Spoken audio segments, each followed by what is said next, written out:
Good morning, Bunadi Minasa. Welcome back to ECA Men's Champions Cup 2026 Match 7. We have our wonderful captains here. Austria versus Israel. From Austria, we have our captain, Mr. Akib. And from Israel, we have our captain, Mr. Gabriel. And we have our umpire, Mr. Imran Haider. Please exchange the team sheets. Please have a look and return back to the umpire.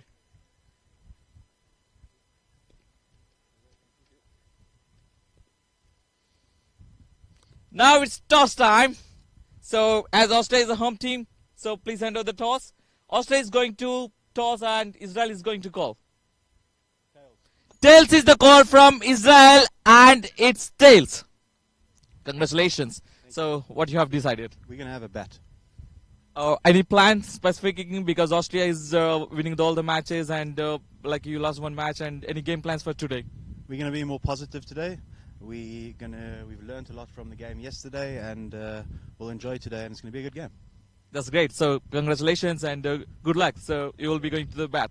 So you can stay here. Mr. Akim, please come here. You won the matches but lost the toss. So what's your game plan and what you would have decided if you won the toss?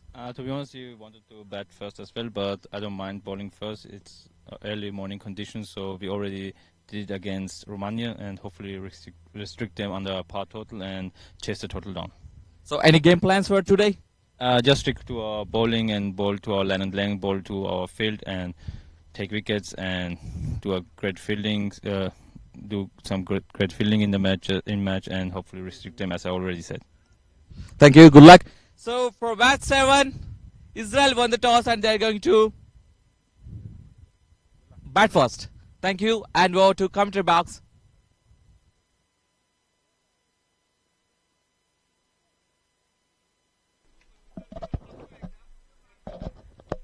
Good morning, everyone.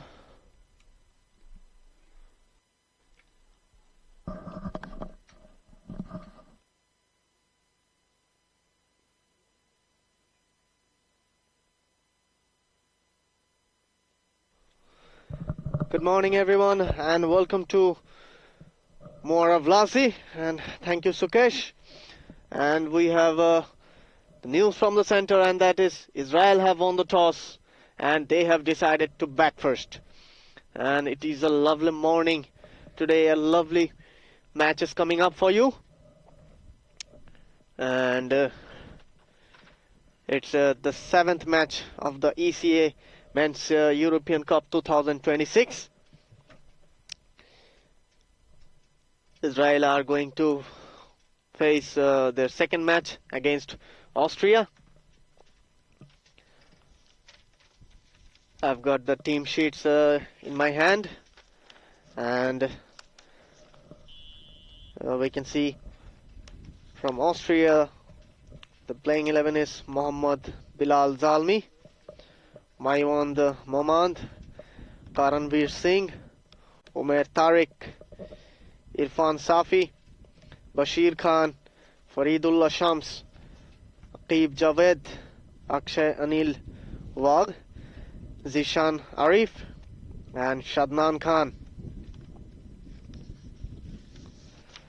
And the playing 11 of Israel is Gabriel Jiv, Gideon Jesse, Aidan Versulkar, Aidan Yosef Levi, Jitesh Gangadhar, Joshua Ephraim, Liron Dirmeik, Nev Nagavkar, Norman Shankar, Benjamin Jess, and Alan Tucker.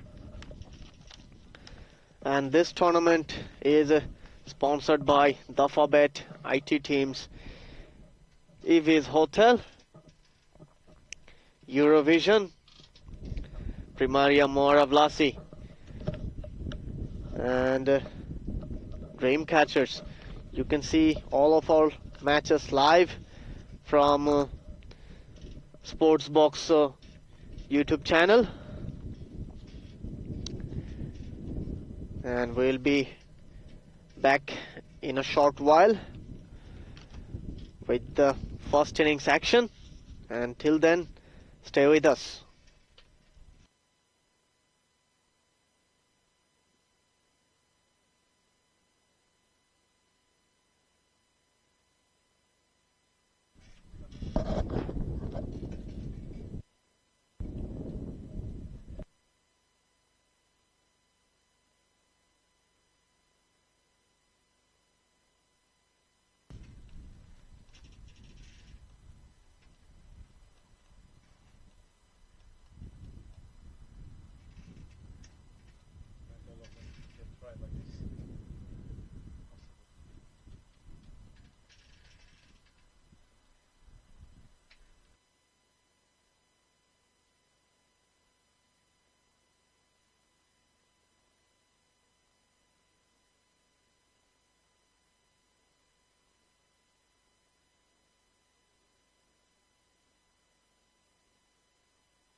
Good morning everyone, and a very warm welcome from the Moara Vlasiei Cricket Stadium in Bucharest, Romania.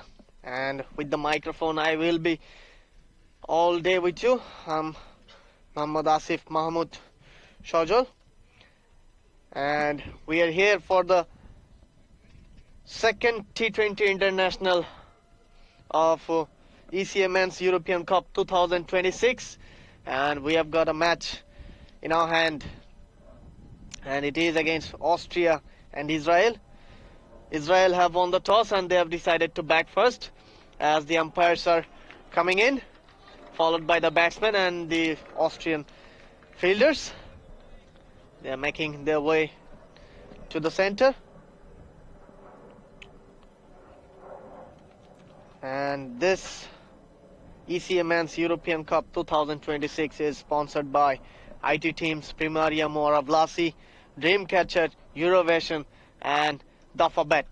You can see all our matches live from Sportsbox YouTube channel. And as you can see, our both umpires are in the field.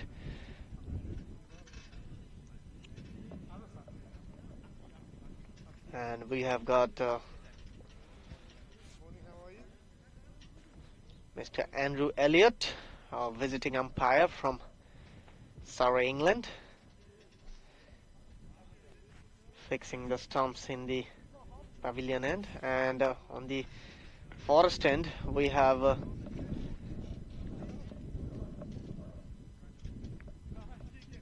Asad Ali, another visitor umpire from Italy.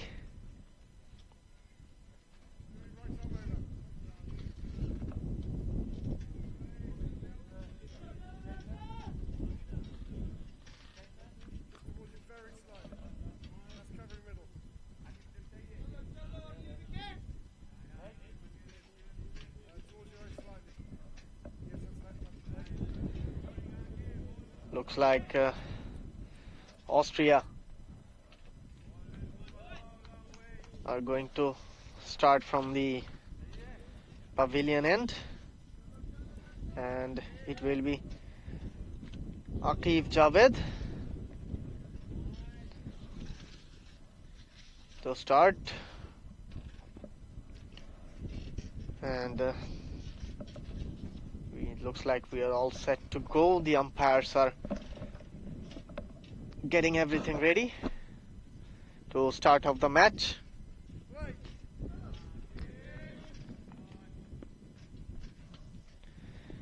And here we go for the first ball of the game. Back of lane delivery and off the mark straight away. Benjamin Lazarus was the batsman.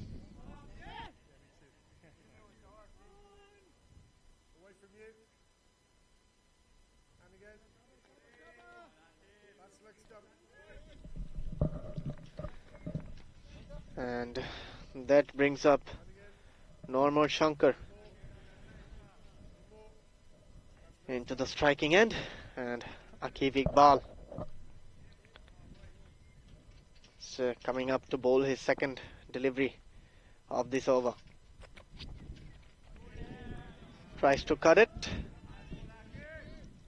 but missed it completely. Went straight to the keeper. A dot ball. Looks like it's a packed offside field for Aqib Iqbal.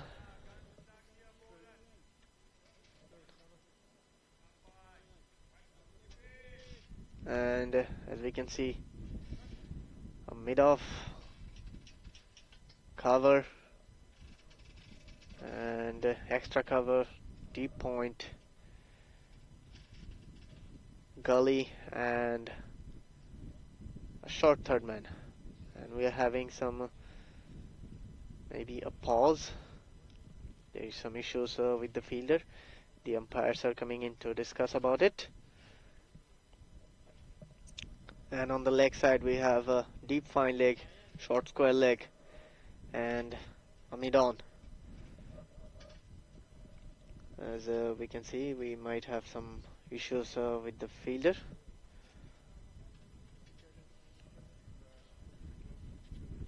Who is Imran Safi, fielding at the cover position.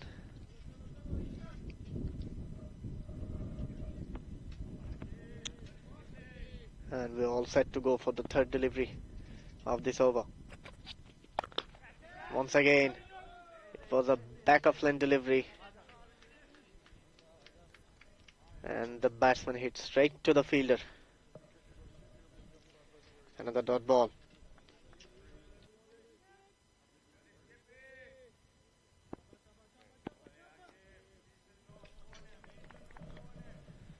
Bowler is getting ready to bowl the fourth ball of this over. Good delivery onto the stumps. The batsman tried to push it on the leg side, but in the end it went straight to the cover fielder. The dot ball. So far it's a very good start for Austria.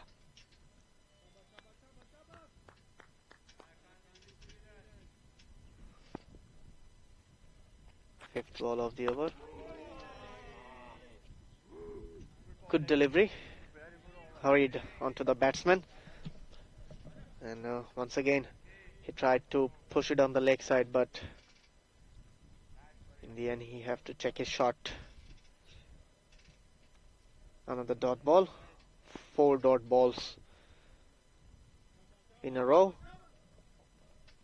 Aqib Iqbal, it's coming up to bowl the final delivery of this over. Fuller length delivery, sliced away over the gully fielder. A couple of bounce and went all the way for a boundary. The first boundary of the over and of the Israel innings. And a lovely way to finish off the over. After the first over, Israel are 5 for no loss. As we can see in the replay, it was well outside the off stump. He tries to go over the cover, but only managed to get it over the gully fielder for a boundary.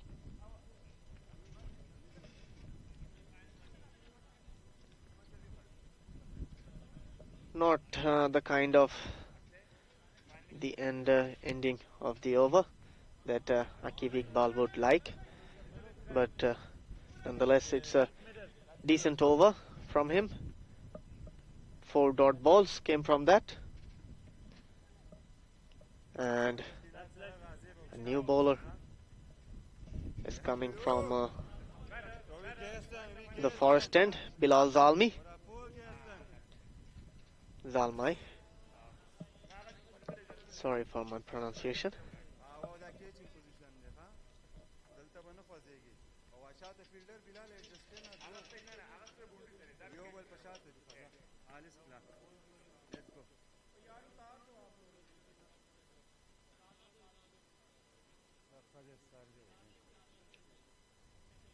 Come on, boy. Hello. Forget this. Bowler coming up. Bilal Zalmai to bowl his first ball. Back of line delivery. And good fielding at the mid wicket by Irfan Safi. Very good tight start, Bobby. Dot ball to start off. He's looking for boundaries here.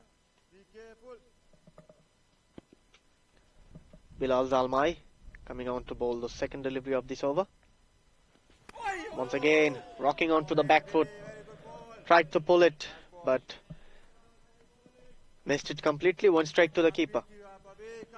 Another dot ball.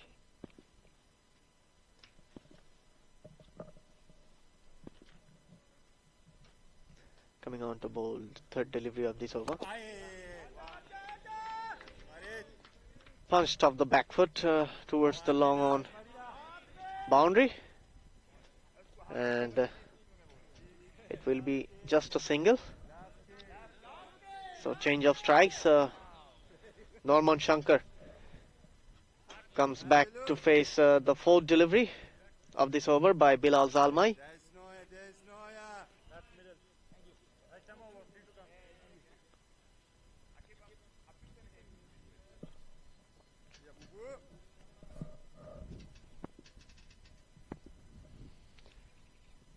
Bowler coming in. Yes, sir. It was a short pitch delivery. The batsman couldn't get the full use of it. Went straight to the fielder. Looking for a six. It was Irfan Safi. And another dot ball. So far only 1 run given in this over. Fifth ball coming up. Flighted delivery. Tries to go over mid-off. Only managed to hit straight to the fielder. Was Bashir Khan. And he has to walk back. After facing 7 deliveries, he has to walk back for 4 runs. So first wicket falls for Israel.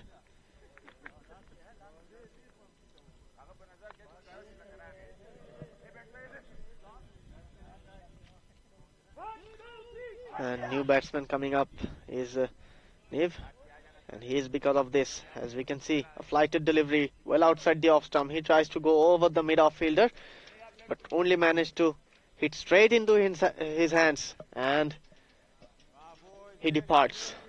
In comes Niv Nagavkar. Gonna go for goal, Billy. Be careful. And he will be facing the last delivery of this over by Bilal Zalmai. He's here for sixes. Come on, Billy.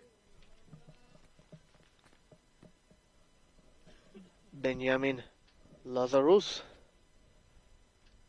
on the non-striking end. And good way to start off the innings. It was drifting onto the pads. Just pushed towards the long on fielder for a single to finish off the over. After 2, it's 7 for 1.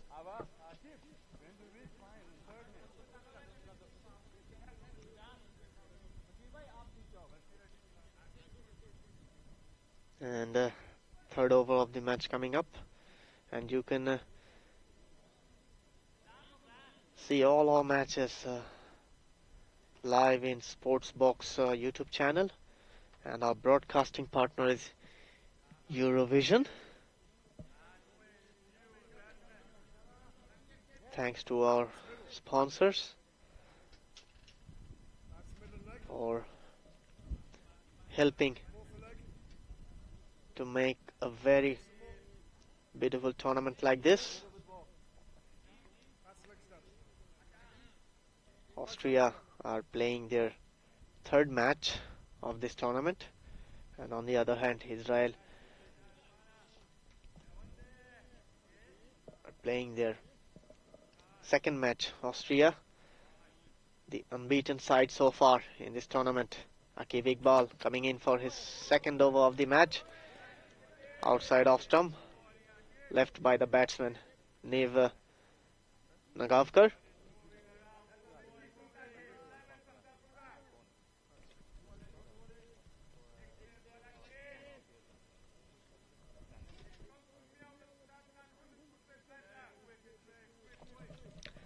Coming up for the second delivery of this over.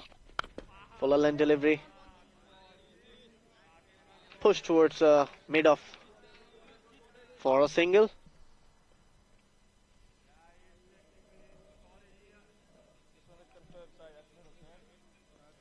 We have got a very busy day ahead.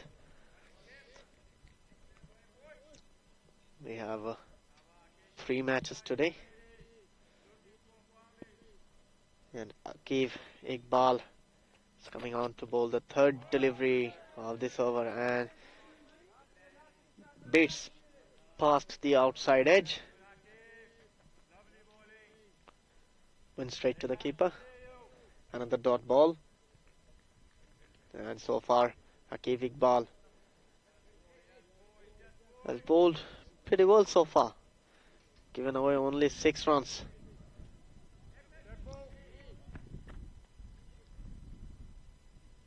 And the batsman went off at the last moment because Someone was talking behind the wicket. Some of Austrian fielders.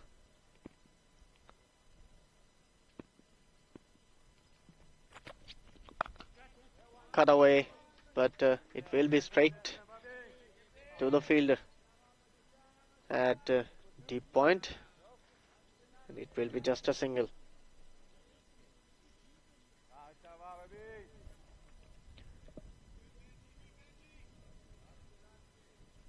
Akif Iqbal will be bowling to Neve Nagavkar. Driven away, chance of a run out, directed, but the fielder couldn't manage to hit the stump, and Umair Tariq was the fielder fielding at mid-off. He had a go at the stump, but missed it, and in the end a single nonetheless, a very risky single. And once again the Austrian fielders are interrupting the batsman concentration, and the bowler has to walk back again to his mark. And last ball of the over coming up, and a good delivery.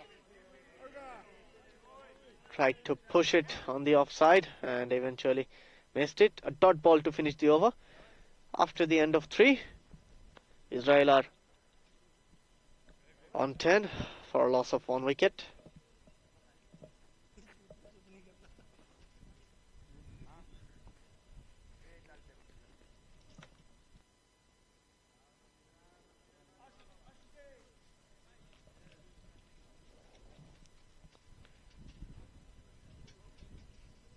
Bilal Zalmai coming on to bowl his second over from the forest end.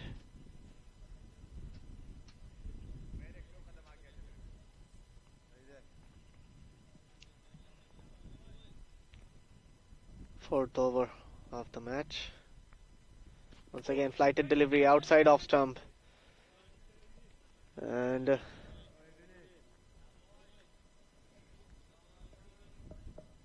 the keeper couldn't manage to get a hold of it, and bye signaled by the umpire. So a run has been added to the scoreboard.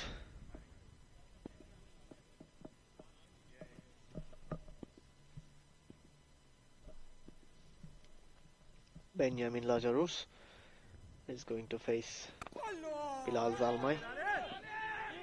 Pushed towards the point fielder.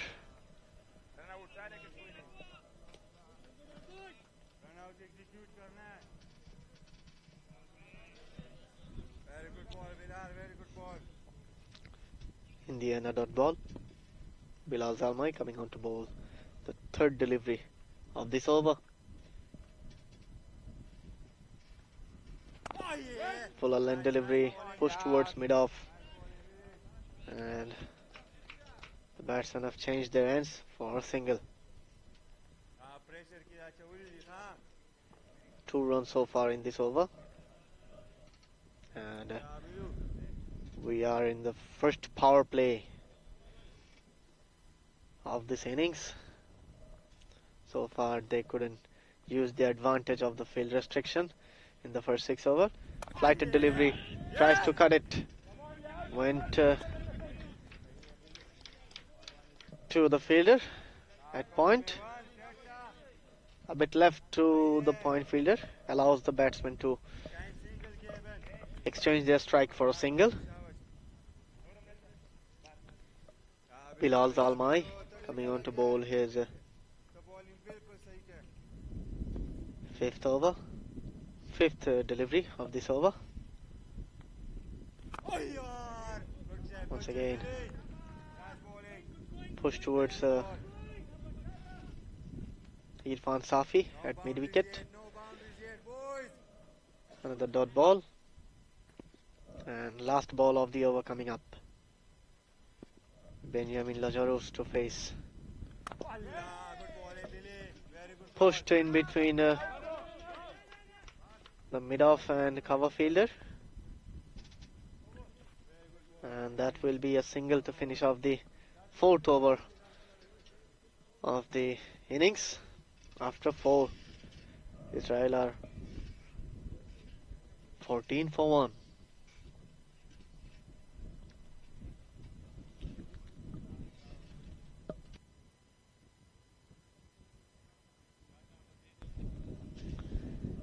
Lovely breeze going across the ground. Perfect weather to play a cricket match. And we are in the beautiful ground of Moara Vlasiei. As we can see, at one side we have the beautiful Moara Vlasiei forest, and the other side we have a beautiful lake. And there will be a change in the bowling from the pavilion end. Bashir Khan will be replacing Aqib Javed. He will be up against Benjamin. Fuller line delivery driven straight to the mid-off fielder for a single. Good fielding in the end. It was firmly struck by the batsman, but couldn't get past the fielder. Is Umair Safi.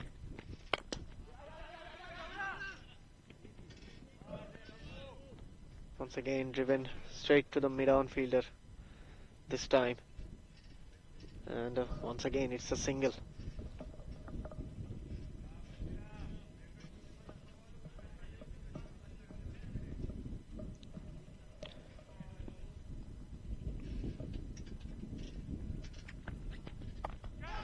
Edged away. There was a slip for the catch, but falls well short of him and allows a fumble to allow the batsman to go for a single. Bashir Khan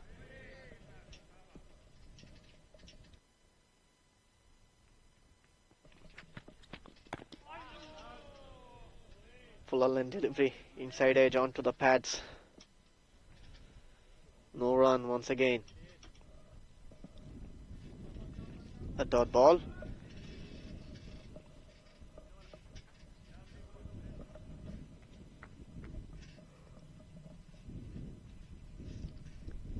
Fifth ball of the over coming up. And pushed towards the square leg. And chance of a run out. But in the end, he makes safely to the crease. There was a hesitation between the non-striker and the striker, but in the end, safely sent back to his crease. Final ball of the over would have been, but the umpire signals a dead ball. Coming on for the second time to bowl the final delivery of this over, and it's been signaled a wide. It was well outside the off stump, and another extra added to the tally, and the scoreboard moves on to 19. And he has bowled him. Lovely bowling from Bashir Khan. It was full, it was straight, and it hits the stump. And that's completes the over. After 5, Israel are 19 for the loss of 2 wickets.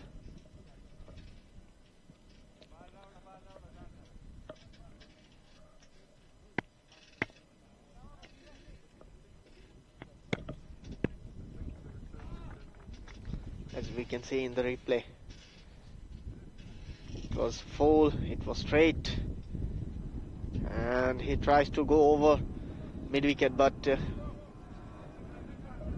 couldn't manage to make any contact with the ball.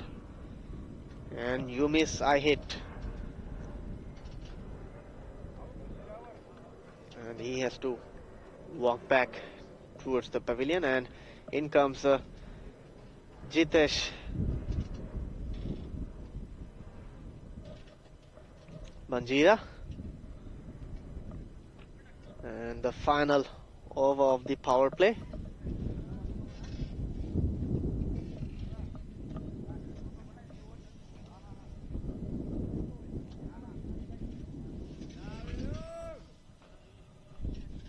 And it will be Bilal Zalmai coming back, coming on to bowl his third over from the forest end.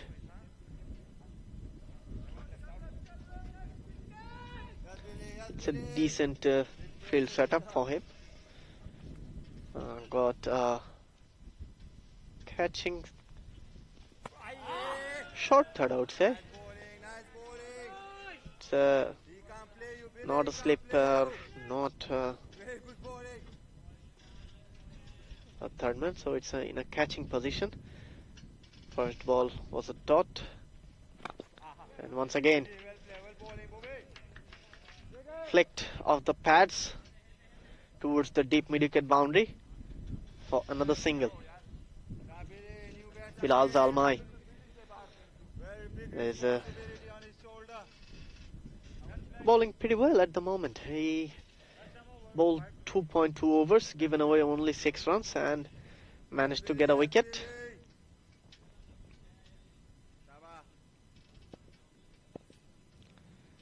Jitesh Manjira to face off Bilal Zalmai. He will be bowling third delivery of this over, driven away towards mid-off for a single. And it is the last over of the power play, so the field might be spreaded after that. Nev Nagavkar to face off Bilal Zalmai. Once again it was in the block hole.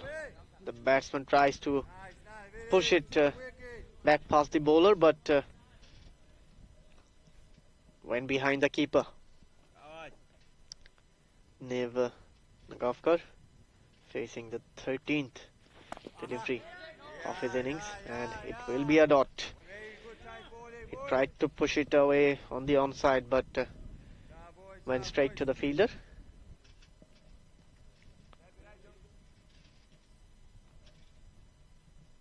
Bilal Zalmai coming on to the final delivery of this over. Pushed away towards mid-wicket, and he has to walk back. So a struggling innings from Nev Nagavkar comes to an end. He departs after scoring 7 of 14 deliveries he faced. And a wicket to finish off the over. And once again it's Bilal Zalmai.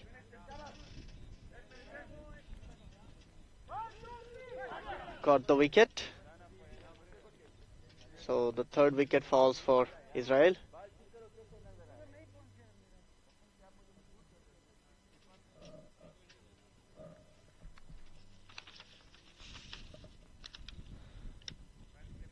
And the new batsman for Israel is Alan Walker.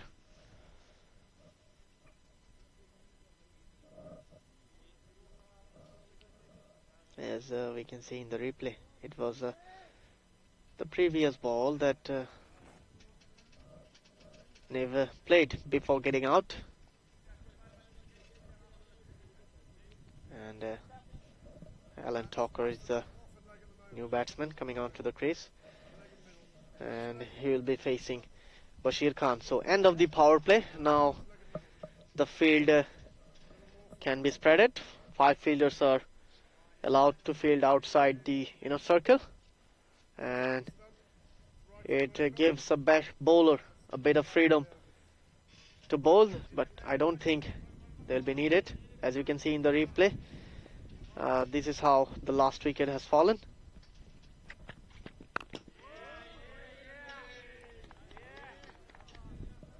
Good ball to start off. Bashir Khan onto the stumps, and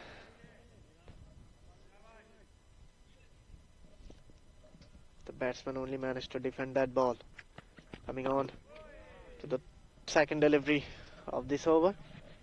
Flicked away in between fine leg and square leg, and that will only be a single.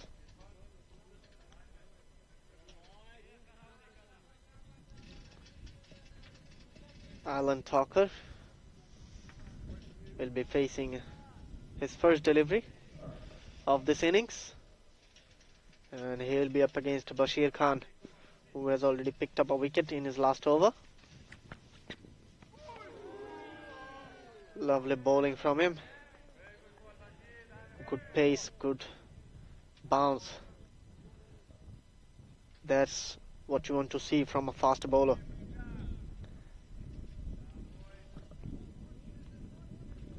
Good bowling from him. Coming back to bowl the fourth delivery of this over. It was onto the stumps. The batsman Alan Tucker tried to drive through the covers, but only managed to find the fielder and hit straight to the fielder fielding at cover. And pushed away on the onside for a single.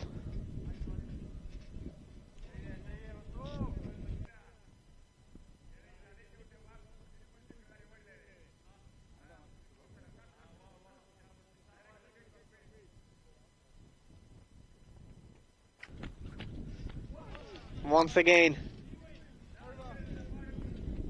a short pitch delivery to finish off the over with the dot. After 7 overs, Israel are on 22 for 3.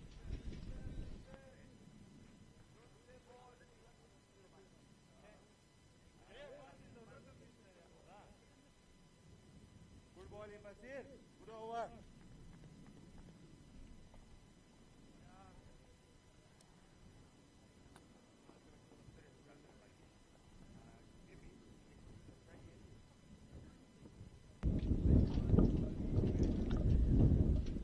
And we are here for the 8th over of the match. Looks like Bilal Zalmai is going to finish off his spell, and he is coming on to bowl his 4th over.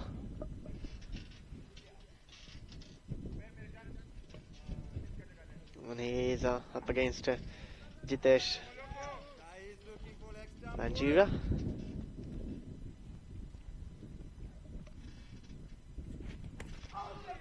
Down the leg side, and it will be called a wide, and it is. And our standing umpire Asad Ali, he signals it as a wide. It was well down the leg side. Easy decision for him. Sweep attempted by the batsman Jitesh Banjira, but got beaten by the bounce and went straight to the keeper. Flighted delivery, swung away on the onside. A couple of bounce, and it will be a boundary. A very welcome boundary from Jitesh Banjira. It was a full length delivery.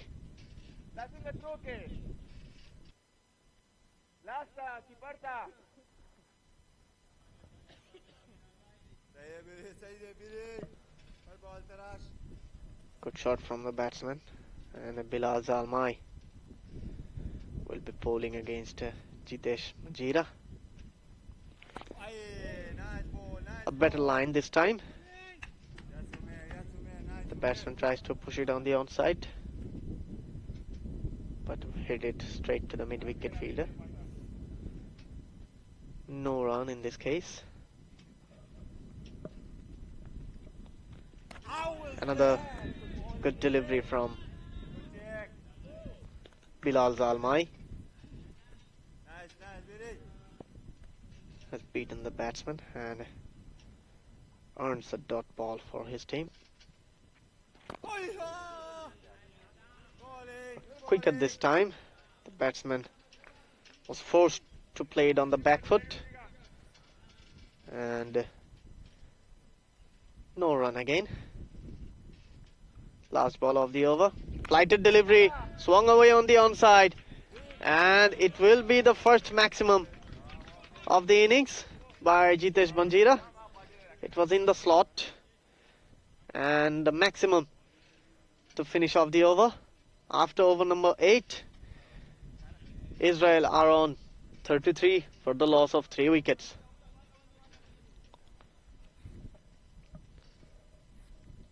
As we speak, it's the 7th match of the ECA Men's European Cup 2026, sponsored by Dafabet, Eurovision, Dreamcatcher, Primaria Moara Vlasiei, and IT teams. So Bilal Zalmai finishes off his spell.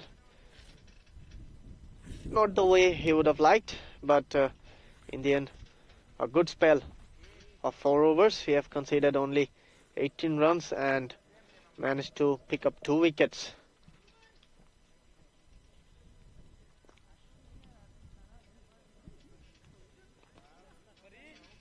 And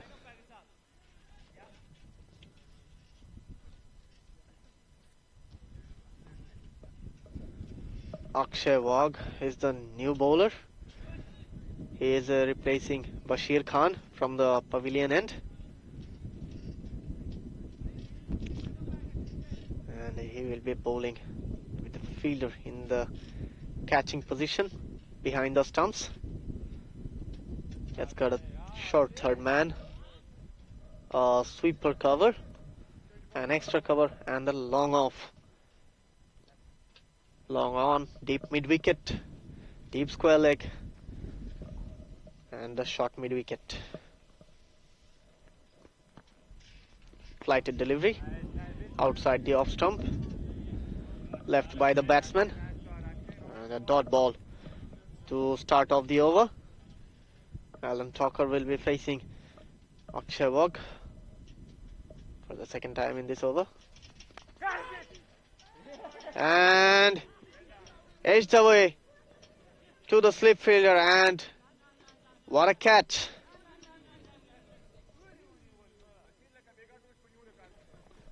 It was flighted outside the off stump. The batsman tried to, as you can see in the replay, the batsman tried to go over the cover, and what a grab.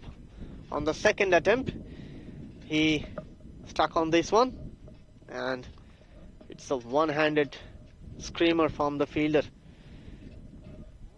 Good piece of fielding, and that's how Israel loses the 4th wicket,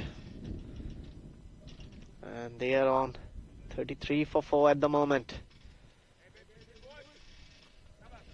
A confident start from the Austrian players.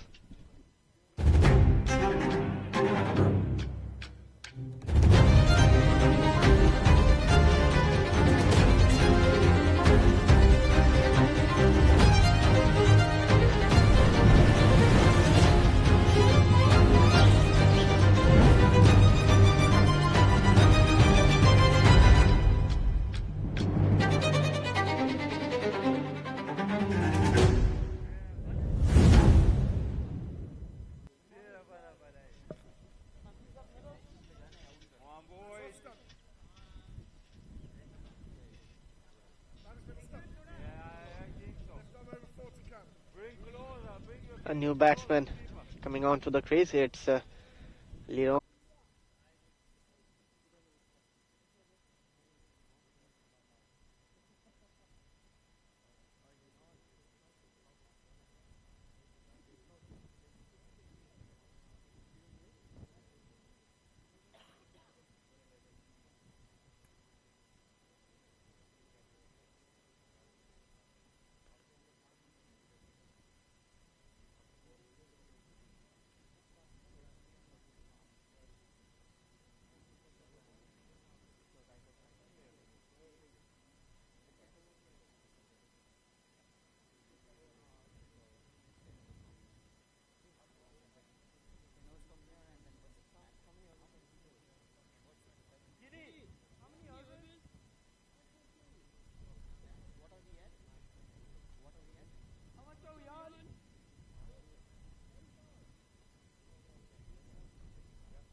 Welcome back, everyone. We had some technical issues and sorry for the disturbance. And the players are having a drinks at the moment. And we are here for the second match of the Austria and Israel. And so far Israel managed to score 34 after losing 4 wickets in their 8.3 overs. Akshay Wagh, as you can see in the graphics, is coming on to bowl his fourth ball of the over.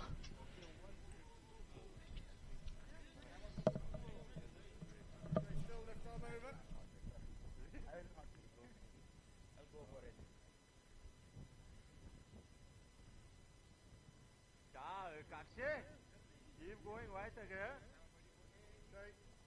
Asad. Java, Vicky. Free to come. Play. Yes.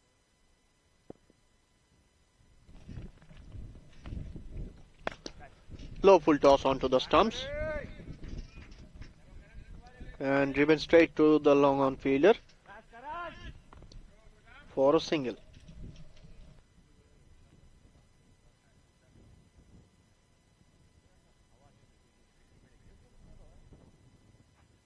Middle you after? Come on, Akshay. It's your wicket now. Back a little. Akshay, be ready. That's middle.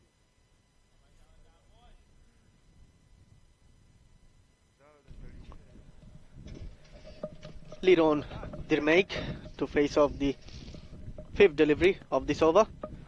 Flighted one and a loud appeal. And the ball is running down to the third man boundary.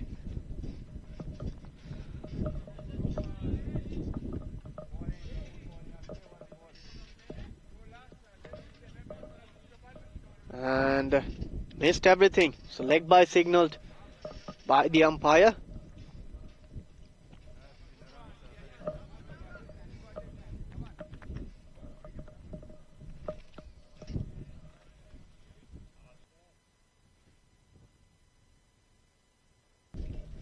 Final ball of the over coming up.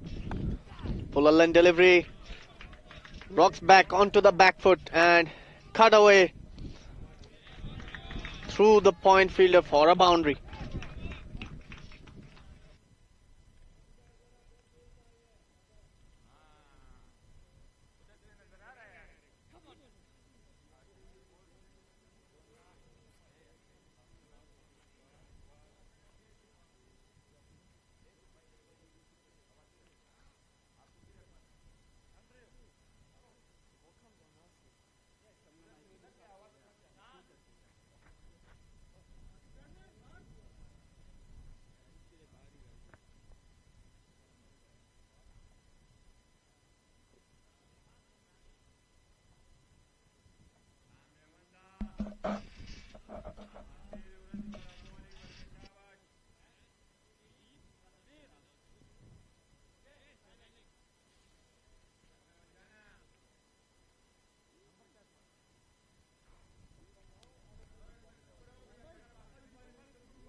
Change from the pavilion end. A new bowler is being introduced. Maiwand Momand. I'm sorry, he's bowling from the forest end. He is replacing Mohammad Bilal Zalmai.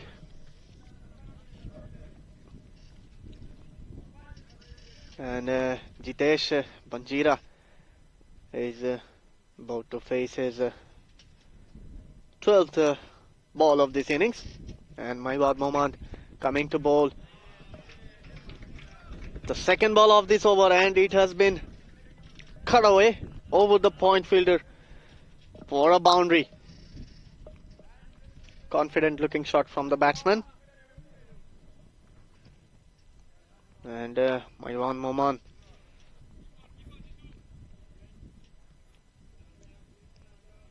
has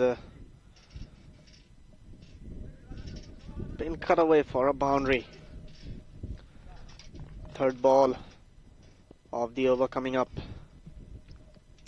Jitesh Banjira batting on 17 of 12. Fuller length delivery, driven straight to the cover fielder. Dot ball.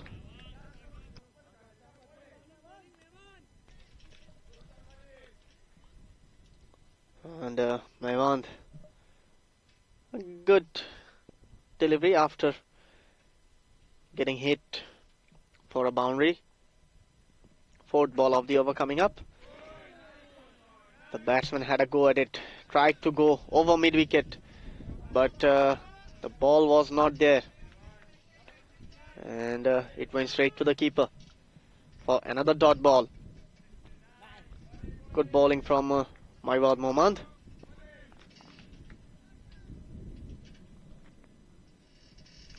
Lovely run up from Maiwand. Once again,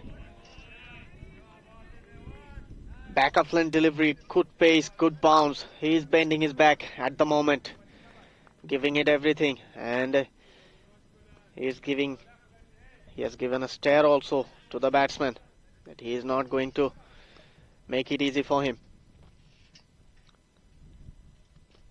Lovely action. Once again, good bowling from Maiwand Mohmand. 4 runs came off this over, and after 10, it's 45 for 4.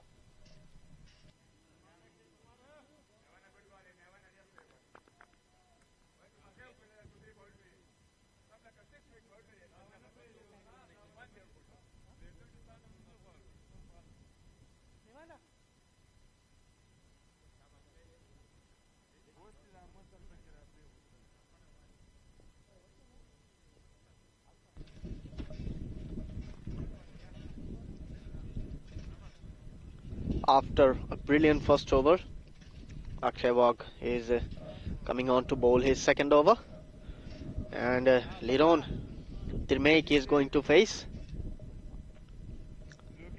He is batting on 5 of 3.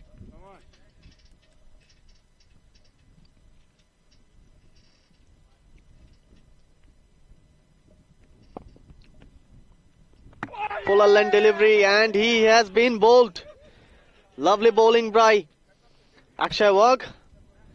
What a delivery that was. Deceived him in the flight completely. Lovely bowling by Akshay Wagh. And the batsman has to walk back. Lovely bowling, as we can see in the replay. High arm action, and look at the turn of that delivery. It pitched on the leg stump and hit the top of off stump. Lovely bowling from Akshay Wagh. In comes the new batsman, Joshua Marks.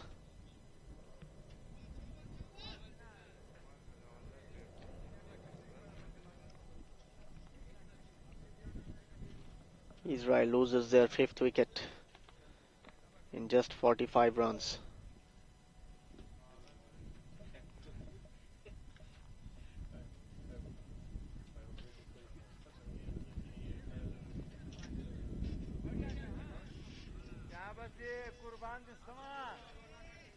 Akshay Wagh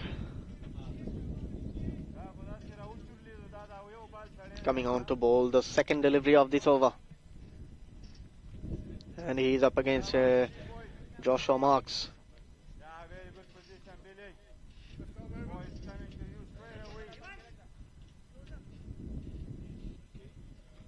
Five more balls to go in this over.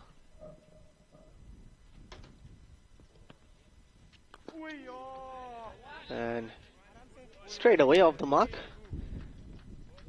Comes onto the front foot and driven straight to the long off fielder for a single. Umair Tariq was the fielder at long off. Akshay Wagh is coming on to bowl the third delivery of this over. Flighted one. It was down the leg side, and Our umpire Andrew Elliott stretches his arms and signals it a wide. Akshay Vag to bowl. Good ball, Akshay. Back of line delivery, and it's straight back to the bowler. And another dot. Fourth ball of the over coming up. Back of line delivery, it was down the leg side. The batsman tried to pull it, but only managed to get an inside edge onto his pads and run it down to the square leg region for a single.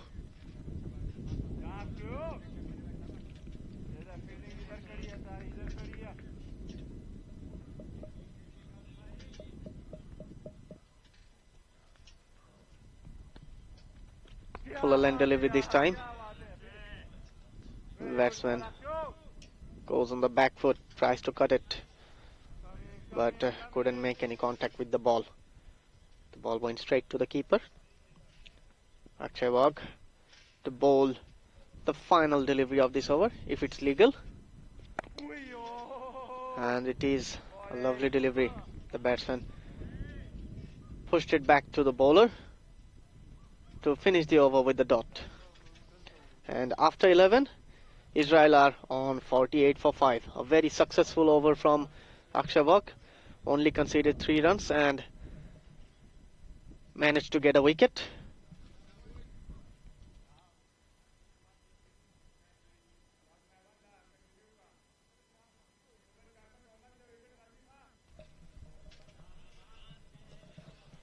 And Maiwan the Momand is coming on to bowl from the forest end for his second over. He's got a lovely run up, a lovely action, a good straight run up into the crease, and he's up against Jitesh Manjira. Once again a full length delivery, and the batsman tries to go over mid wicket, got nowhere near the ball, and resulting a dot ball. Jitesh Banjira to face off Maiwan Momand for the second time in this over. Tries of catch it, but went quite far from the bowler, and it went towards the mid-on fielder actually to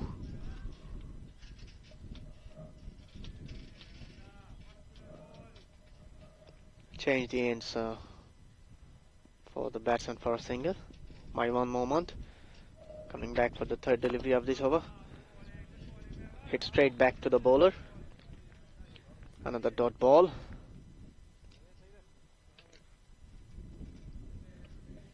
And as I was saying, Maiwan Momand has a very good action. A very lovely action. Typical fast bowler action, and coming into the crease and giving everything behind, but in this case he went too wide, and Asad Ali, our standing umpire, signals it as a wide.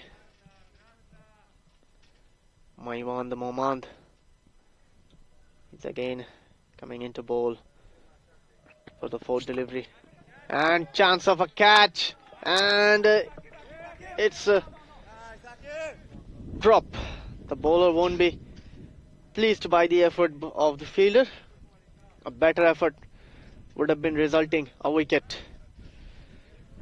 but in the end it's a single, and that puts back Jitesh Banjira on strike.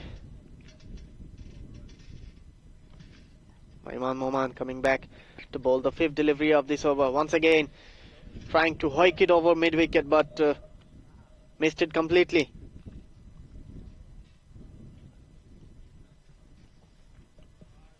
Jitesh Banjira batting on 19 of 20 balls. Final ball of the over coming up. Full length delivery, driven towards the cover, and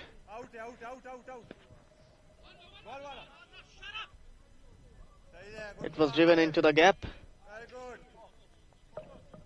and the batsman changed their strike for a couple of runs. There was an opportunity of a run out, but direct hit was needed and they couldn't manage to hit the stump.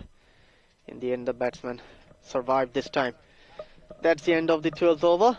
After 12, Israel are on 53 for 5.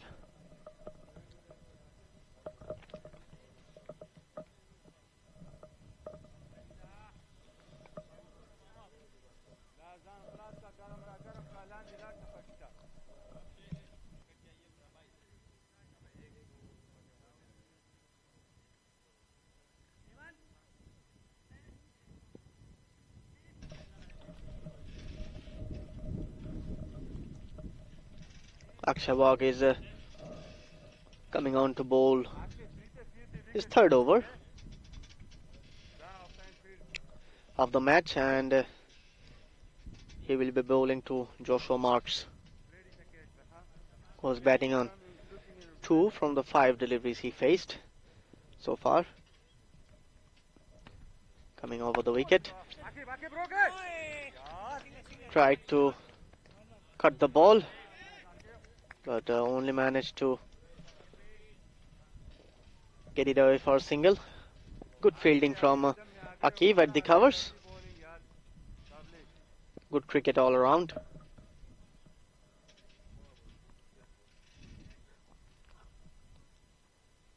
Akshay Wagh coming on to bowl the second delivery of this over. Flighted delivery, and he is bowled this time. Lovely bowling from Akshay. It was in the block hole and Jitesh couldn't manage to block the ball and he has to walk back.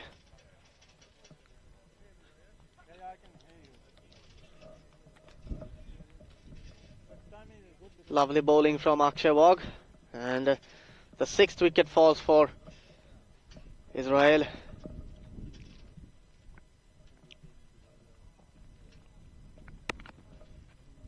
And Akshay Wagh picks up his 3rd wicket. And in comes G.D. Holkowitz.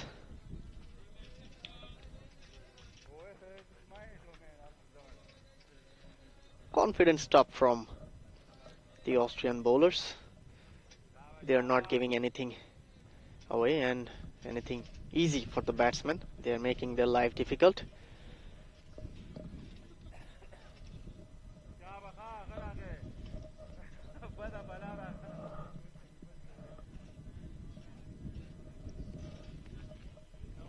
And G.D. Holkowitz coming on to bat for the 2nd time in this tournament. Akshay Wagh is about to bowl the 3rd delivery of this over. And so far he has bowled brilliantly. Picked up 3 wickets. And he would like to get more. At least 2 to complete his fifer. We haven't seen a fifer in this tournament so far. Last day we have seen 100, and maybe we might see a fifer also in this match. And he has bowled him. He's on a hat-trick. Lovely bowl from Akshay Wagh. It was full, it was straight, it was flighted in the air. The batsman tried to go on the front foot, as we can see in the replay. A good delivery. The batsman tried to push it on the offside, but couldn't manage to go near the ball, and he has to walk back.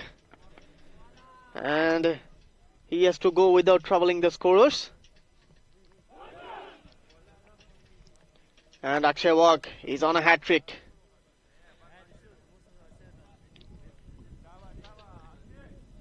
Can we see the first hat-trick of this tournament?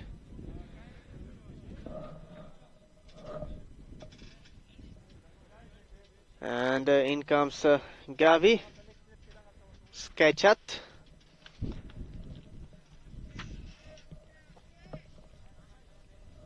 And Israel are falling apart at the moment. 54 for 7. Still 7.3 overs to go. And Akshay Wagh is on a hat-trick. And you can see on the screen so many closing fielders are coming at the moment. I think only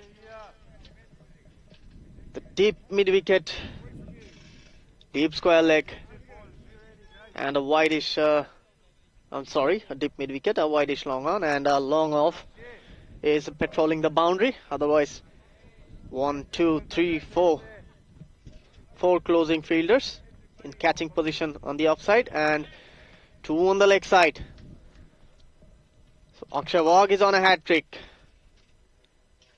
Can he get it? Will it be the first hat-trick of the tournament? We'll get to know soon. Flighted delivery, and the batsman survived.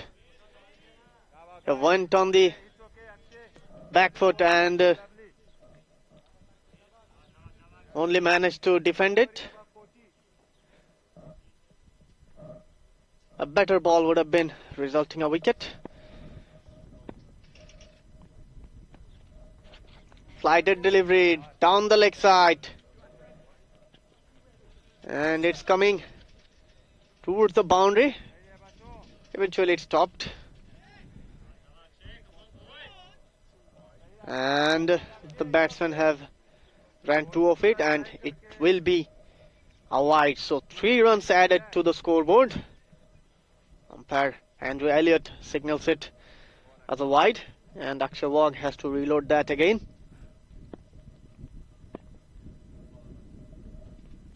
Fifth ball of the over. Low full toss.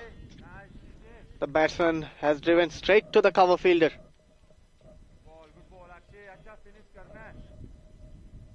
And it will be a dot. Once again, a low full toss onto the stumps, and the batsman driven straight to the bowler. And that completes the over. Number 13. After 13, it's Israel, who were at a very sadly position of 57 with the loss of 7 wickets. They would like to make a comeback in this over, in this match, and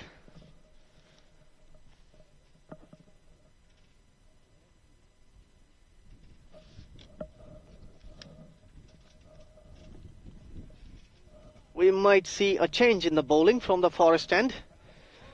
Faridullah Shams, he's all set to bowl to Gavi Skachat, and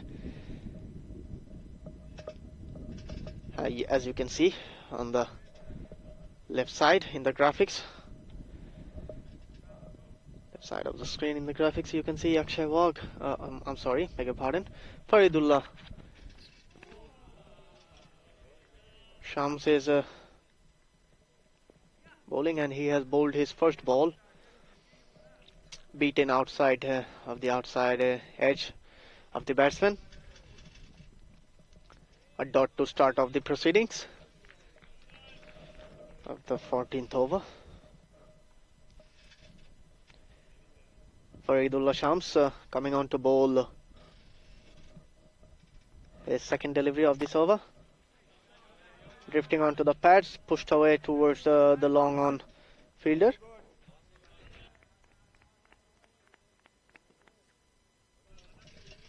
For a single. At the moment, Israel would want to make a partnership and make a comeback in this game. It's the second game of the tournament. They have lost the first game against Romania yesterday.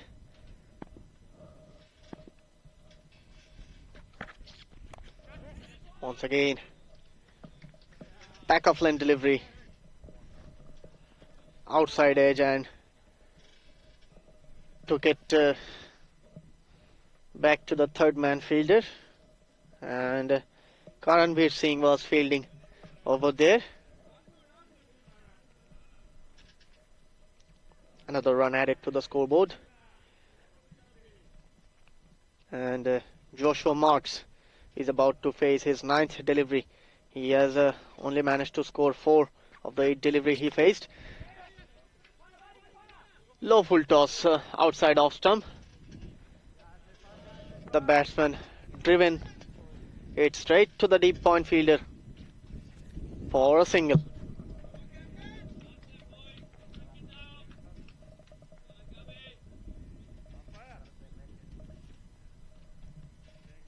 Faridullah Shams is about to bowl the 5th delivery of this over,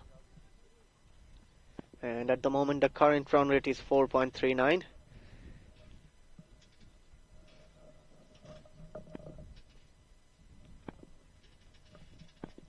Fifth ball of the over coming up, and once again it has been edged away to the third man boundary to Karanveer Singh for another single.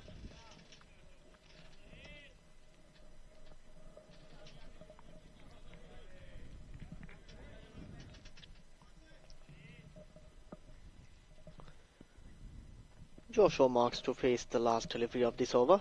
Faridullah Shams coming on to bowl. Low full toss onto the stumps, driven back past the bowler. And it will be a single.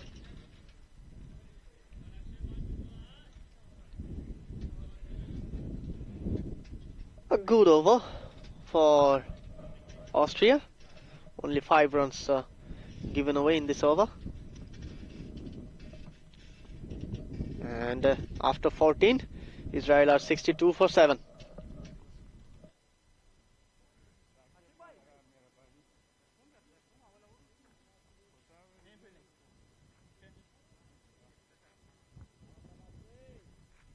Batsman looking for 60 feet over. He's targeting you. Come on. Akshay Wagh is coming on to bowl his final over of the spell, and he has got a chance to pick up his fifer, and looks like it's coming towards our commentary box, and a good piece of fielding from Akshay Wagh.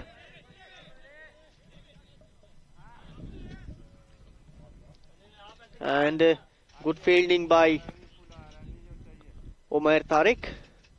Was fielding at long off. Only single of that delivery. And once again a loud appeal. And Akshay Wagh reaches his fifer. He gets his fifer. And the first 5 wickets haul of this tournament. Lovely bowling from Akshay Wagh. It was full. It was straight. And the umpire Andrew Elliott has no hesitation whatsoever, as you can see in the replay.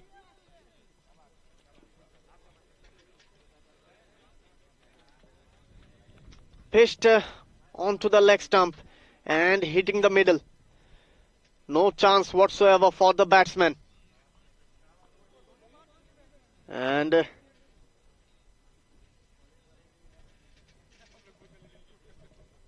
good bowling from Akshay Wagh to get his fifer. Congratulations to him. And the first fifer of the tournament. So far the tournament is lighting up at the moment. Yesterday we have seen a brilliant 100 from a French player. And this time It's Akshay Wagh who has picked up his fifer, and he will be eyeing to get more. And Austria are the most dominant side in this tournament so far. They have won every matches that they have played, and they would like to finish it as a winning side in this match also. Akshay Wagh has picked up his 5 wickets just in 3.2 overs and conceded only 14 runs. Lovely figures from him.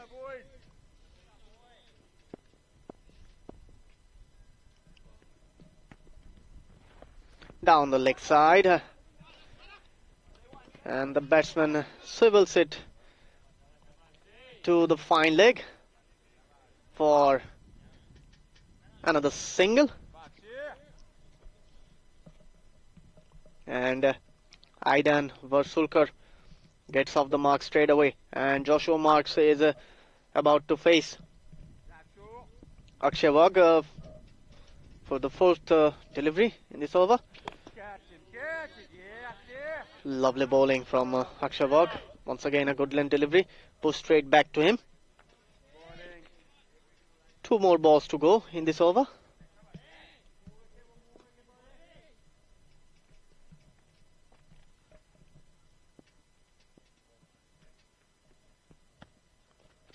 Fuller length delivery, driven past the cover fielder, and it will be just a single. The long off fielder Umer Tariq collects the ball and sent it to the keeper. Last ball of the over coming up. Finish it well, brother. Finish it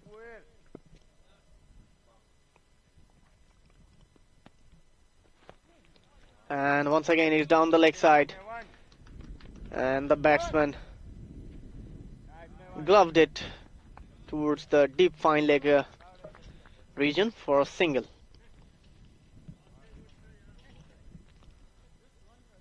A lovely figure from Akshay as he finishes his spell.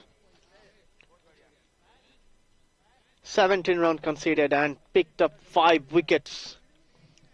Lovely numbers from Akshay Wagh. And end of the 15th over. After 15, it's Israel who were on 66 for 8. 5 more overs to go.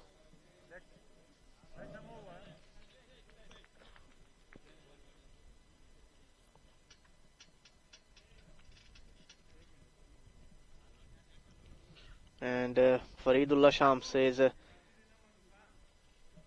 going to bowl his second over, and he's coming in from the forest end, and he has bowled him.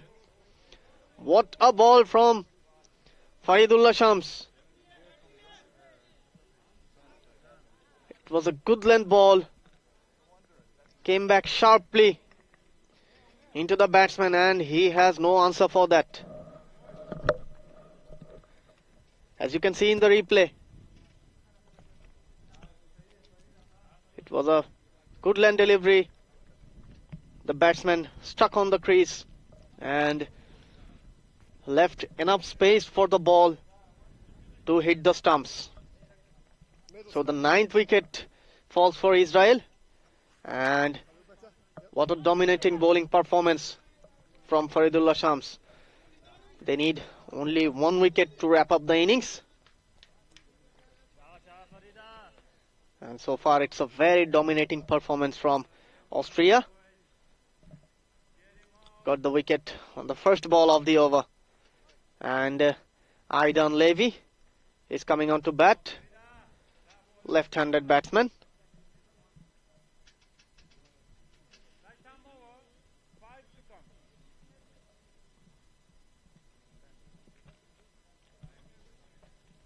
Faridullah Shams.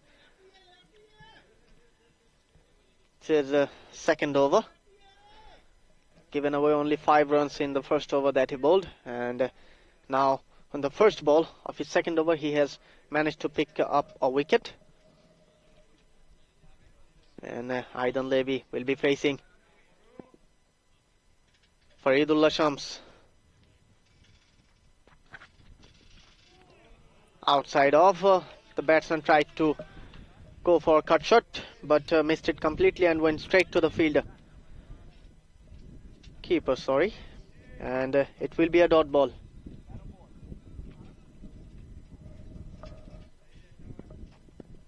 Faridullah Shams coming for the third time in this over. Fuller length delivery. And the batsman tried to drive it on the up, but once again got beaten and the ball went straight to the keeper. Dot ball again. Aidan Levy facing the third delivery of third time, I guess. And it was a low full toss outside off stump, and he managed to get it backward point region for a single. So one more run added to the scoreboard, 67 for 9.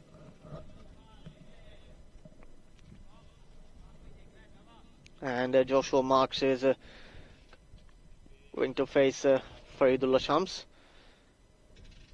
He's coming in. Fuller length delivery. It was a low full toss onto the stumps and driven towards the long on fielder for a single. He's going for wickets at the moment. Last ball of the over coming up.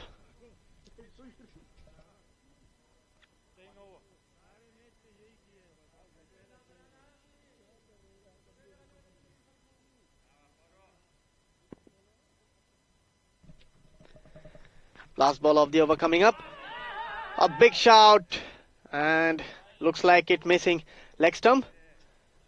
And that finishes the over number 16. After 16, it's 68 for the loss of 9 wickets.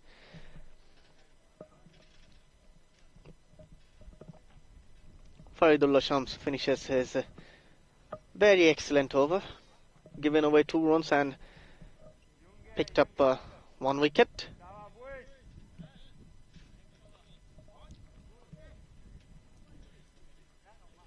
And a change in the bowling from the pavilion end.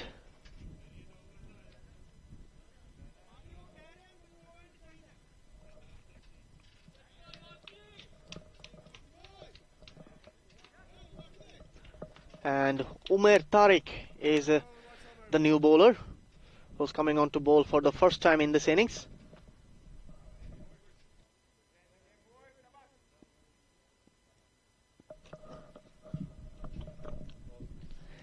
And bowler coming in for the first time in this over. And went past the outside edge, straight to the keeper. A dot ball.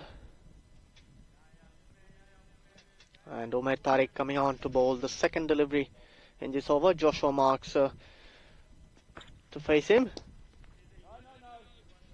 And full length delivery driven straight back to the bowler.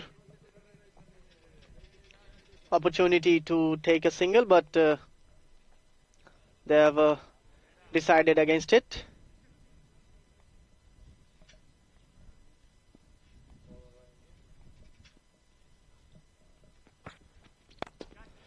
And up in the air, 2 fielders coming under it.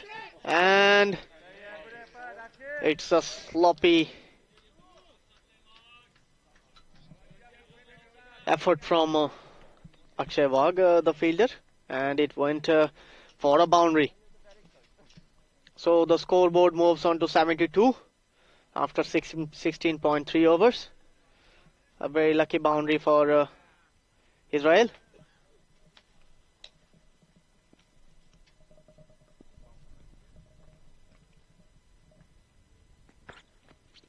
Once again, full line delivery. Swung away on the onside. It was in the slots.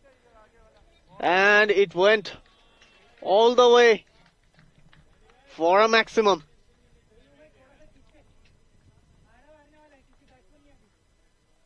It was in the slot and the batsman got the full use of it. A good extension of the arm.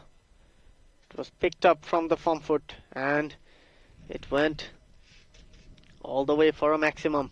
Scoreboard moves on to 78 of 9.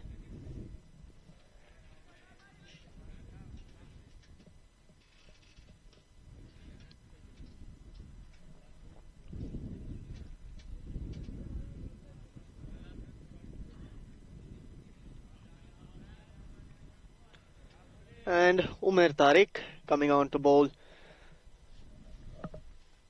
for the 5th time in this over. Joshua Marks is going to face. Back of line delivery. He rocked back onto the back foot and pushed it towards the cover fielder. And no run this time. Hit it straight to Aqib Javed Iqbal. Last ball of the over coming up. Joshua Marks to face. And slipped from his hand and it will be a no ball.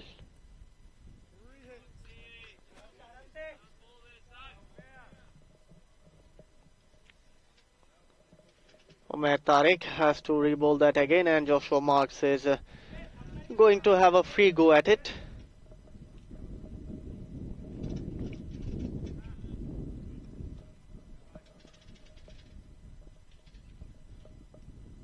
Umer Tariq. And one run in the free hit ball.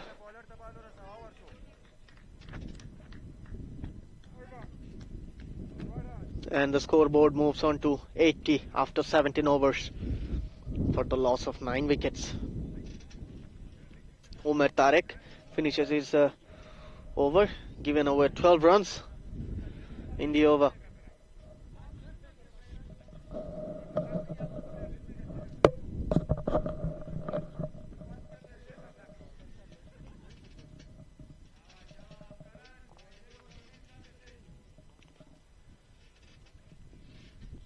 Single of the last ball and Joshua Marks retained the strike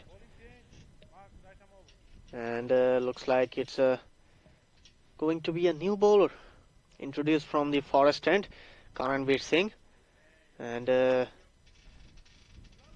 he is mostly known for his batting, but this time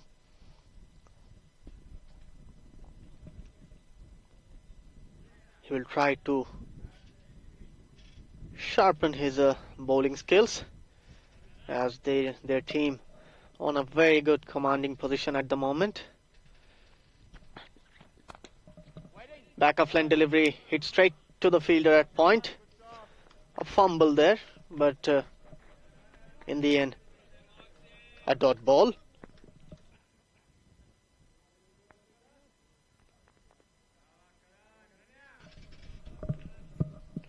Karanveer Singh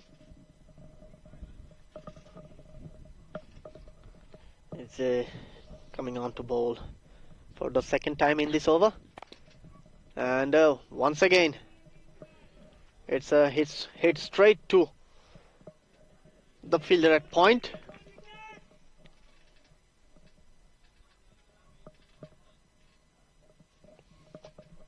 And another dot ball.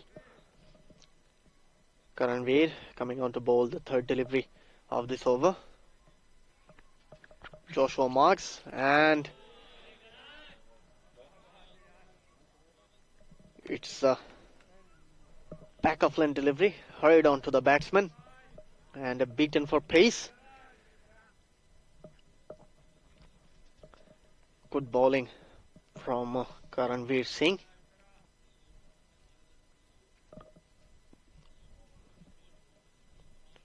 He's coming on to bowl the fourth delivery of this match. Once again, cut away on the offside fielder there, but falls well short of him, and the batsman changes their strike for a single.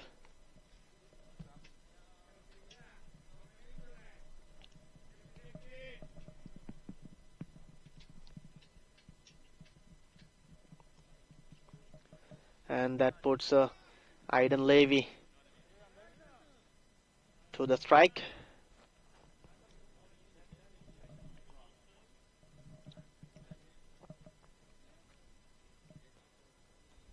And there is a second slip for Karanveer.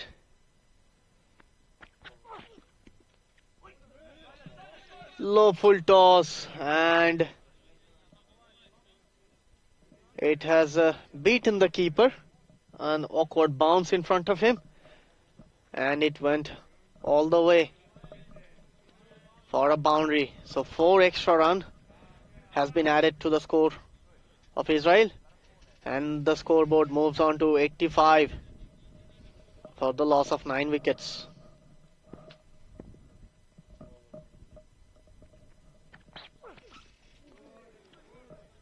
Once again beaten off the outside edge, and a dot ball to finish off the over. After 18, Israel are on 85 for 9.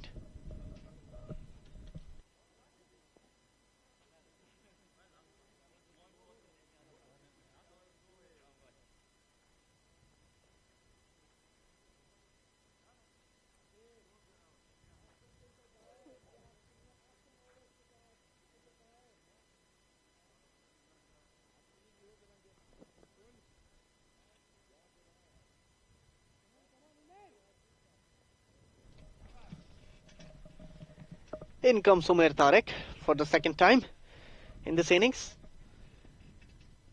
and the first over that he bowled got struck for a couple of boundaries. He comes back, and there's a chance of a catch. Fielder coming under it, but 2 runs in the end for Israel.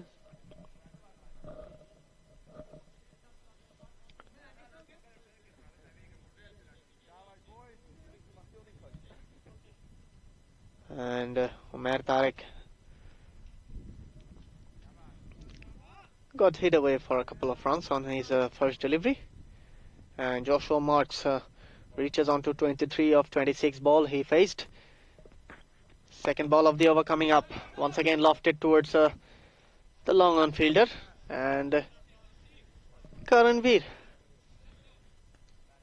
fetches the ball and throws back to the bowler, and the single is declined. Umair Tariq coming up for the third time in this over.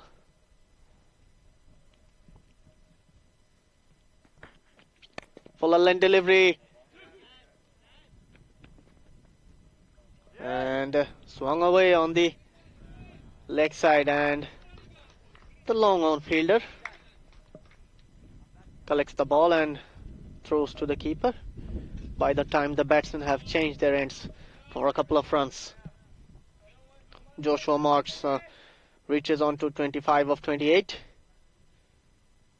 and Umair Tariq given away 16 runs so far in this in his 1.5 overs that he bowled so far. Fourth ball coming up, and back of lane delivery, taken a single of the fourth delivery.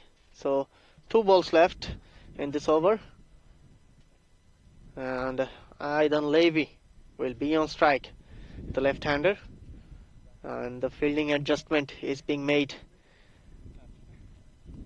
for Aidan Levy. A left and right hand combination is going on for Israel. Umair Tarek coming on to bowl the fifth delivery. Outside off stump, and our umpire Andrew Elliott signals it as a wide. It was well outside the line of the wide mark.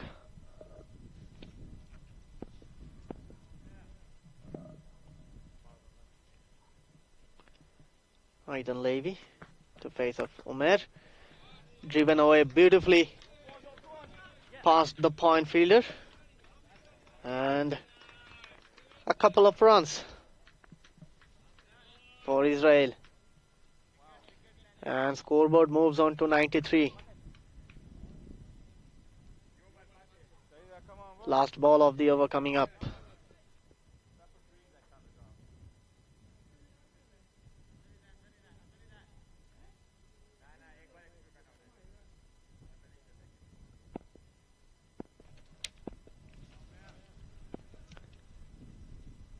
Last ball of the over coming up from Umair Tarek. Maybe we need to wait a bit more to the last ball of this over being bowled. Aidan Levy on strike. Fuller length outside off. A huge appeal from the keeper and the bowler, but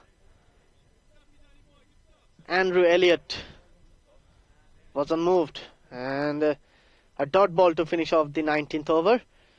After 19, Israel are on 93 for 9, and we are coming to the last over of this innings. Looks like it's going to be Karanveer Singh who will bowl his second over of the match.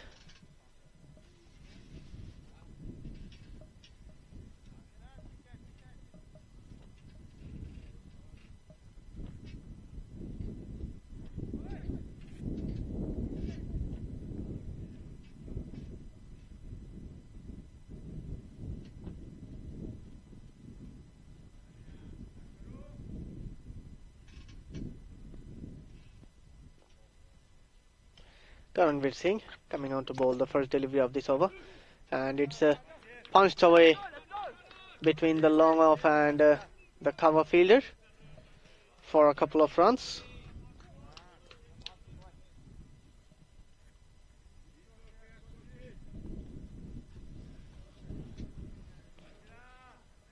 And Karanveer Singh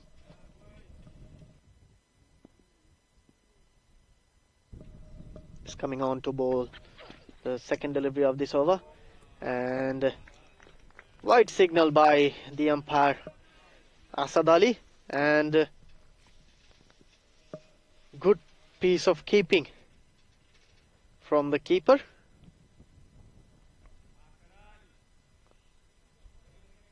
Shadnan Khan, the wicket keeper of Austria.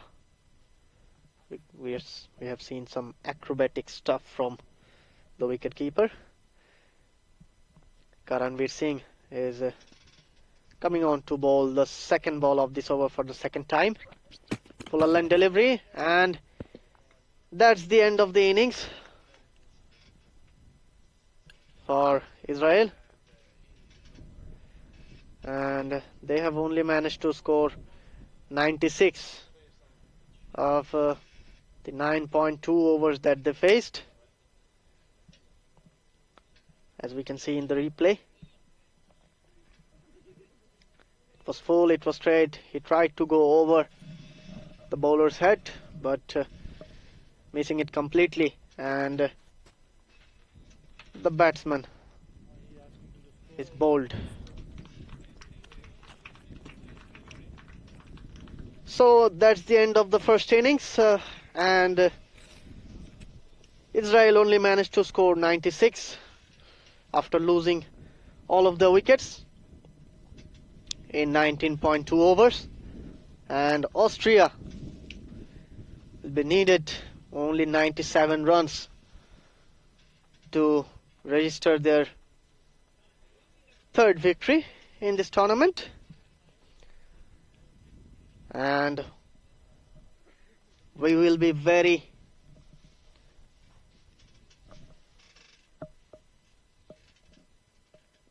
we'll be back very shortly after the innings break of the 7 T20 International versus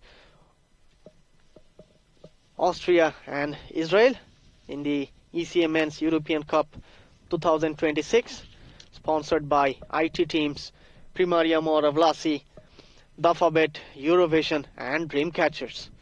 Till then, stay tuned with us.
the ball, it will hurt you.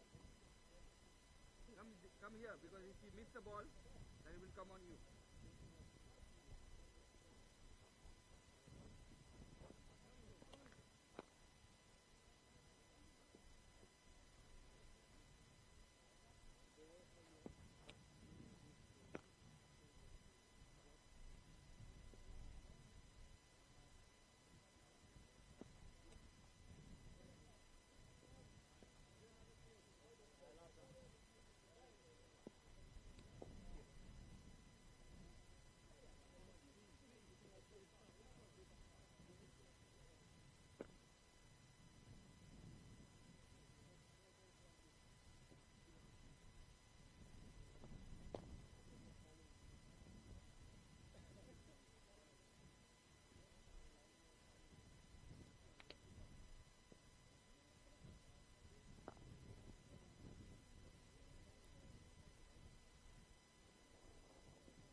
everyone. I am Asif Mahmood Chojol, updating you from the Moara Vlasiei Cricket Stadium. The umpires are coming in. On the left of the screen, we have Andrew Elliott, our visitor umpire from Surrey, England, and on the other side we have Asad Ali, another visitor umpire from Italy, and we are for the second innings of the 70-20 international between Austria and Israel of ECA Men's European Cup 2026, sponsored by IT Teams, Primaria, Moara Vlasiei, Dreamcatcher, Eurovision and Alphabet.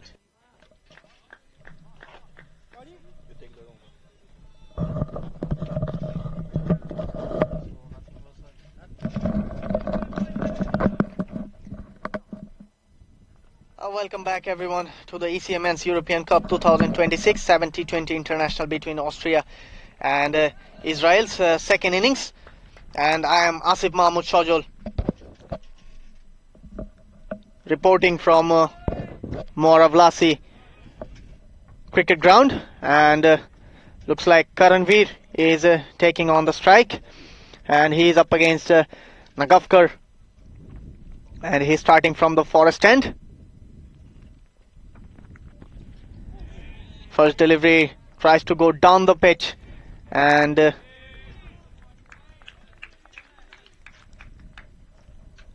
went straight to the keeper for a dot.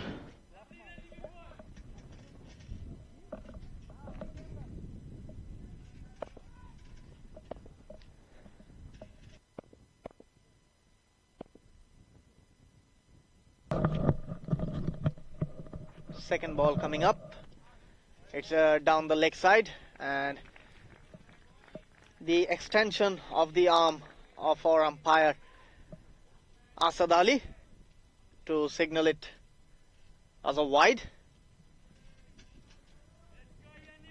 We are on to the 7th game of the ECA Men's European Cup 2026. The second innings of the 70-20 versus Austria and Israel.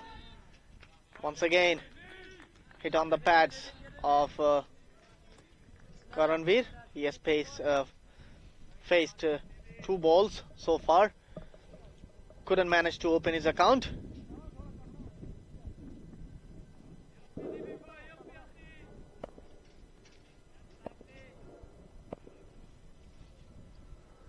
Good bowling from Nev Nagavkar.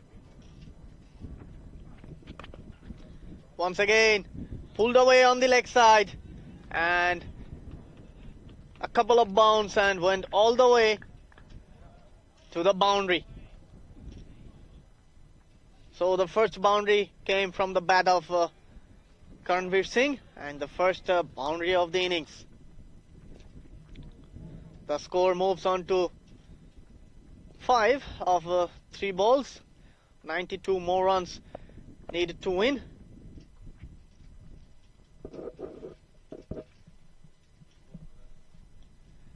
Bowler coming in to bowl the 4th delivery of the over, and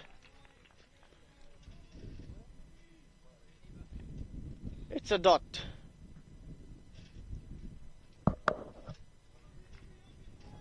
Good bowling from Nev Nagavkar.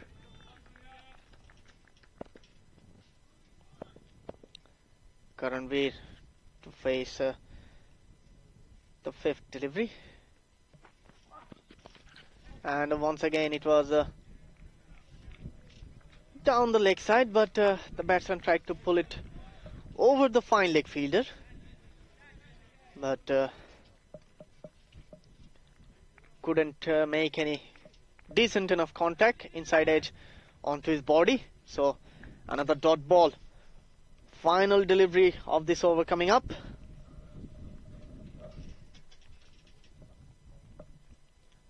And Nev coming on to ball, and once again it was down the leg side. The batsman swivels across to send it away for another boundary. A good finish to the over. And after the first over, Austria are on 9 for no loss.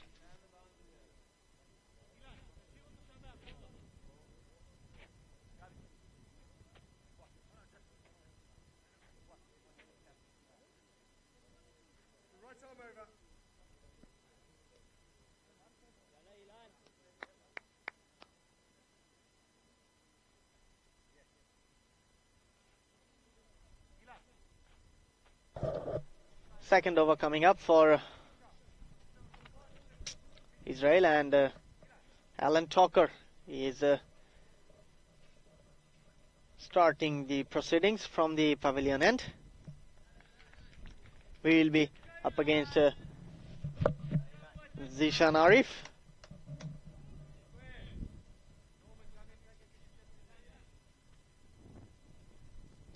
Need 88 more runs to win from 114 legal deliveries. Zishan Arif to face Alan Tucker. Full of boundary, full of ball, running towards the boundary, and it will be a boundary. Swung away on the leg side, and the umpire, Andrew Elliott, signals it for a 4. So Zishan Arif off the mark with a boundary. Alan Tucker is coming into bowl for the second time in this over. And Zishan Arif to face his second ball. And once again swung away on the leg side, but got beaten completely by the bowler and went right into the hands of the keeper. A dot ball. Third ball of the over coming up. Once again it's a full length delivery. The batsman goes over the cover. There's a chases on, 2 fielders converging on it, and the batsman has changed their sides for a couple of runs. 2 more runs added to the scoreboard. 6 runs so far in this over. Once again pulled away on the leg side, and it will be the first maximum, and it came from the bat of Zishan Arif. He moves on to 12 from 4 deliveries he faced. Lovely shot. It was a back of length delivery, but he was equal to the task. He rocked back onto his back foot and pulled it over the deep mid-wicket boundary for the first maximum of the Austrian innings. Lovely batting. Zishan Arif, he is looking confident at the moment. 12 runs already scored in this over. Still 2 more deliveries to go. Coming in for the 5th time in this over. And he tries to go again on the leg side. And again it's a dot delivery.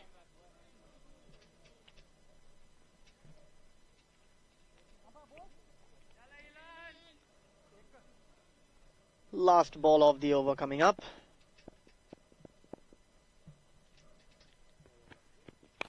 Full length delivery. The batsman charges down to the bowler and swung away on the leg side, but got an inside part of the bat and went straight to the square leg fielder. End of the second over, and Austria are 21 for none.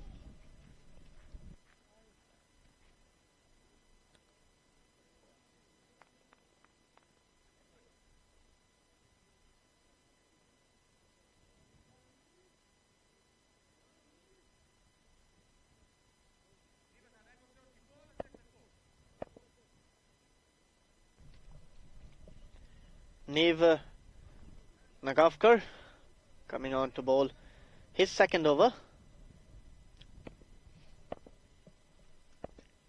And he is up against Karanveer Singh, who's on 8 of 6. Once again pulled away on the leg side and sent it almost to the Moara Vlasiei forest, and it went all the way for another big maximum. And Karanveer Singh is looking to free his arms at the moment. The scoreboard moves on to 27 of 2.1 overs. Never coming back for the second time in this over, and again it was pulled away on the onside, straight to the fielder.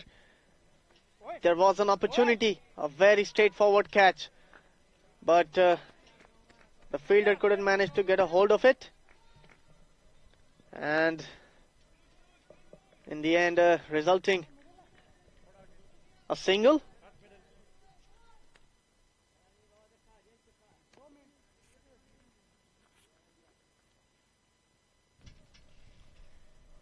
Zishan Arif to face the third delivery of this over.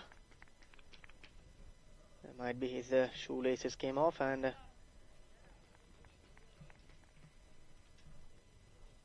small pause in the game, and now we are all set for the third delivery of this over.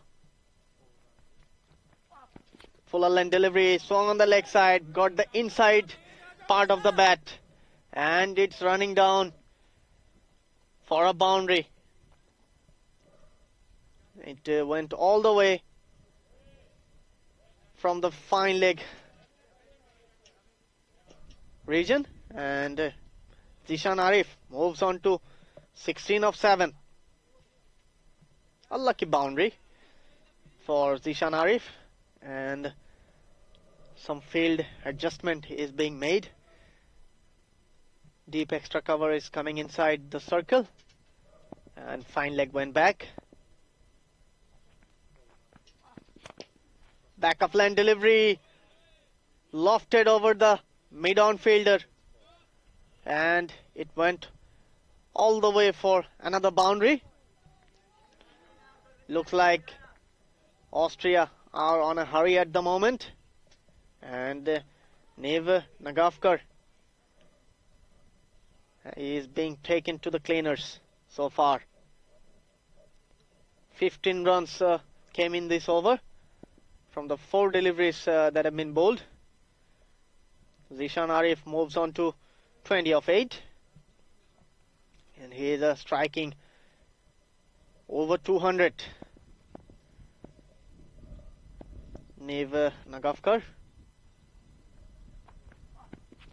fuller length delivery, again tries to go over the infield, and missing the ball.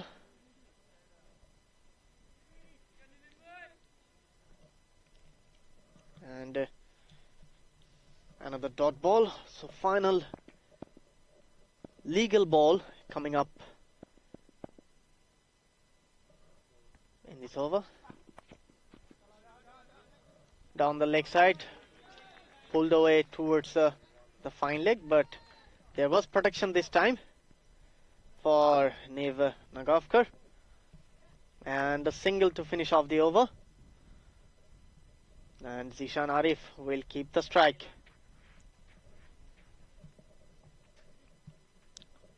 As we can see the scorecard, Karanveer Singh is on 15 of 8, and Zishan Arif is on 21 of 10. Ladies and gentlemen, we are coming live from the Moara Vlasiei Cricket Stadium for the 7th T20 International between Austria and Israel. And as we speak, the first ball of the 4th over has been bowled, and it was a low full toss, hit straight to the point fielder. no run in this occasion. Dot ball to start the over. And again, it was hit powerfully towards the cover fielder.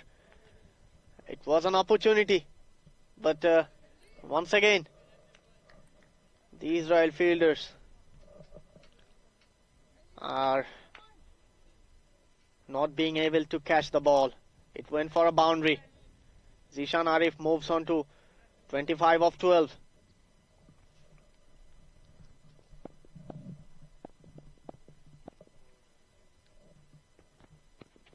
Fuller length delivery. Hit on the pads. Batsman tried to flick it on the onside, but only managing it to get it on his pads. Another dot ball.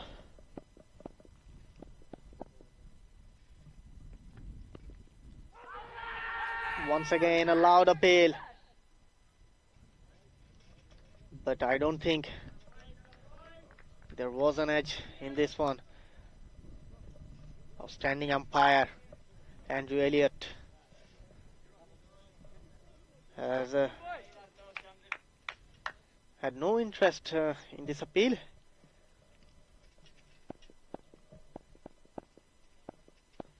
Zishan Arif to face Alan Tucker. Comes down the pitch and flicking it over the long on boundary for another maximum. Terrific batting from Zishan Arif.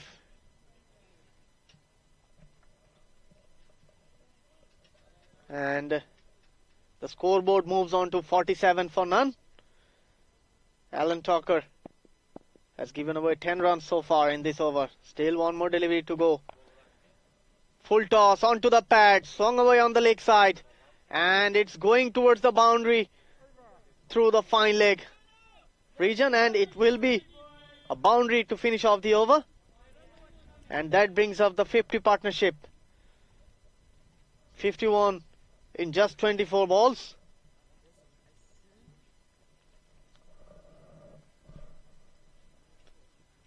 And 46 more runs needed in 96 legal deliveries.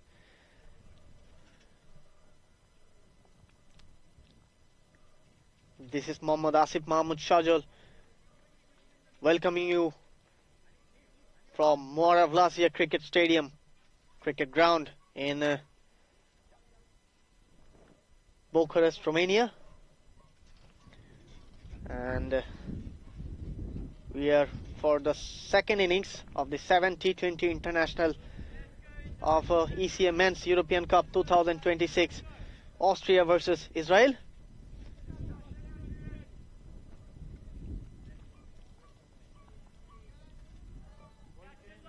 We can see a new bowler is being introduced from the forest end. Aidan Levy. He'll be up against Karanveer. And started off with the dot ball. It was outside the off stump, and Karanveer left a ball to go through the keeper.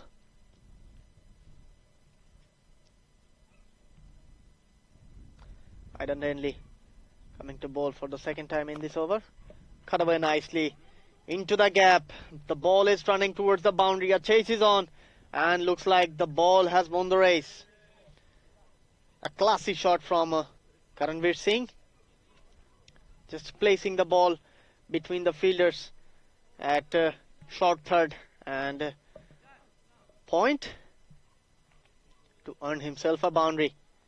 The scoreboard moves on to 55, and Karanveer moves on to 19 of 10, having a strike rate of 190. Aidan Levy coming in for the third time in this over. Karanveer charging the bowler, but in the end got beaten, and the ball went to the keeper. Another dot ball.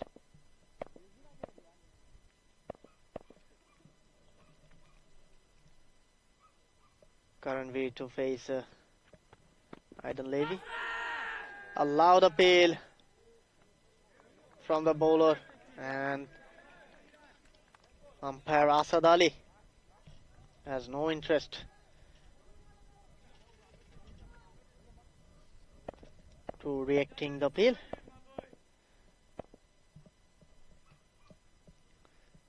Karanveer Singh to face the 5th ball of this over, and back of lane delivery, and respectfully played for a dot.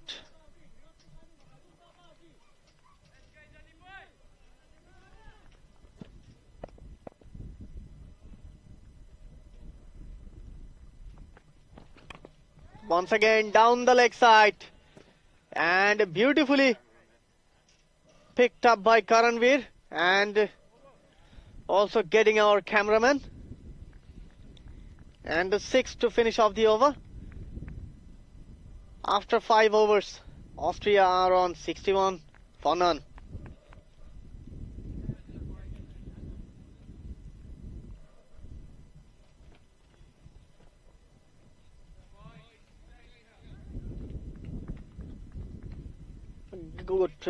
Good finish to the over for Austria. They need 36 more runs to win in 90.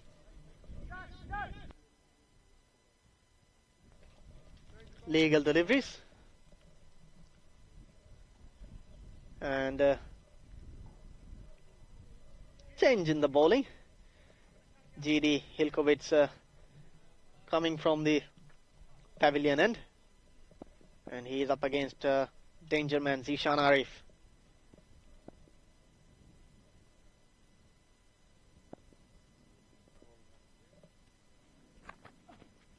Fuller length delivery, driven straight back to the bowler.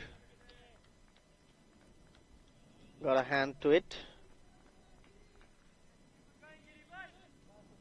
and a dot ball to start off the over. Final over of the power play is going on. The field will be spread after this over, I guess. And GD Hilkovits is coming into ball down the leg side, and pulled away for a boundary, and it went all the way from the deep backward square leg boundary for a 4. And the score moves on to 65, and Austria are looking very comfortable at the moment. Both these batsmen are batting pretty well. Charges down the wicket. Krysov catch it, but fell short of the mid-off fielder. Zishan Arif is trying to take on the bowlers. GD Hilkovits coming back for the 4th delivery in this over. And once again, it's a swing and a miss.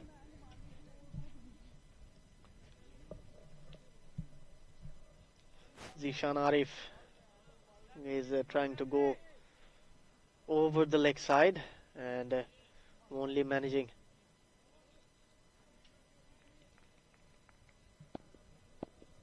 to hit some airs. In comes GD Hilkovits for the 5th time in this over. Once again swung on the leg side, inside edge, and it went to the fine leg region for a single. That brings up Karanveer on strike. He will be facing the last delivery in this over, if it's legal at the moment.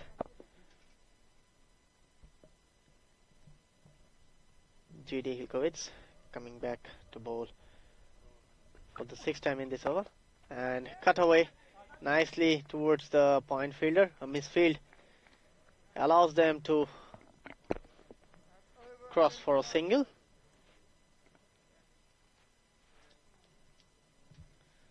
And after 6 overs, Austria are on 67 for none.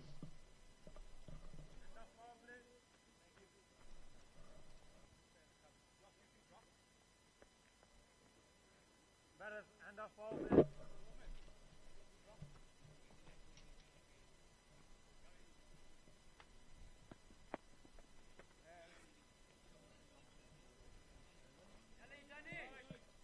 Aidan Levy coming to bowl his second over from the forest end.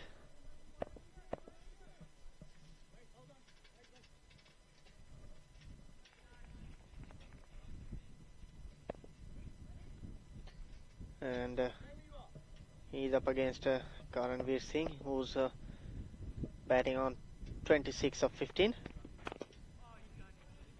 Back of lane delivery. Push towards mid-on, but only manages to get it to the short mid-wicket fielder for a dot. Down the leg side, and it will be a wide. So one more extra run is being added to the scoreboard.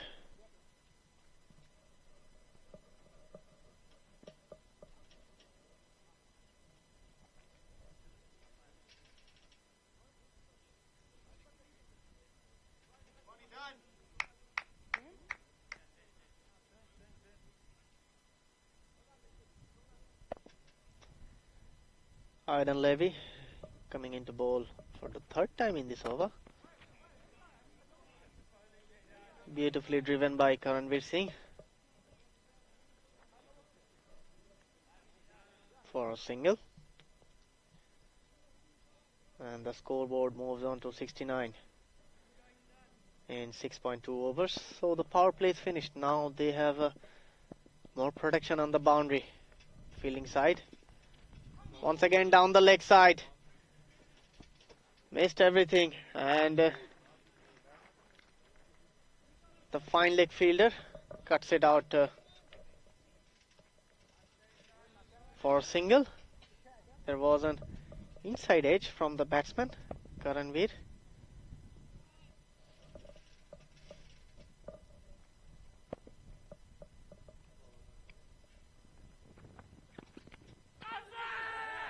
Again it's down the leg side, and the umpire Asad Ali has given him out. There was an inside edge. He tries to glance it towards the fine leg fielder, but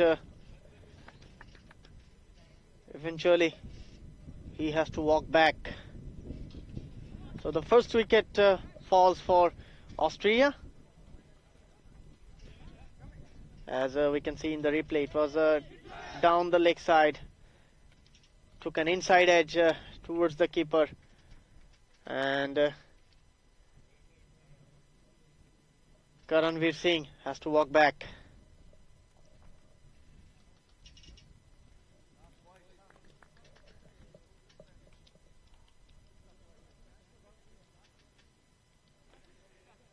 In comes Bilal Zalmai.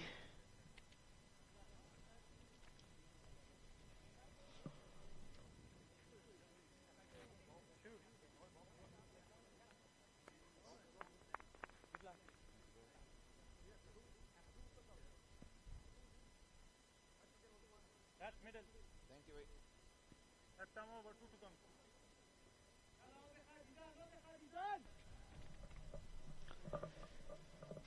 In comes Bilal Zalmai, and he will be up against Aidan Levy.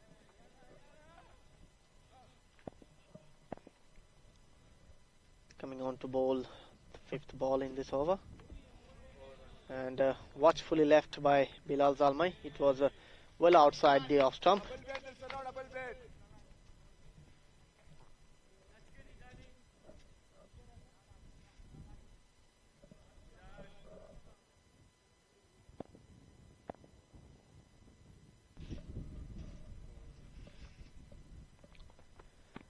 Idle Levy struck onto the pads, and it will be given out.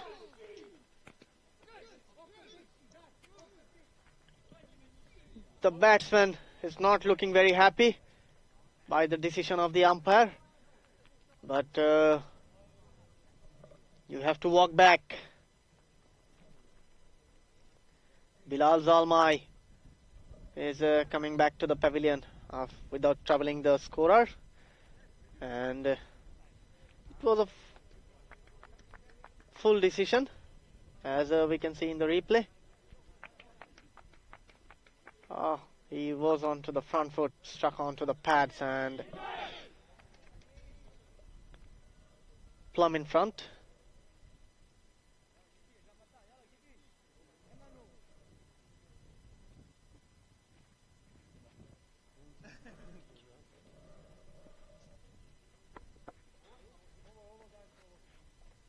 Aiden Levy picked up his second wickets in the last delivery that he bowled. And in comes Shadnan Khan to the crease, and Giri Hilkovic is coming on to bowl his second over, and he will be up against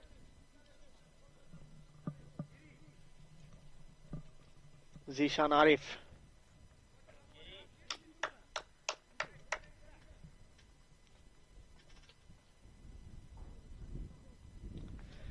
"27 more runs needed to win, and they've got 8 wickets in hand and 78 legal deliveries left." Zishan Arif batting on 41 of 22, and tried to go over the square leg fielder. We have to wait for the signal of the umpire if he has got any inside edge, and looks like he had.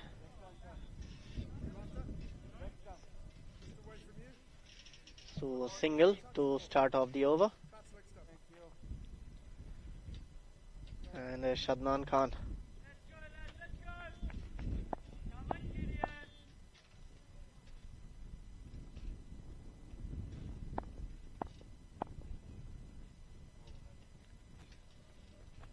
Second ball of the over. Tried to cut it, but only edging it towards the third man fielder.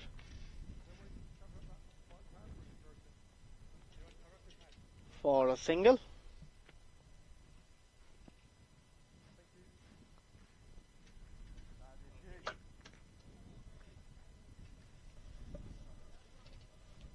So Shadnan Khan goes off the mark with the first ball that he faced, and Zishan Arif comes back on strike. He is batting on 42 of 23. Bowler coming for the third delivery of the over, and swung away on the leg side. Fielder down there, and he is gone. Caught on the boundary by the Israel fielder. Zishan Arif has to walk back after scoring 42 of 24 deliveries.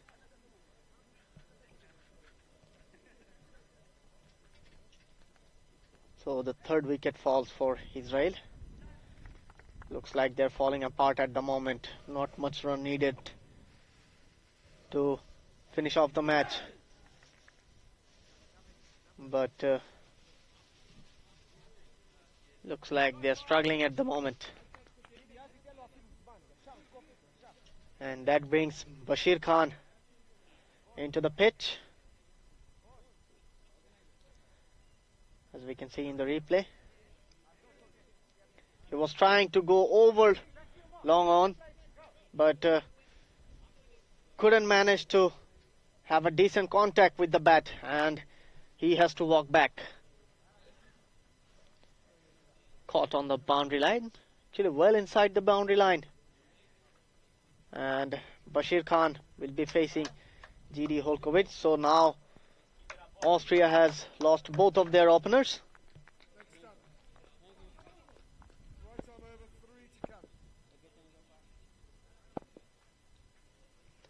25 more runs needed. And it was pushed towards the point fielder for a single.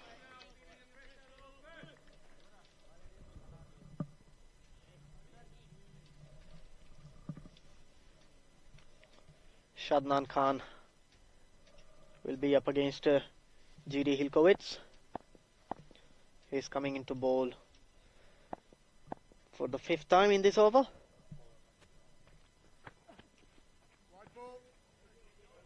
And an extension of the arm from Andrew Elliott signals a wide. So an extra run added to the tally. G.D. Hilkowitz is still about to bowl the 5th delivery in this over.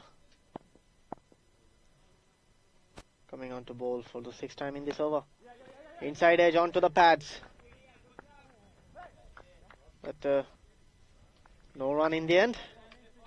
A dot ball.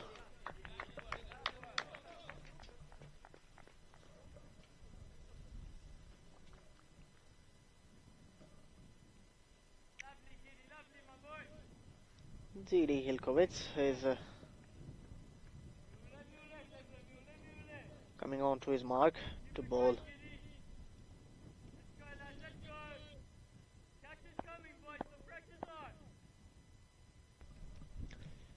Final delivery of this over coming up.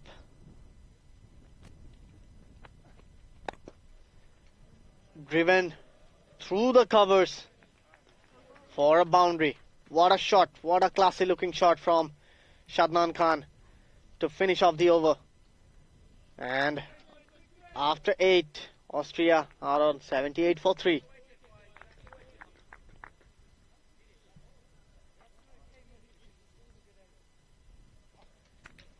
Good batting from Shadnan Khan. Very classy looking cover drive.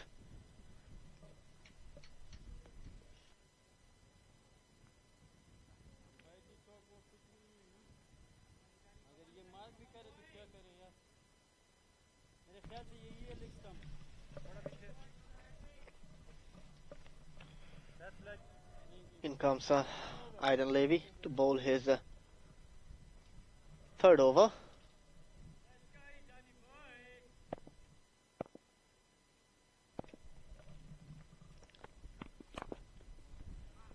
Driven back past the bowler for a single. It was a fuller length delivery.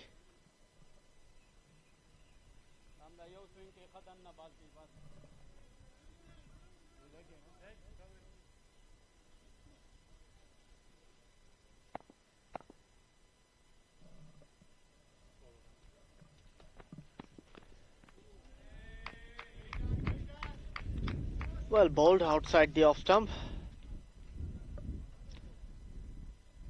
A low full toss outside the off stump. The batsman tries to go over the cover or through the cover, but missing it completely. Aidan Levy coming on to bowl the 3rd delivery, and it's another dot.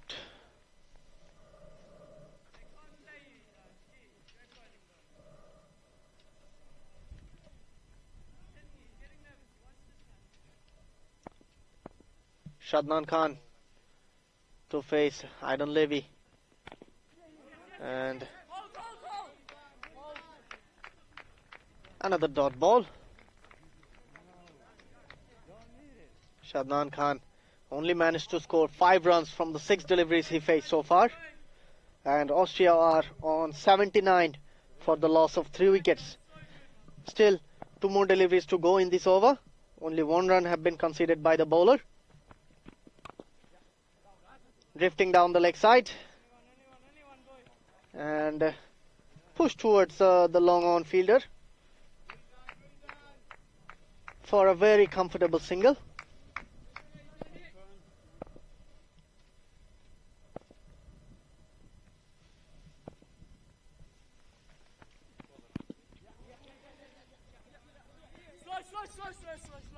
Back off length delivery. hit on the pads, and a leg bye signaled by Asad Ali, our visiting umpire from Italy. And as you can see, the scorecard.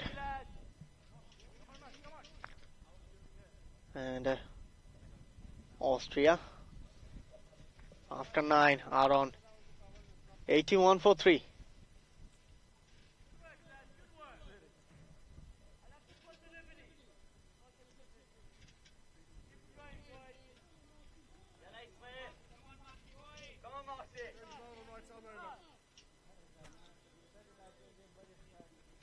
In comes Joshua Marks. New bowler is being introduced from the pavilion end, and he will be up against Bashir Khan, who's on batting on 2 of 3. 16 more runs needed in 66 balls.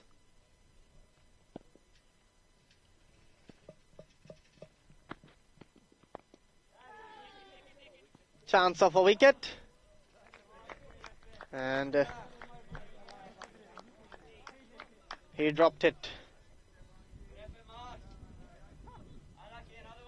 It was a back of length delivery. The batsman tried to go over mid wicket, but in the end checked his shot and the ball went up in the air, but the bowler tried to get the ball, but eventually couldn't manage to grab onto the catch.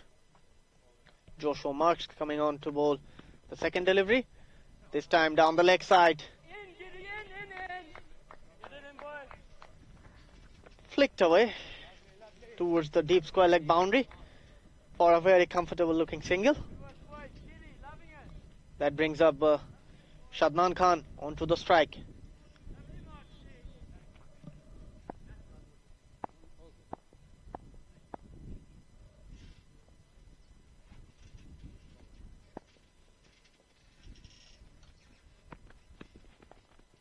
Down the leg side, and it will be a boundary for Shadnan Khan. It was a short ball down the leg side. All Shadnan Khan has to do, just had to put some bat on it. There was no fine leg, and it is a very easy pickings for someone like Shadnan Khan. Earns him a boundary. And Austria are on 86 for 3.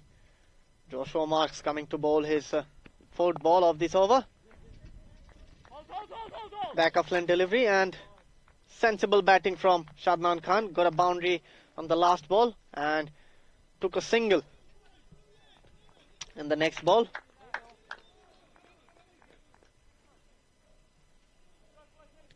Lovely piece of batting from Bashir Khan and Shadnan Khan.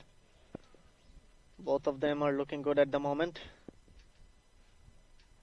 Coming back for the fifth delivery. What a shot from Bashir Khan. Just one step forward and bang onto the leg at our right side. Terrific batting. Good shot from Bashir Khan.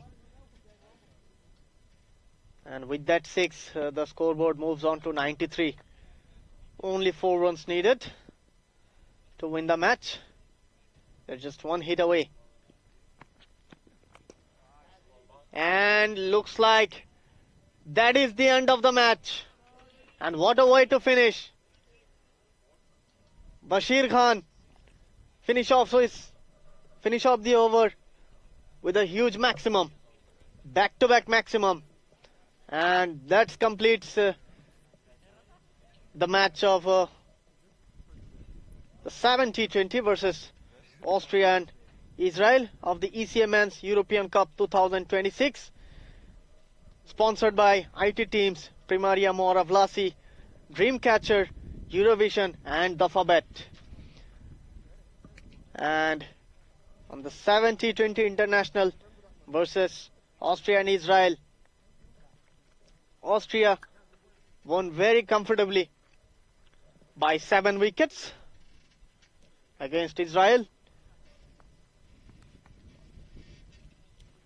They were put on a bat to chase 97 in their 20 overs, but they have managed to cross the target in 10 overs.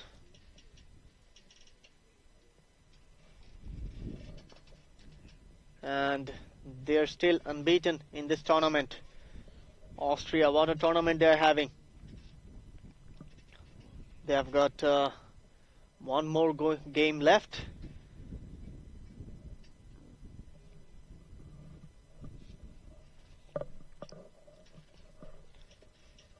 And that's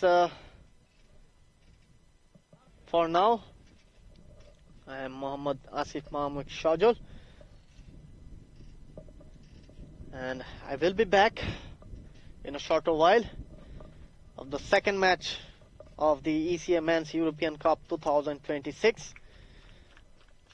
I'm sorry, 8th match of the ECA Men's European Cup 2026, sponsored by IT teams Primaria, Moara, Vlasiei, Dreamcatcher, Eurovision and the Fabet. Till then, see you guys. Stay well, stay fit, stay healthy.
Good day, bună ziua. Welcome back to ECA Men's European Cup 2026. Match 8. We have Turkey versus Israel. We have our captains. Wonderful captain, Mr. Murat from Turkey and Mr. Gabriel from Israel. And this is the important match. The team wins from Turkey. They have chances to go to semi-finals. So we have our colleague, Mr. Abdul Shakur. Please exchange the team sheets to Turkey and Israel. Please have a look and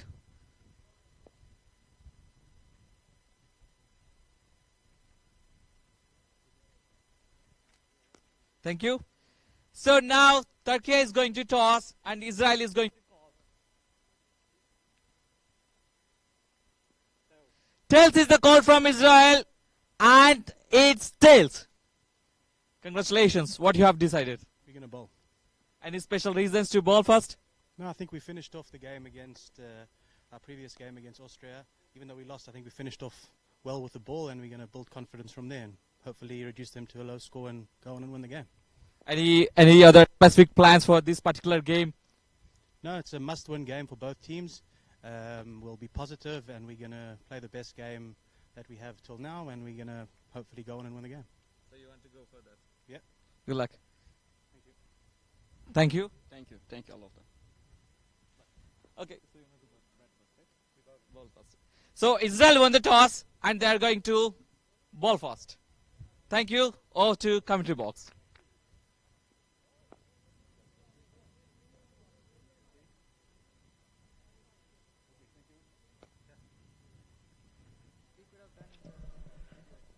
Good afternoon, everybody, and welcome to this ECA Men's European Cup 2026, powered by Dreamcatchers, IT Teams, Primaria, Moara, Vlasiei, Eurovision, and Dafabet.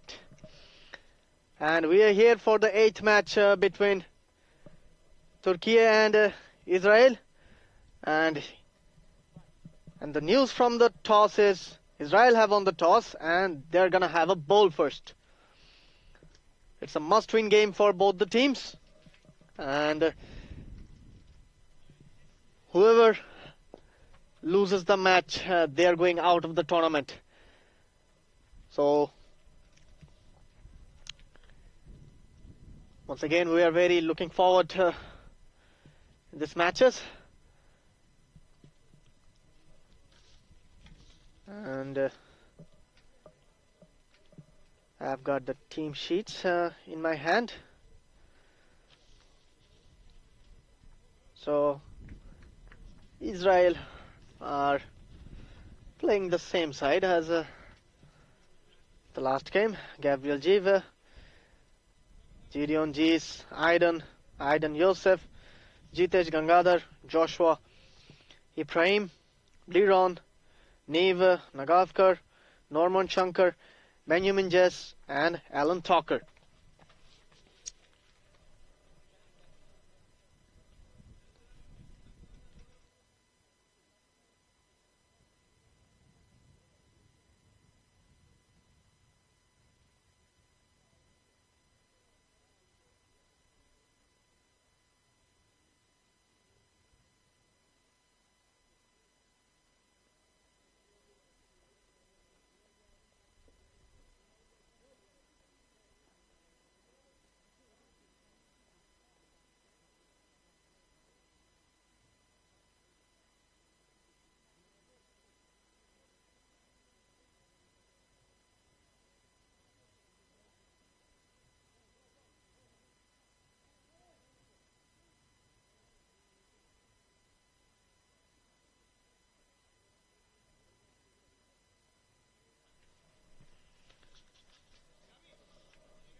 And as the match is about to start, the players are warming up at the moment, and I will be updating as the match starts and progresses.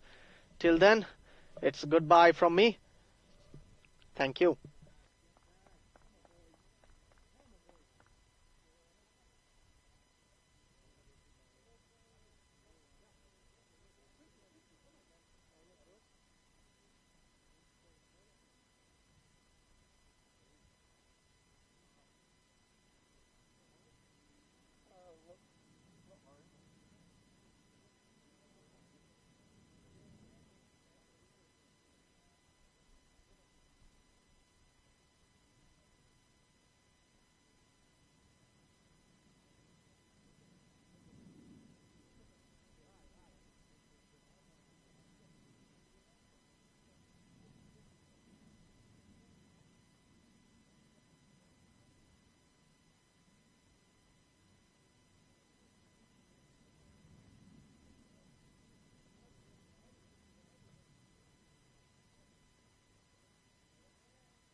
Good take, boy. Good take, Ben.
Hello everyone, good afternoon, and I'm reporting live from Moara Vlasiei Cricket Stadium, and we are here for the ECA Men's European Cup 2026, sponsored by IT Teams Primaria Moara Vlasiei, Dreamcatcher and Eurovision, and we are here for the 8 T20 between Turkey and Israel. I have the team sheets in my hand, and we have for Israel Gabriel Jeev, Gideon Jesse, Aidan Versulker, Aidan Youssef, Joshua Ibrahim, Liron, Neva Nagavkar, Noman Shankar, Benjamin Jess, and Alan Talker. And Hiroshan Panjera comes in into the side. And for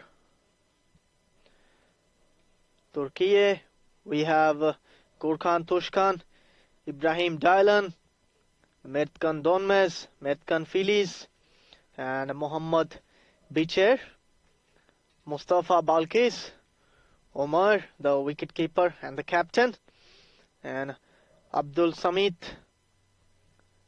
Then we have Murat Yilmaz, Sherdar Emir, and Muhammad Khan. And as we can see, the umpires are getting ready to get on with the game. We have got our two standing umpires. One is Mr. Imran Haider, and our visiting umpire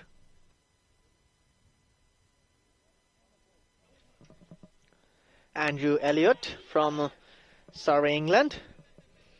And we are looking forward for an exciting match, and Asif Mahmood will be with the mic with you guys.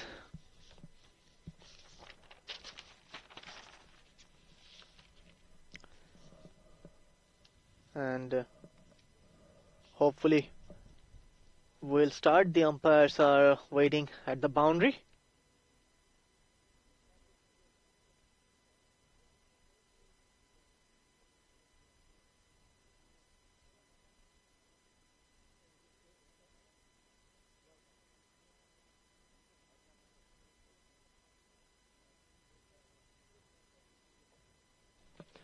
And as we can see on the bottom right corner of your screen, the umpires are going into the center, followed by the Israel players and the Turkey's batsmen are coming on the field. This match is very important for both of the teams. They need a win if they want to stay alive in the tournament. Otherwise, it's done for them in this tournament. And both these teams are yet to register a win.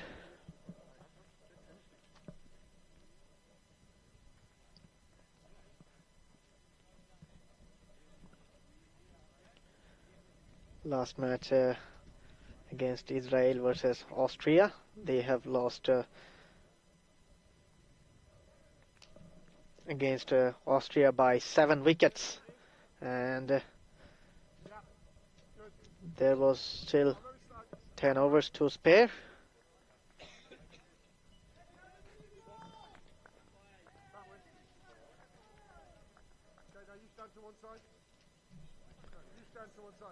And looks like the bowler will start from the pavilion end. Umpire Imran Haider handed over the ball to the bowler, and both the batsmen are looking pretty confident at the moment.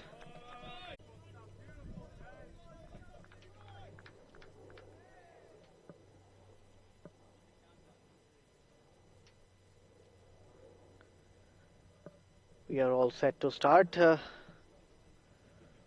Maybe something's not ready at the moment. And looks like we are all set. There was some slight pause to start the match.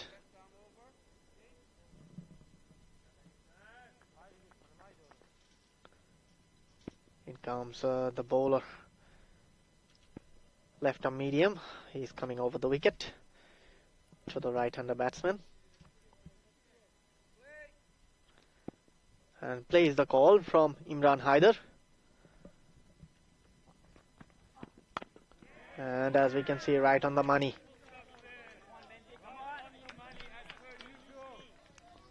And good length delivery. And the batsman gently played towards the short cover fielder. And a dot to start off the match. We're still having some issues in the ground. Both the umpires are looking to solve the problem.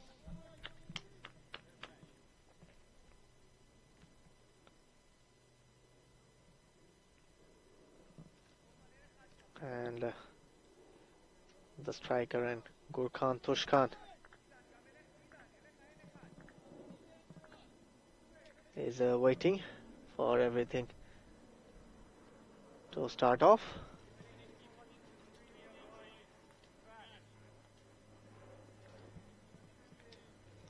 And we have Mert Kandonmes, Mert Chandonmes in the non-striking end. And looks like we are having some issues. I'm still not sure what's going on in the middle, but it will be solved. And as we speak,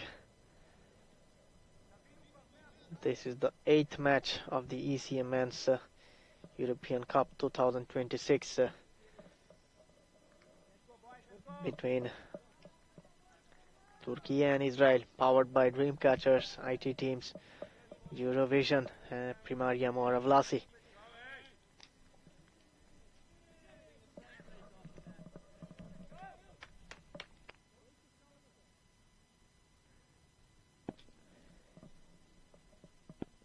Niv Nagavkar coming into bowl for the second time in this over, and he went past the outside edge of Gurkhan Tushkan. He tried to create some room for himself and tried to play it on the offside, but missed it, and the ball went straight to the keeper.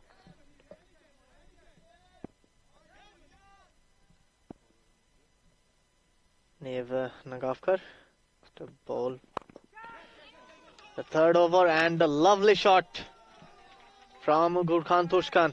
It was an over-pitch delivery and dealt with the maximum authority by Gurkhan Tushkan.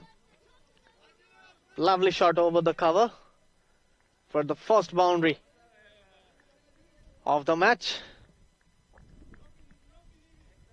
And it came from the bat of Gurkhan Tushkan.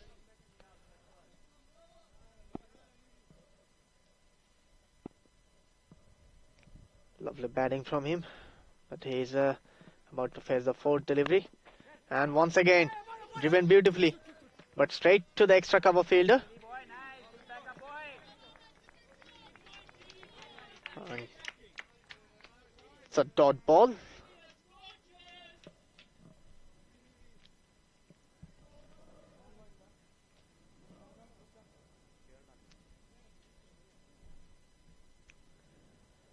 It's going to be a very interesting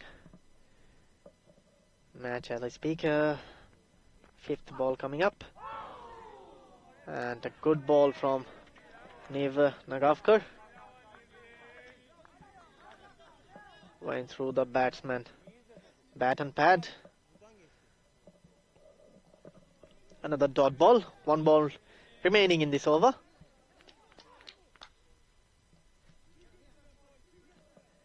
The current run rate is 4.80.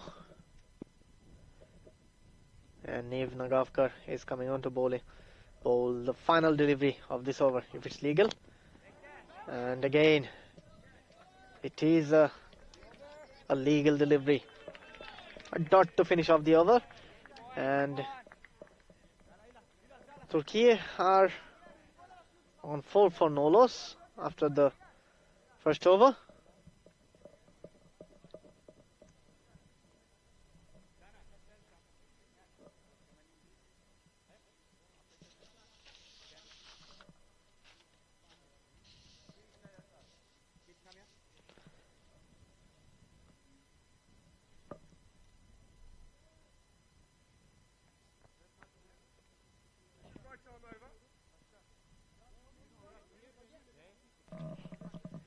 And looks like Alan Tucker is coming on to bowl from the far stand. And Mertcan Donmes is on the strike.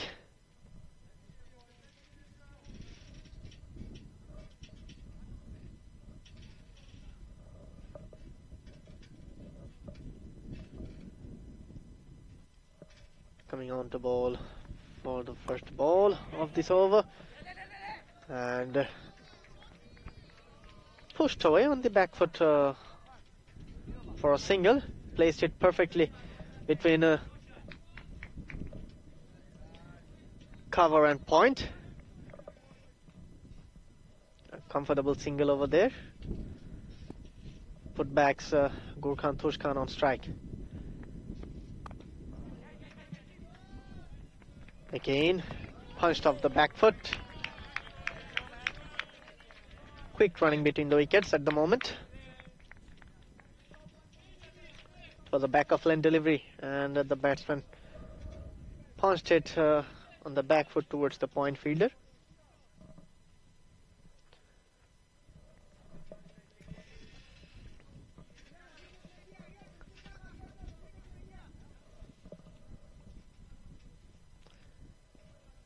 Mertcan Donmes is on strike, and Alan Tucker is coming on to bowl.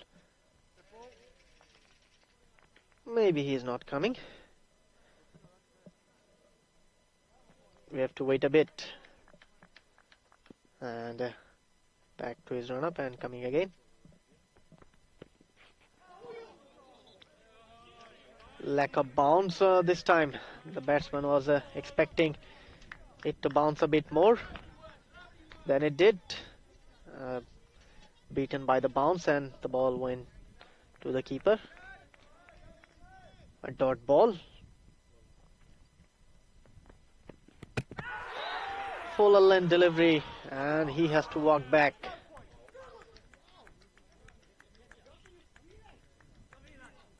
He has to walk back after scoring a single. It was a full length delivery, and he was trying to go leg side, but in the end, maybe some inside edge helped it to hit the wicket. So Alan Tucker picks up the first wicket of the Turkey's innings.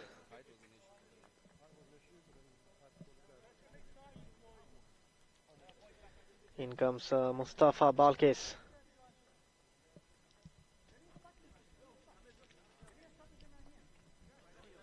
So far he is having quite a good tournament. Is Mustafa Berk Balkes. He has played 2 matches and scored some valuable runs for him and for his team. But he is up against Alan Walker. Alan Talker. My bad.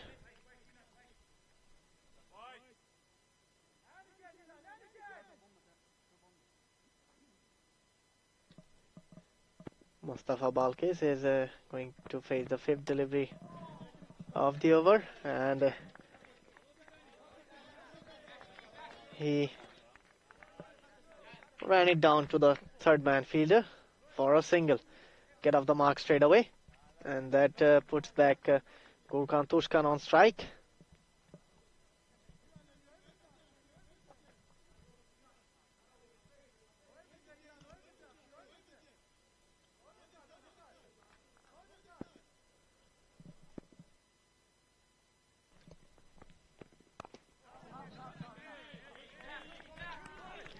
Good length delivery. Post of the back foot straight to the fielder. A dot to finish off the over. After the 2nd over, Turkey are on 7 for the loss of 1 wicket.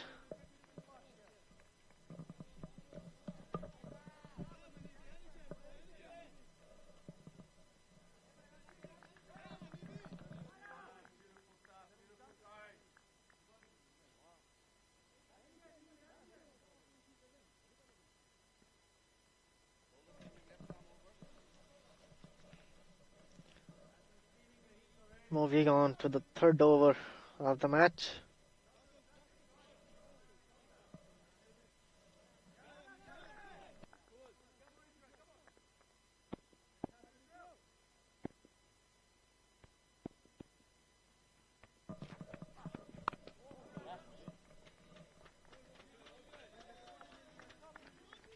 Pushed away towards the 3rd man fielder, and it will be just a single.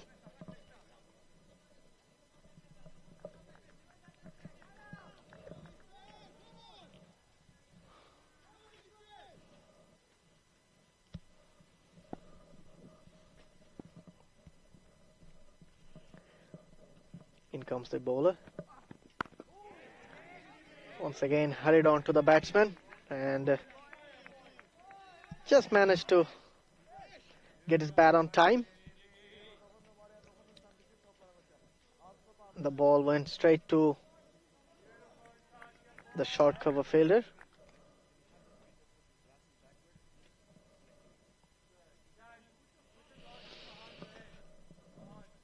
If Nagavkar is coming on to bowl his 3rd delivery in this over.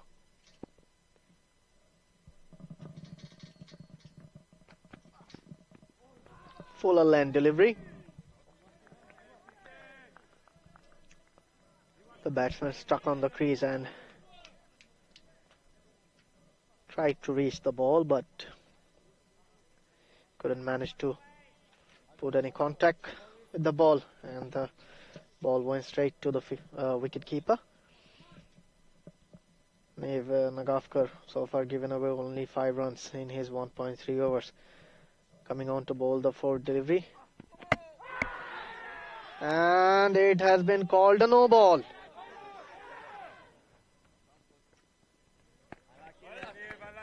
It's a no ball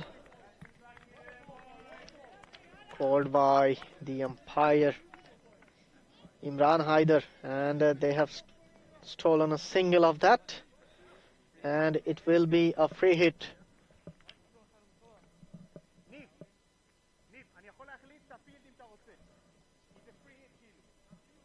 Free hit for Mustafa.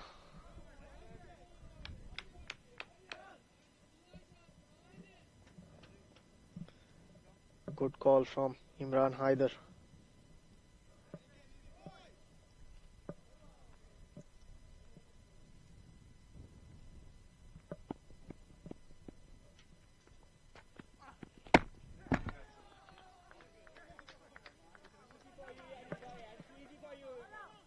The bowler hits the stumps, but that doesn't count because it was a free hit. The batsman can only get out on a free hit by a run out. That was 3 in a row, but yeah.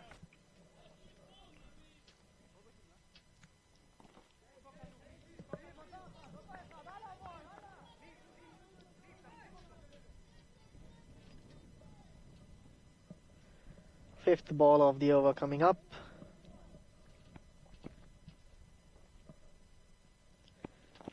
And Mustafa Balkis is to face. Hit his thigh pad. The bowler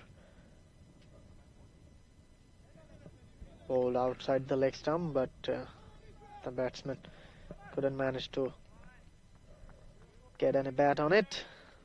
Tried to push it on the leg side, but struck him high on the thigh pads.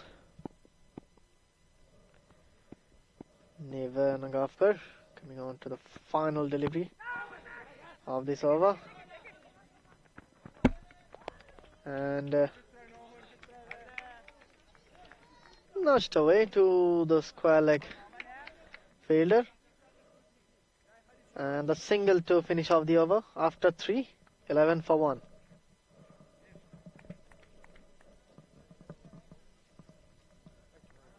So far, it's a decent start for both of the teams. As of we have seen that both these teams are unable to, I would say, fail to register a win. Both these teams haven't been able to score enough runs on the board in the power plays.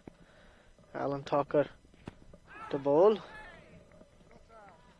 and Mustafa once again going to the back foot and letting the ball hit his pads.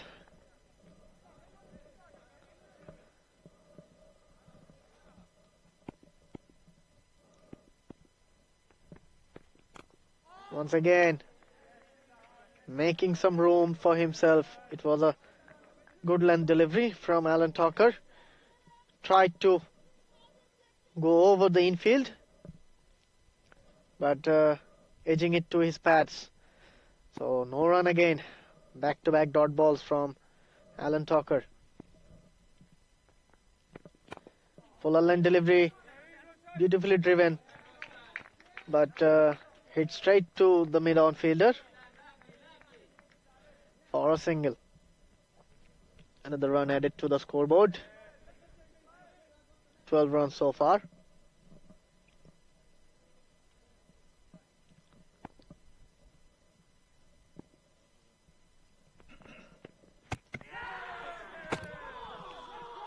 And that's another wicket departs. So Turkey have lost both of their openers. To other full length delivery, the batsman went to the back foot and couldn't get his bat down in time, and the ball hits the stumps. He has to walk back. So 2 wickets in 2 overs for Alan Tucker.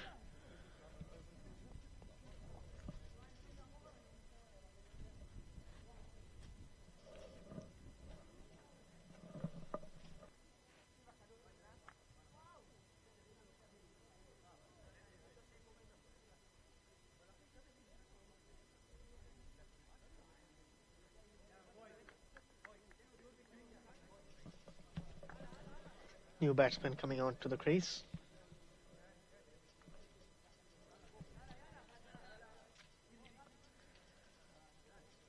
Mohammad Khan is the new batsman. He will be facing Alan Walker's 5th delivery of the over. 2 more deliveries left in this over. And after 3.4 over, Turkey are on 12 for 2.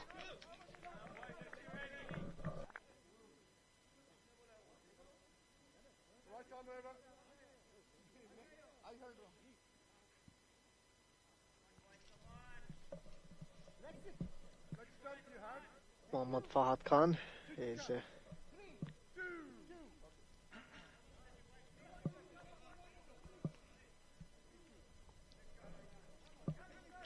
taking the strike, and Alan Talker to bowl the fifth delivery of this over. He advances down the wicket on the first ball. A pretty fancy shot to play on the first ball of the innings, and in the end only managed to hit it to the bowler, and another dot ball. Last ball of the over coming up. What a shot from Fahad Khan. Mohammad Fahad, 1-2 step and bang onto the banks in our left side. The first maximum of the match comes from the bat of Fahad Khan, and that completes the over. After 4, it's 18 for 2.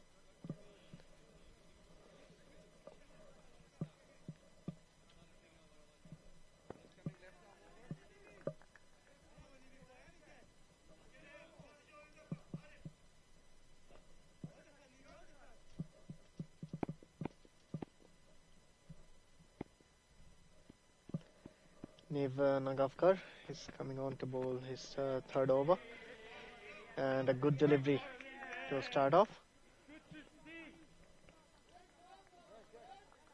Hit the batsman on the unprotected part of the leg,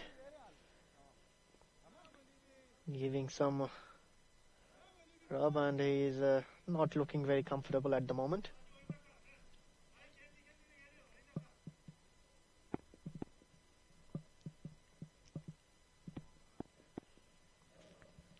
Mustafa to face Nev, and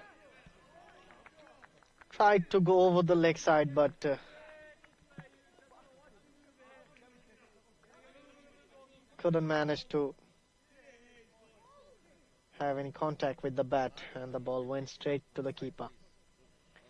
Nev Nagavkar, he is going to bowl to Mustafa. Third ball of the over coming up, and once again tried to cut through the covers, but the fielder was equal to the task.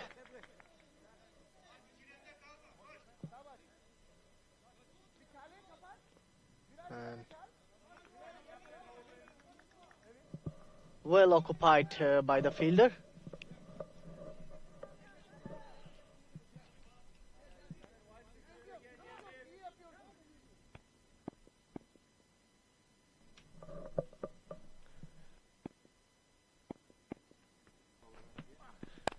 Once again, a low full toss onto the stump, and this time Mustafa Balkis hit it over the cover for a boundary. Good shot from him, and a sloppy bowling from Nev Nagavkar.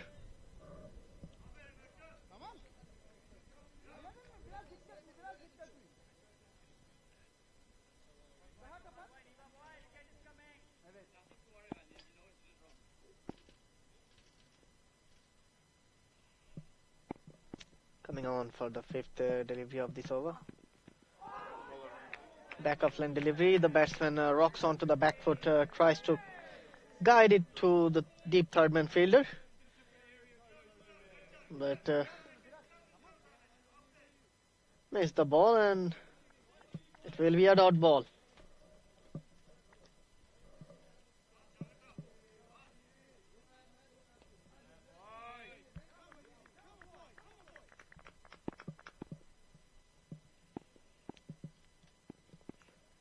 Mustafa Balkis to face the last delivery of this over, and this time he succeeds to guide the ball to the deep third man fielder, and a single to finish off the over. After 5, 23 for 2.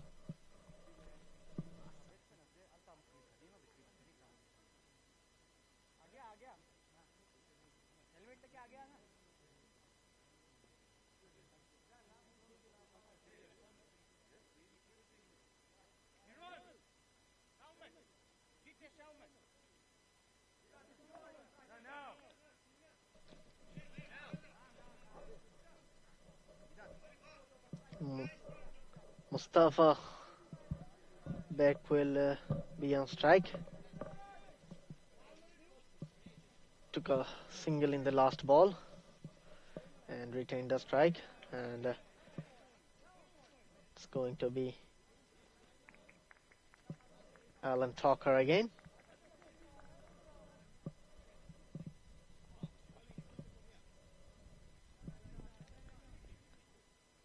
And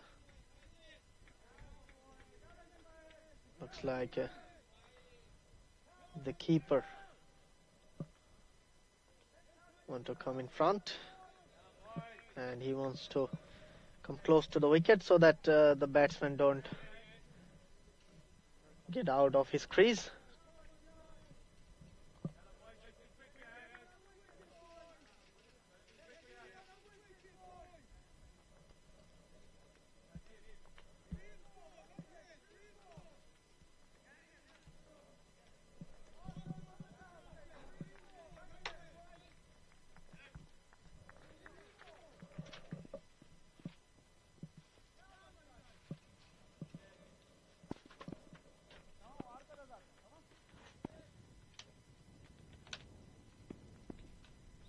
First ball of the 6th over coming up, pushed away on the back foot and pushed well outside of the reach of the third man fielder, and by the time he collects, the batsmen have changed their ends for a couple of runs. Good running between the wicket. There was an opportunity of a run out, but the throw was not appropriate. Mustafa Balkis is about to face the second delivery of the over, and he has lofted it over the mid-on fielder for a couple of runs. There was a chance to grab the ball, but the fielder haven't been able to do so, and in the process 2 runs for Turkey, and the scoreboard moves to 27 for 2.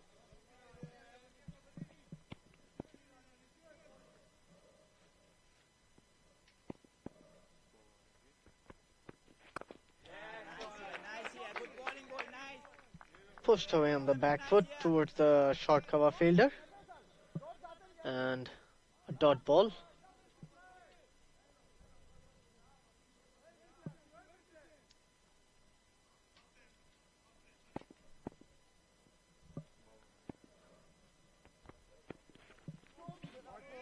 Down the leg side, sloppy stuff from the bowler, and the umpire Andrew Elliott stretches his arms and signals it as a wide, and the batsmen have ran one between the wickets, so 2 runs is being added to the scoreboard. Alan Talker coming again to bowl the 4th delivery of this over. Mohammad Fahad on strike. I think someone was talking that disturbed the umpire. So Alan Talker was pulled off. He has to come back again to bowl the 4th delivery. Once again down the leg side, pushed it into the gaps, thinking of a second and decided against it.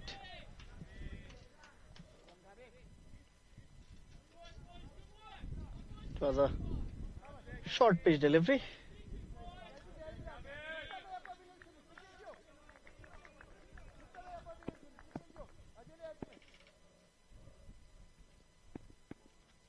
Comes back for the 5th ball. Full length delivery, driven towards the mid-on fielder for a single.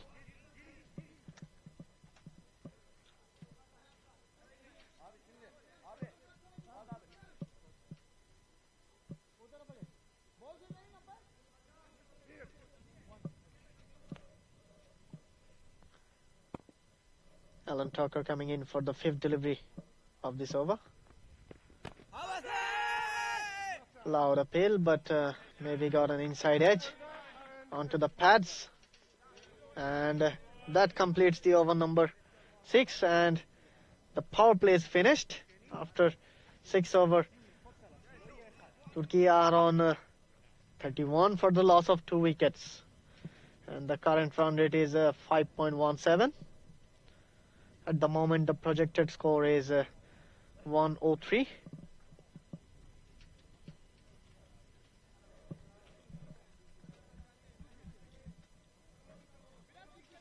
I'm not going catching.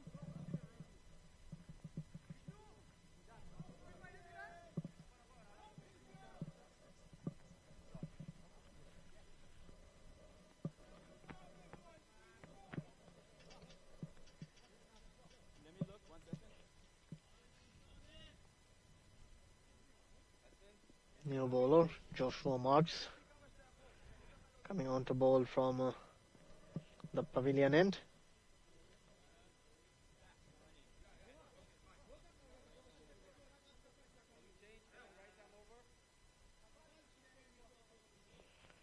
And Mustafa Balkis will be on strike.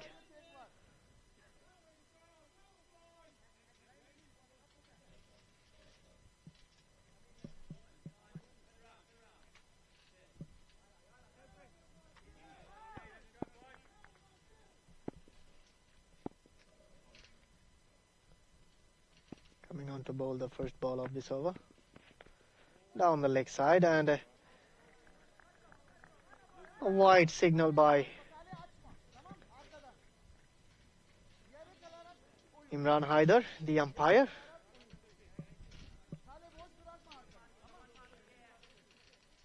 And Joshua Marks has to re-bowl that again.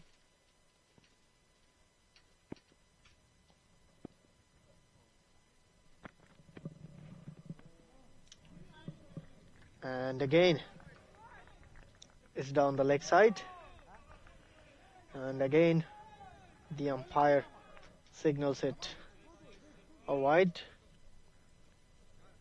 So 2 runs added to the Turkey's innings. Once again it was outside edge, and he failed to catch the ball.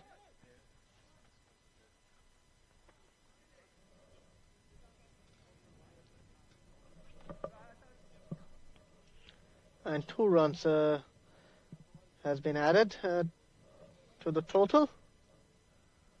And looks like the fielder have injured himself.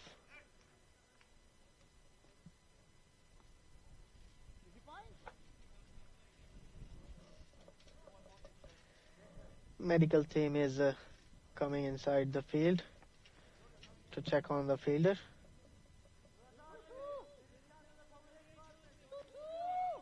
And to let you know, guys, this ECA Men's European Cup 2026 is powered by Dreamcatcher, IT Teams, Primaria Moara Vlasiei, and Eurovision Sport.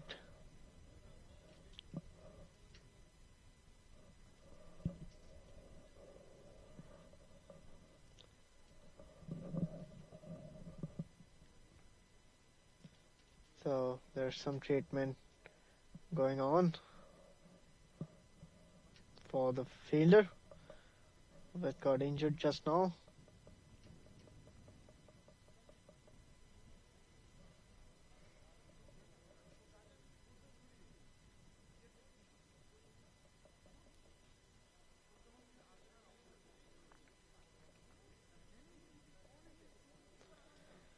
And he is back on his feet, as we can see.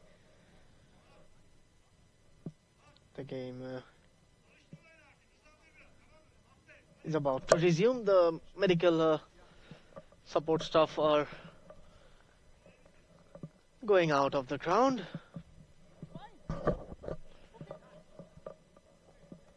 And Joshua Marks is coming back to his position.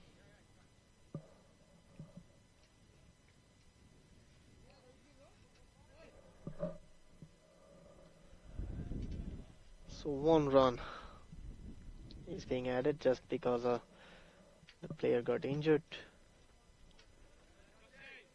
The ball was dead before they completed the second run.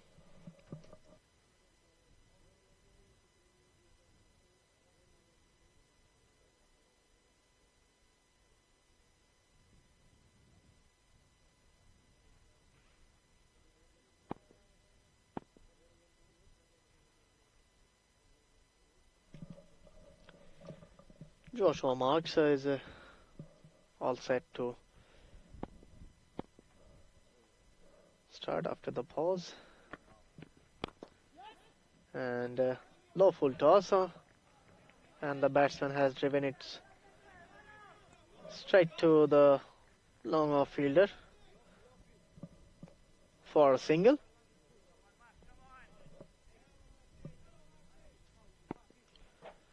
And Joshua Marks is coming again to bowl the third delivery of the over, and it's was hit over the cover,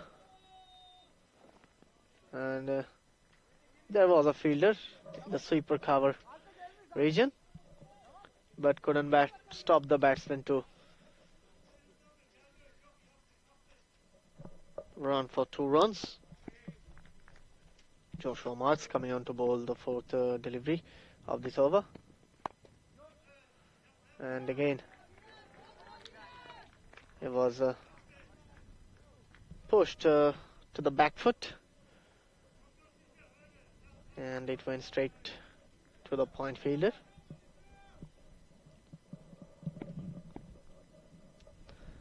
Dot ball, and the fifth delivery is coming up, and once again a full length delivery went straight to the mid off fielder. There was a chance of a run out, but he couldn't grab the ball in time. 1 more run added to the Turkey's innings. The scoreboard moves on to 38 for 2. Final ball of the over coming up, and it has been guided away to the deep third man for a single. With that single, the 7th over is completed, and after 7 overs, Turkey are on 39 for 2.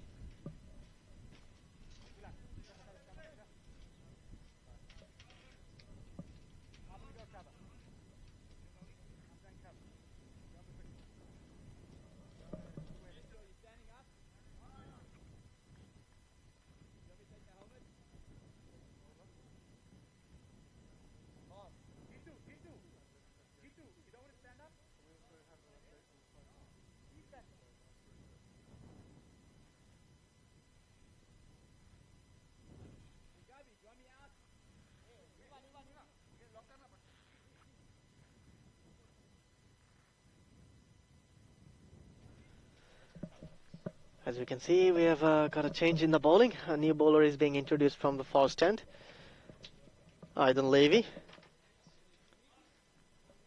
and he's up against Muhammad Fahad Khan.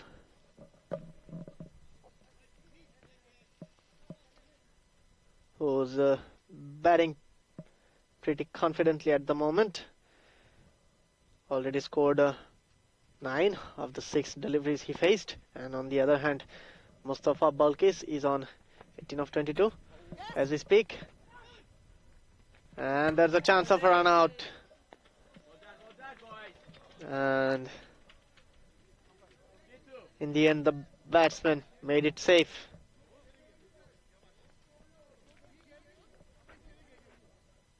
It was a back of line delivery. Was guided towards the third man fielder,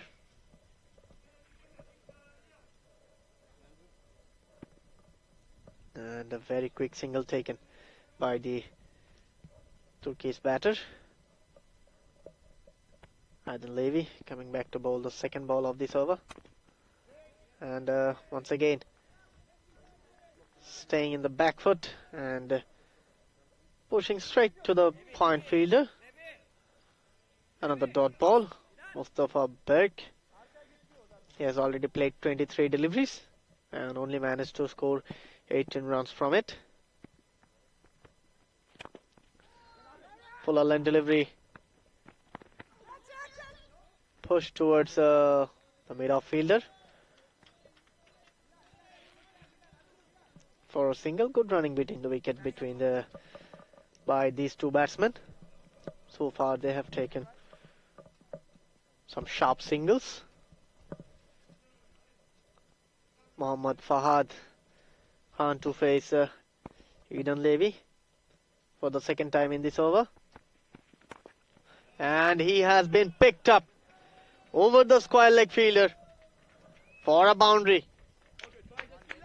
Lovely shot from Mohammad Fahad. And the 30 partnership comes off. 33 of 24 deliveries. Good shot by Mohammad Fahad. It was drifting onto the pads and he helped himself for a boundary. 2 balls left in this over.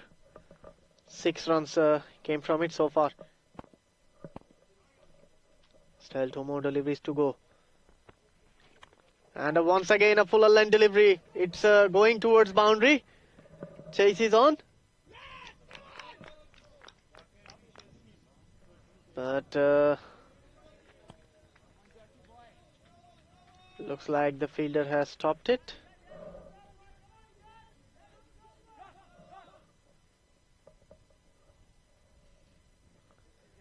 And the batsmen changed their side for a couple of runs.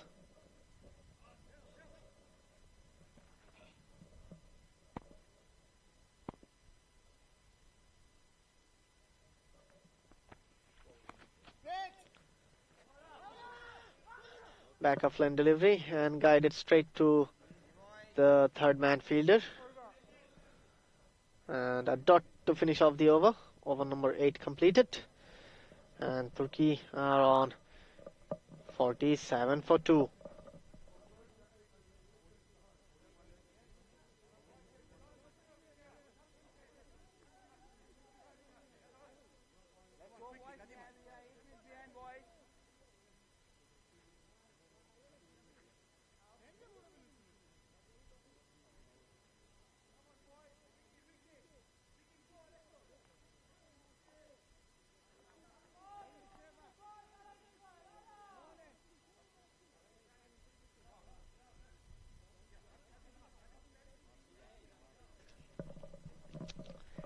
Aiden Levy coming back to bowl. I'm sorry, not Aiden Levy. Joshua Marks is coming on to bowl his second over. Fuller line delivery. Cries of catch it, but fell short of the fielder. The batsman tried to go over the long on fielder, but only managed to get it run towards the third man fielder for a single. And that brings up Mohammad Fahad Khan into the strike.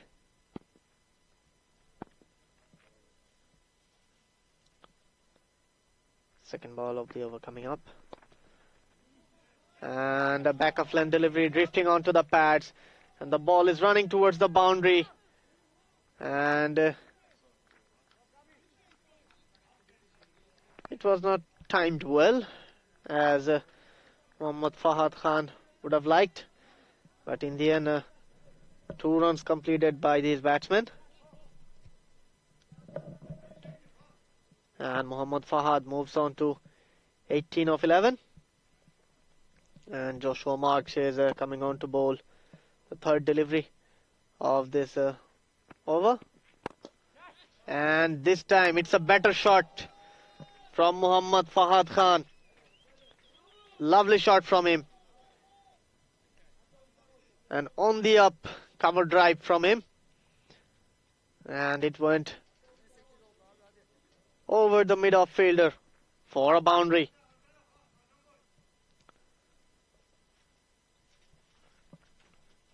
Fahad Khan at the moment striking at almost 200. And once again, he goes for it, but this time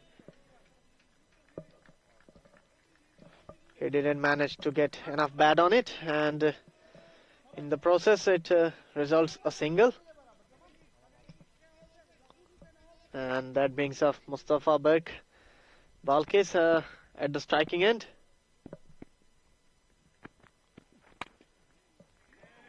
And again,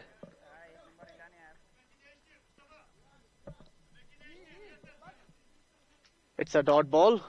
So Joshua Marks is bowling pretty well at the moment.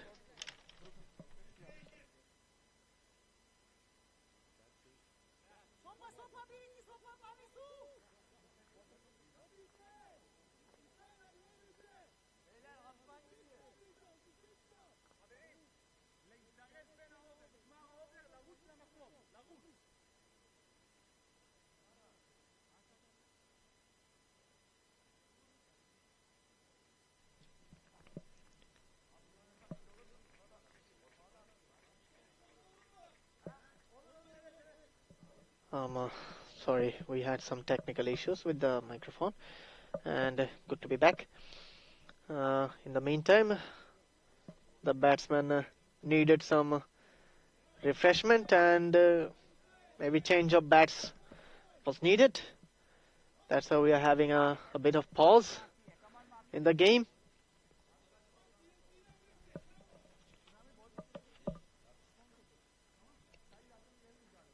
Joshua Marks is coming on to bowl the last delivery of this over.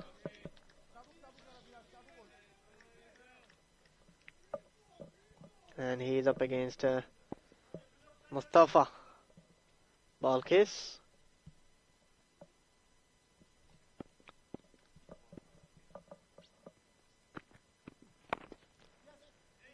Fuller length delivery and driven beautifully towards the wideish long on fielder for a single.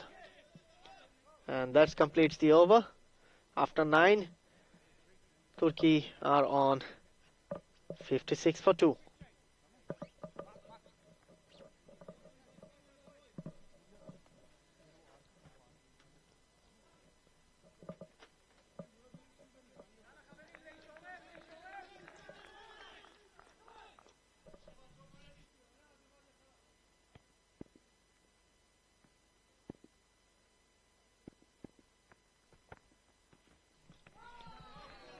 Aiden Levy is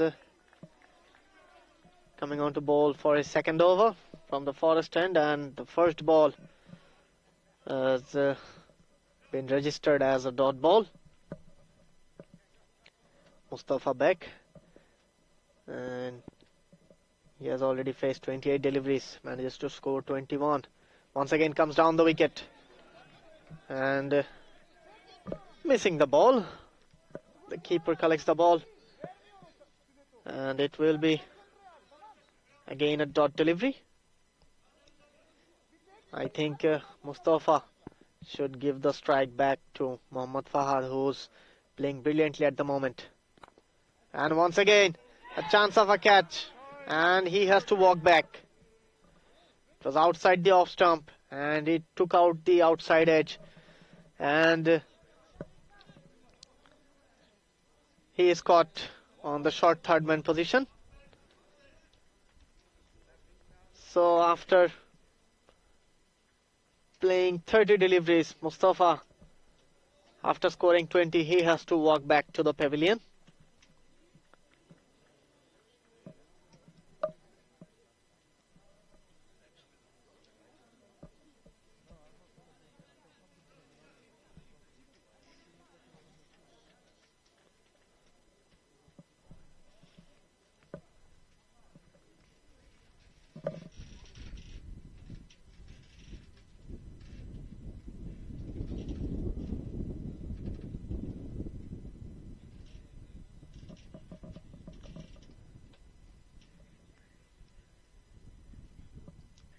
Looks like the refreshment break is coming on.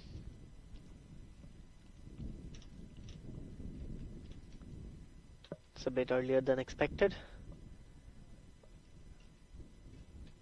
but it's a good break for both the teams to reset their tactics and need to do some, if they need to do some correction in their gameplay, they will talk about it. And as I speak, this is the 8th match of the ECA Men's European Cup 2026 and the 8th T20 International between Israel and Turkey. And this tournament is sponsored by IT teams Primaria, Moara, Vlasiei, Dreamcatcher and Eurovision Sport.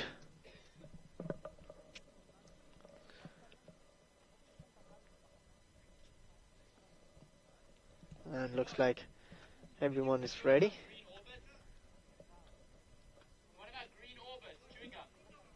The break is about to finish. The umpire are also having some refreshment at the moment.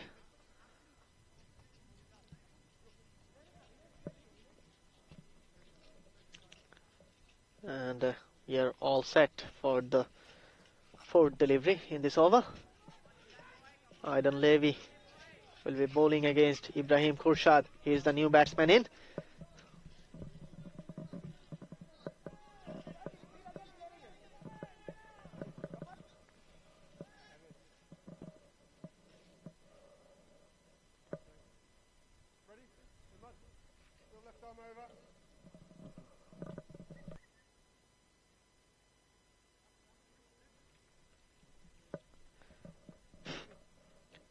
And looks like Andrew Elliott is signaling to our match officials in the pavilion. And it is a wide. It was well outside the off stump. It was too far from the batsman and it will be called a wide. Aidan Levy has to re-bowl that again. Already got a wicket in this over. And again, the natural angle is leaving the batsman. And it will be another dot.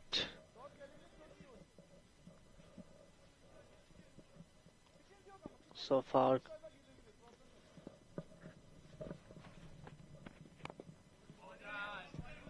once again, it's a dot ball. So far, it has been a good over by the bowler.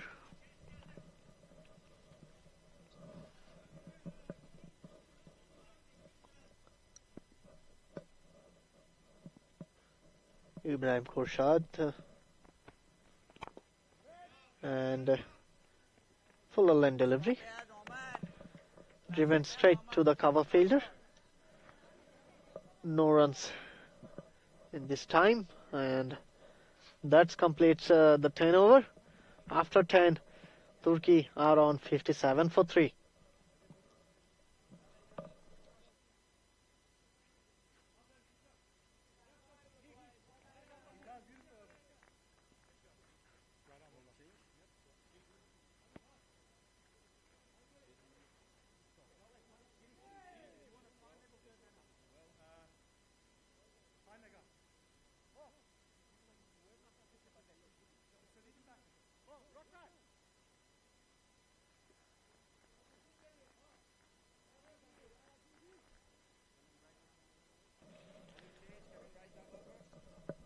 A new bowler is being introduced from the pavilion end, G.D. Hilkowitz, and he will be bowling to Mohammad Fahad, who's batting on 23 of 13 deliveries he faced.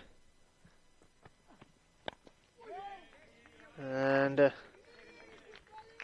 just got low in front of the batsman. And it was very smartly played by Mohammad Fahad. And he is the key for Turkey at the moment. He has to play till the end.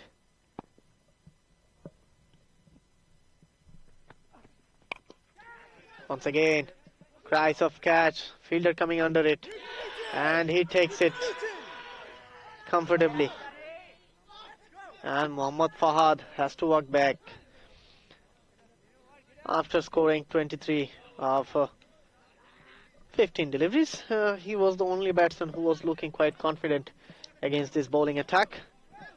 But GD Hilkovic caught the prize wicket of Mohammad Fahad.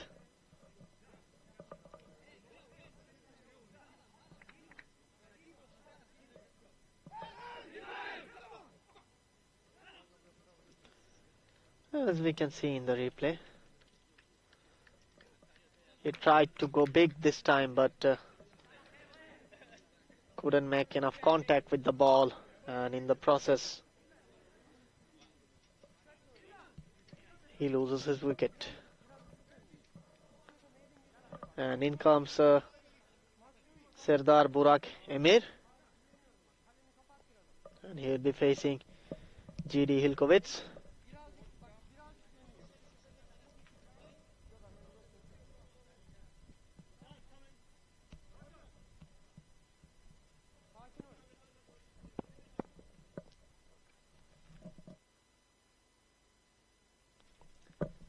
GD Hilkovic coming for the third delivery in this over, and the batsman tries to drive, but got an outside edge, and the ball went straight to the point fielder.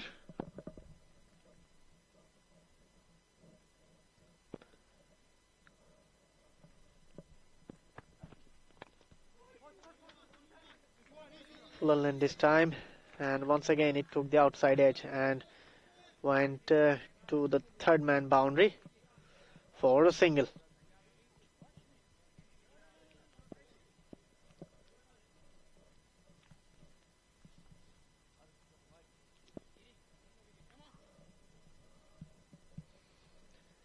GD Hilkovic is about to bowl the fifth delivery in this over, and it beats the edge and went straight to the keeper. No run again.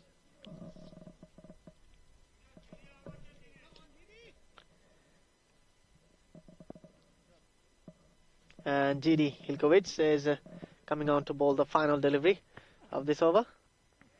And once again the batsman tries to run it down to the third man, but misses it, and a dot to finish the over. After 11, it's 58 for 4.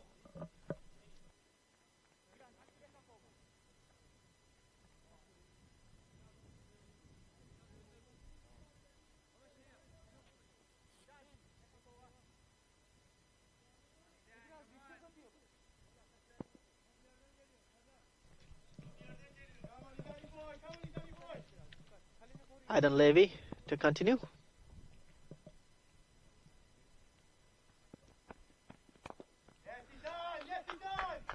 Over pitch delivery, driven beautifully, but straight to the cover fielder. No run came from this delivery. Coming to bowl the second delivery of this over, and once again it was punched towards the deep point fielder for a very comfortable single. The score moves on to 59. Still 4 balls to go in this over.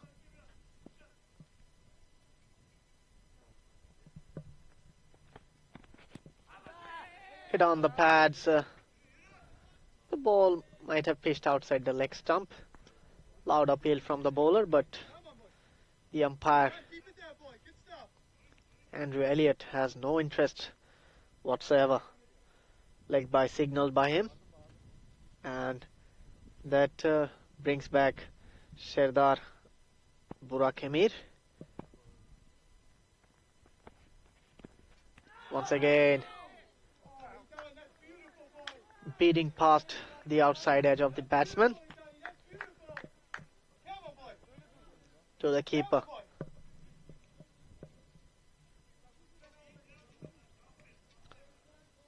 Sardar Burak already played 5 deliveries, only manages to score 2 runs off it. Once again, fuller length delivery, but there is a protection. There is a fielder over there, so there will be only a single.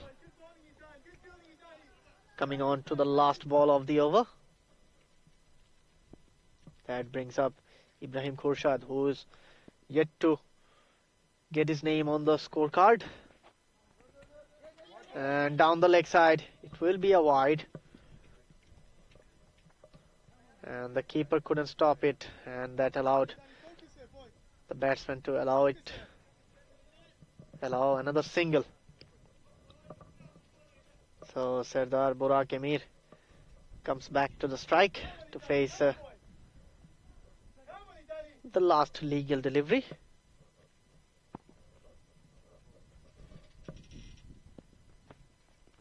Once again down the leg side, push towards the backward square leg. A bit of hesitation, but in the end they have taken the single, and that is the end of the over. After 12, it's Turkey who are on 64 for the loss of 4 wickets.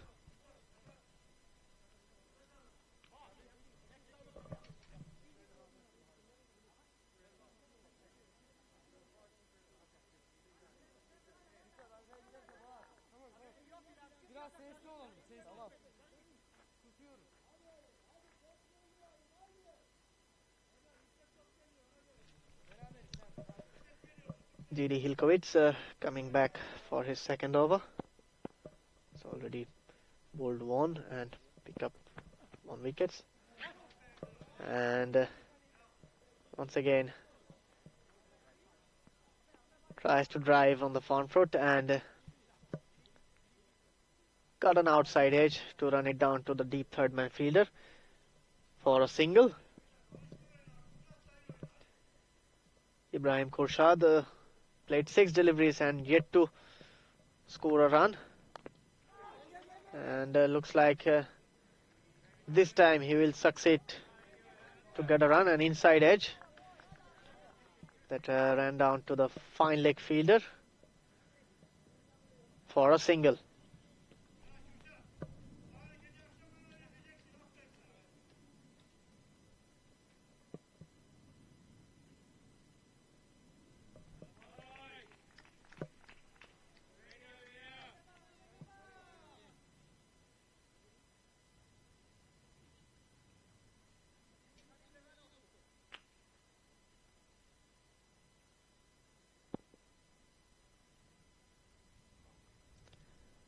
Bowler coming in.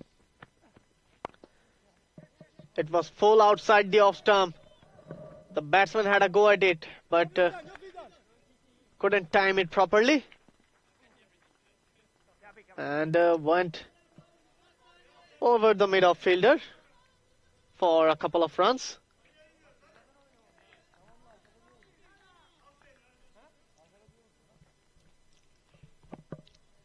Fourth ball of the over coming up. Sardar Burak Emir to face GD Hilkovic. Tries to cut it, but missed it. Went to the keeper. So another dot ball.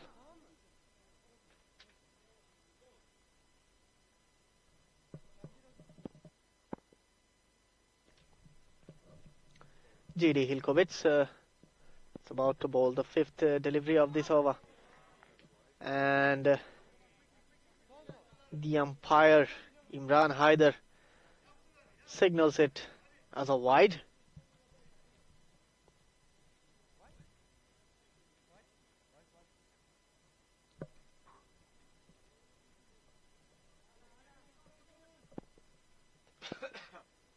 In comes GD Hilkovic. And once again, stucking on to his back foot trying to push it down to third man, but in the process missing it completely. And another dot ball.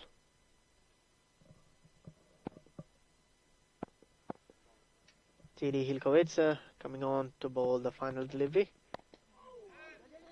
But this time he has succeeded to run it down to the gully region to take a single and retain the strike. And after 13, it's 70 for 4.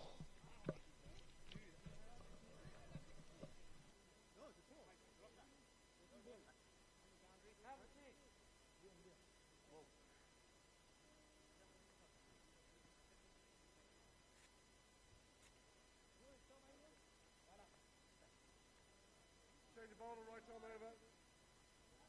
Change of end for Mark. Change of end.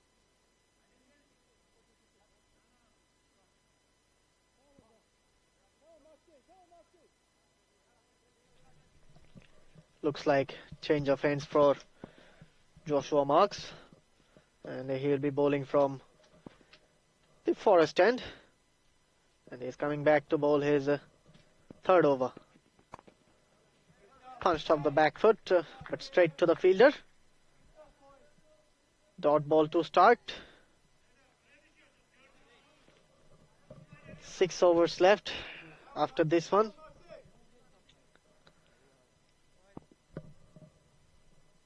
Burak Serdar Amir is to face Joshua Marks, and once again pushed back to the bowler.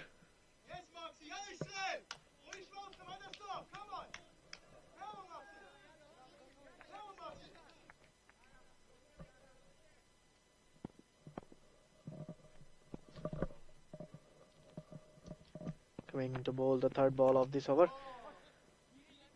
Charges down to the bowler and only managed to get it towards the deep mid-wicket fielder for a single. Serdar Burak Amir. So he moves on to 9 of 15, and that brings back Ibrahim Khurshad on strike. Joshua Marks coming up for the fourth delivery and back of lane delivery.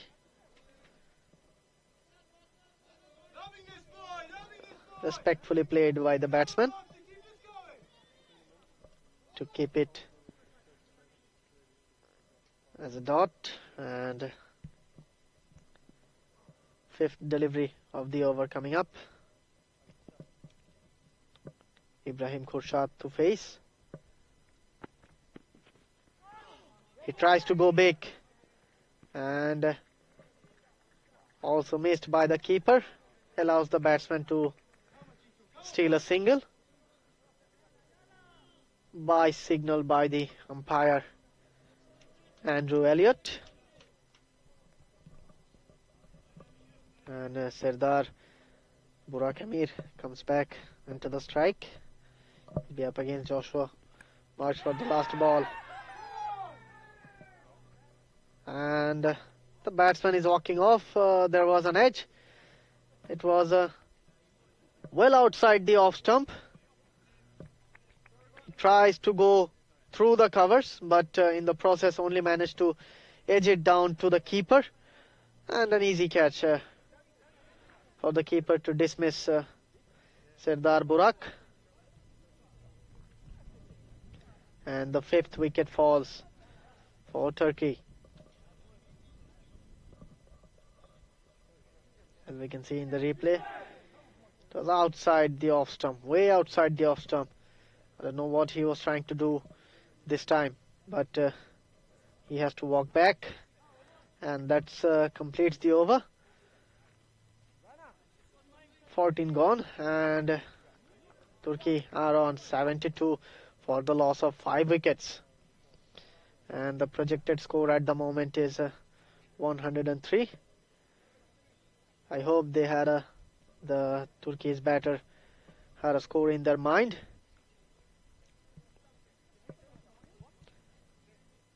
Murat Shefa Yilmaz come on to the crease.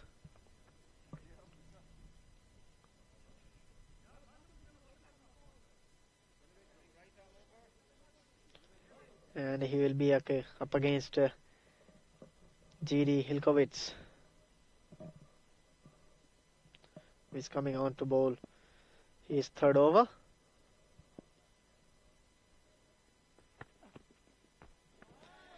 And once again Ibrahim Khorshad trying to run it down to the third man, but hasn't been able to connect with the ball.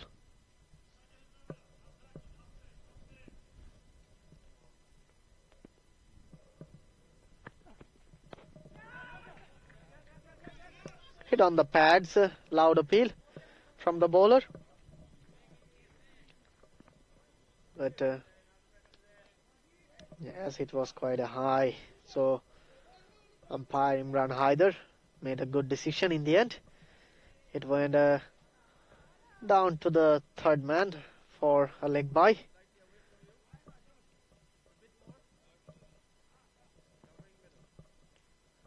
Third ball of the over coming up.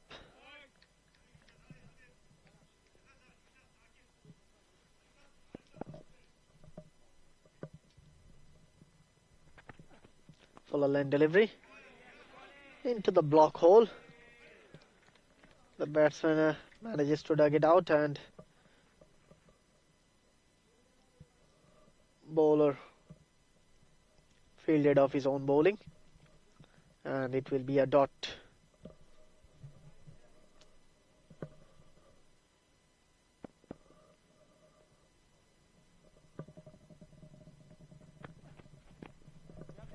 Once again a fuller length delivery, and the batsman might have got some bad on it to run it down to the fine leg fielder for a single. Two more deliveries to go in this over. So far only 2 runs came from it. Driven beautifully towards the deep point region. There is a fielder, and it will be a comfortable single. And that brings up Murat Shefa into the strike. GD Hilkovitz coming back to bowl the final delivery of this over. And there is a chance of run out. In the end, the batsman is safely home. A huge mix-up between both these batsmen. And that finishes the over. Over number 15 completed, and after 15, Turkey are on 75 for 5.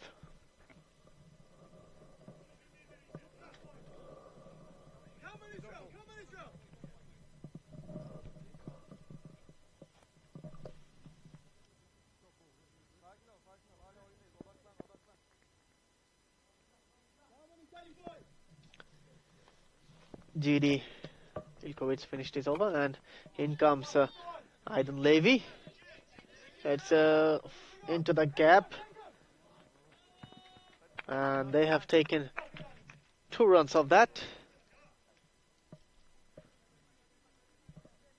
Aydin Levy coming on to bowl his final over of his spell, and Ibrahim Khorshad will be facing him. And again it's in the gap, but there is a fielder in the boundary. It will be only a single.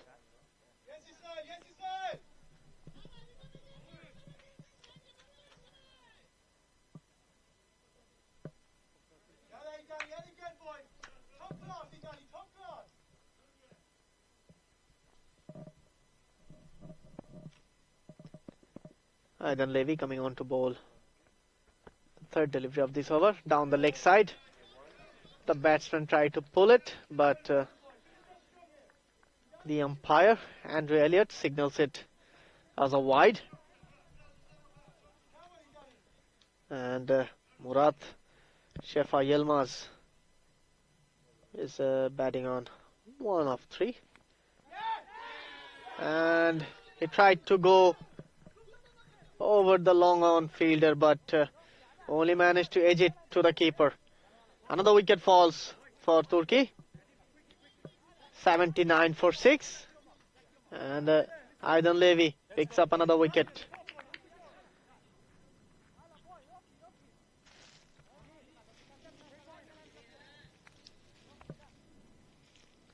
As you can see in the replay, it was a full length delivery. Feet went nowhere near the ball. He was trying to go over mid wicket or long on, but eventually missed it. Only managed to edge the ball. Mohammad Becher is the new batsman, and he start off with the boundary. It was a low full toss outside off stump, and Mohammad Becher smashes it over the mid off fielder for a boundary. A boundary after a while for Turkey.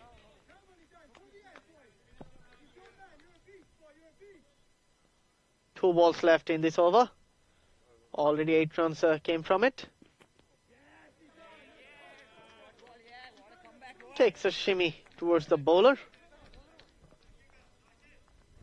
but only managed to head it on his pads.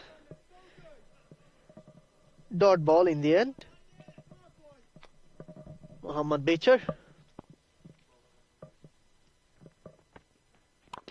And again, it's another good shot from Mohammad Becher,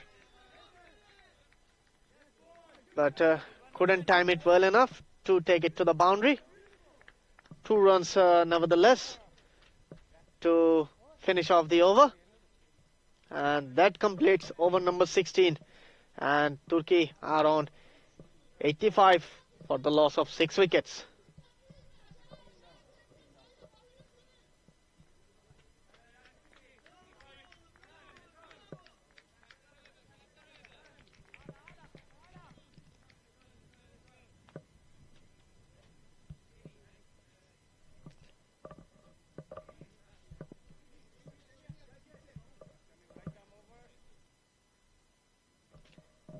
In comes GD Hilkovitz, and Ibrahim Khurshad will be facing him.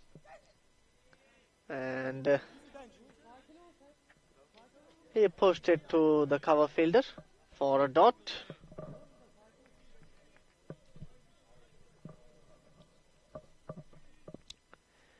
GD Hilkovitz is coming on to bowl the second delivery of his over.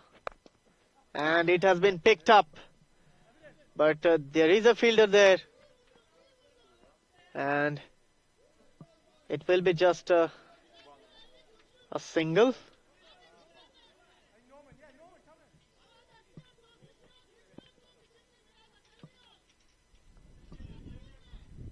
And Turkey's score reaches on to 86 for the loss of 6 wickets, and Mohammad Becher will be on strike.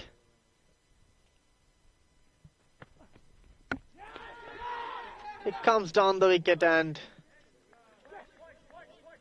missed the ball, and he has to walk back, but in this case he is running back towards the pavilion.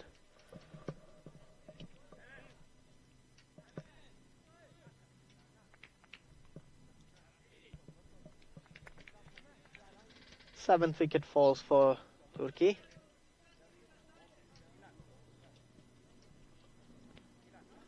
And in comes the captain, Amar Kutuk.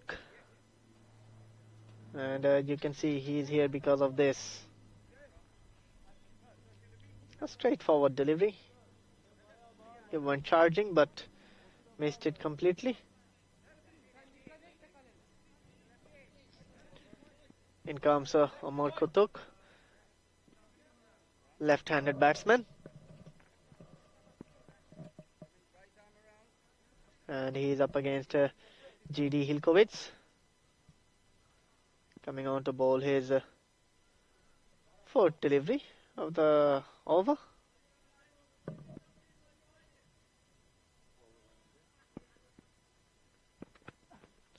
And a fuller length delivery.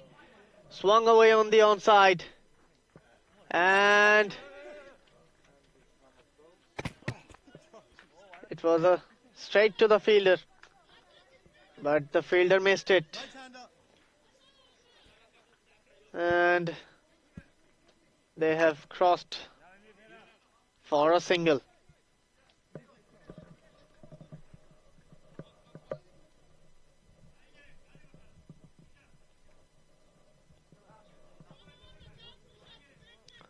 One more run added to the scoreboard.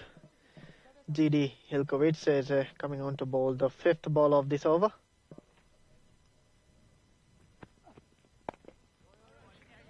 And again, Ibrahim Khorshad playing it defensively. He has been there for 17 deliveries and only managed to score 6 runs.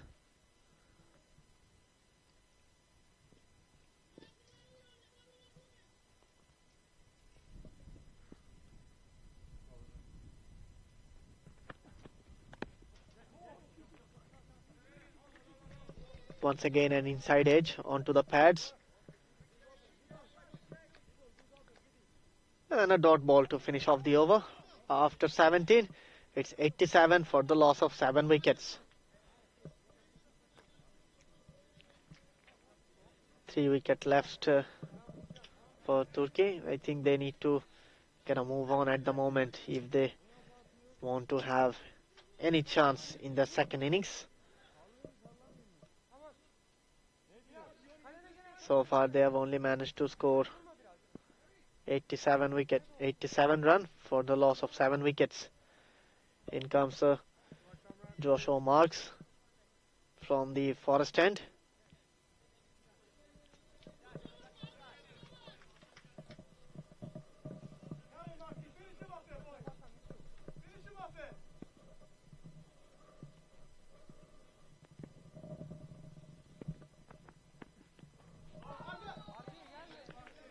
Full outside the off stump. The batsman tries to drive,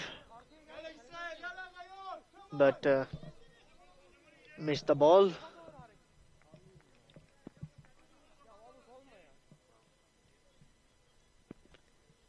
Omar Kutuk to face Joshua Mark again, and lofted over the bowler's head. But there is a fielder at long off. He collects the ball and only restricted the batsman for a single. That brings up Ibrahim Khorshad to the strike. Joshua Marks is coming on to bowl for the third delivery of this over.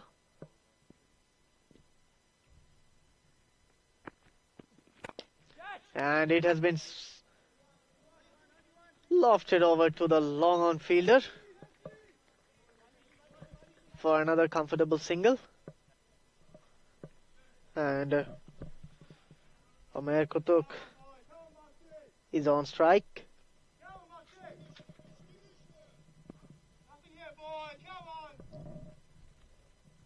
And Joshua Marks is coming on to bowl.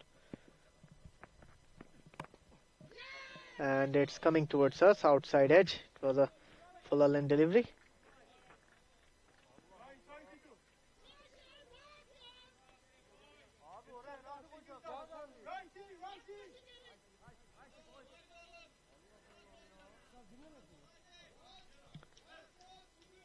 And a single to bring up Ibrahim Khorshad on the strike. Joshua Marks coming on to bowl the fifth delivery of this over. Full toss ball. Smashed straight to the long off fielder for a single.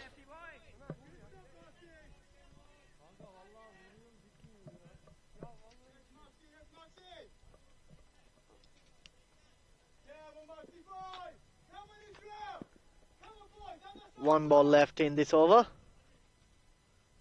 And Omar Kutuk is on strike. He tried to go over the fine leg.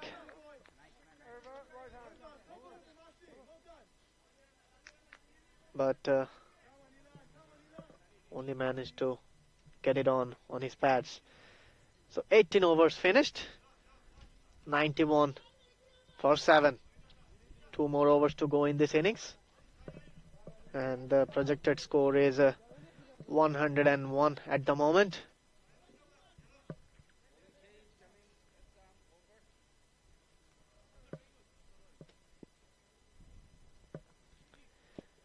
Neve Nagavkar is coming back into the attack to bowl his last over. He's coming to bowl from the pavilion end.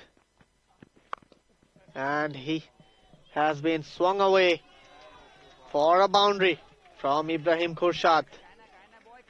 A good shot. It was dragged from outside the off stump and went all the way for a boundary from the square leg region. There was a fielder placed in the deep, but he had no chance. Neve Nagavkar coming on to bowl the second delivery of this over. And short pitch delivery. And this time the fielder managed to stop the ball from going to the boundary, but couldn't stop the batsman to run for a couple of runs. Neve Nagavkar. Ibrahim Khurshad is looking to free his arms at the moment. He has been there for a while. Third ball of the over coming up. And once again it's smashed over the bowler's head for another boundary. It's turning out to be a very good over for Turkey. 100 up for Turkey in the 18.3 overs. 12 runs so far in this over. And Ibrahim Khurshad is turning it on. Fourth ball of the over coming up. And again he swung on the leg side. And it will be another boundary. 3 boundaries so far in this over. Ibrahim Khurshad is turning the game around on his shoulders. Lovely batting from him.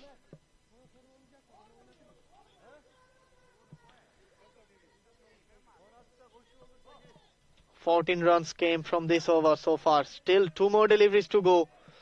Neve Nagavkar on to his final over. Has been taken to the cleaners.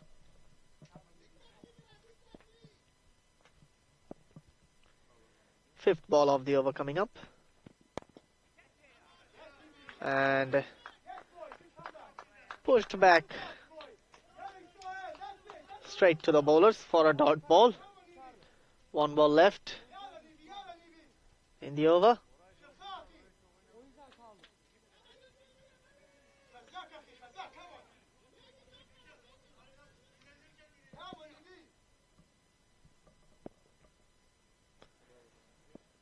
Neve Nagavkar coming on to bowl the final delivery of this over. And it's a cross batted to the long on fielder for a single. 19 over completed, and we are coming on to the last over of the Turkey's innings. And Ibrahim Khurshad, the set batsman, will be on strike.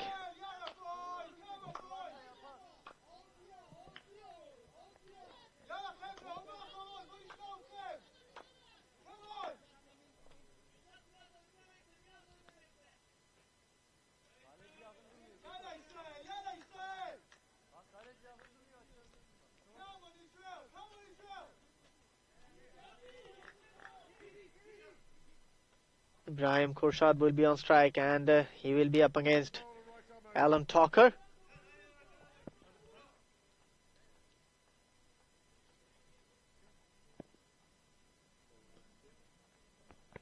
Coming up for the first ball of the over, and tries to go over the longer fielder, but it's a dot ball.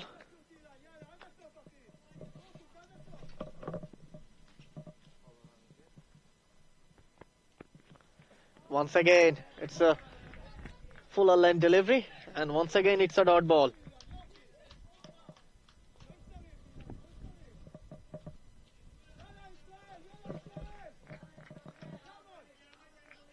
Two dots so far in the final over of the match, of the innings, I'm sorry. And it swung away on the leg side, and it will be a maximum. And Ibrahim Khurshad moves on to 29 of 29. Good batting from him. He has been there for 29 deliveries, and he is turning it on for Turkey at the moment. And Alan Talker coming for the fourth delivery of the over, and swung away on the leg side, dealt, coming back for two. Good running between the wicket. Two more runs added to the scoreboard. But the umpires have signaled it's a 1 run short. So they haven't placed the bat properly when they were running. In the end, only 1 run will be counted. So it's 113. And once again, it's hit away. Left of the fielder, and he couldn't stop the ball to going towards the boundary. And 4 runs. The partnership moves on to 31 of 20. Good batting from Ibrahim Khurshad.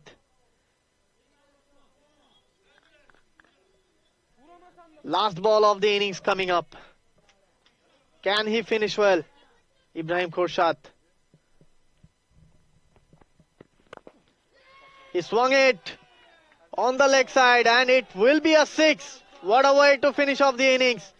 Ibrahim Khurshad, he moves on to 40, not out of 32 deliveries.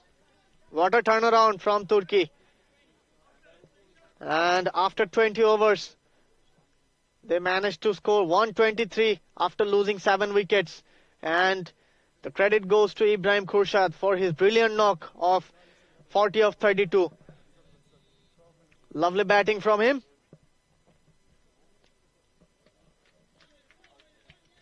And we are here to the end of the first innings between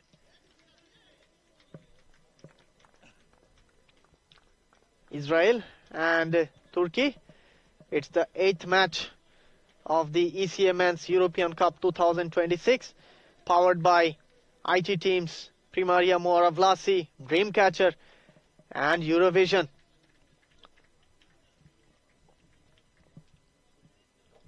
So far, it's a very entertaining finish of the first innings, and we'll be back soon after the innings break. Till then, please stay tuned with us. Goodbye.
Hello, welcome back everyone. It's me Asif Mahmoud Shajal reporting live from the Moara Vlasiei cricket ground, Bucharest, and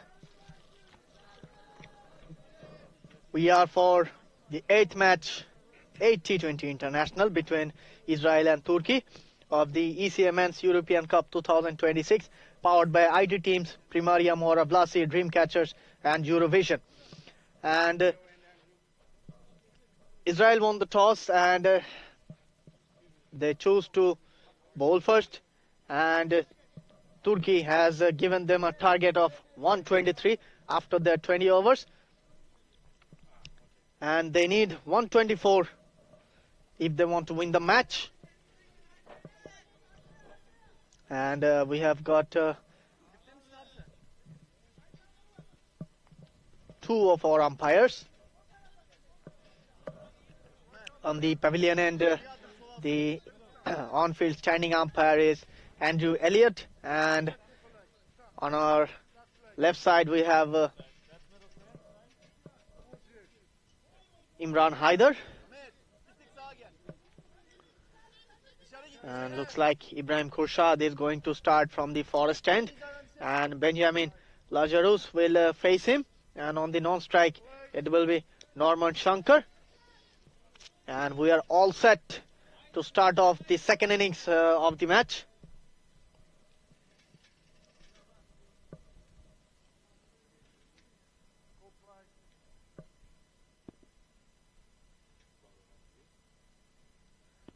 Bowler coming in for the first delivery of the match, and on the money straight away. Got the batsman on the body is Ibrahim Khurshad. Played a beautiful innings today with the bat, and he is here to deliver for his country with the ball also.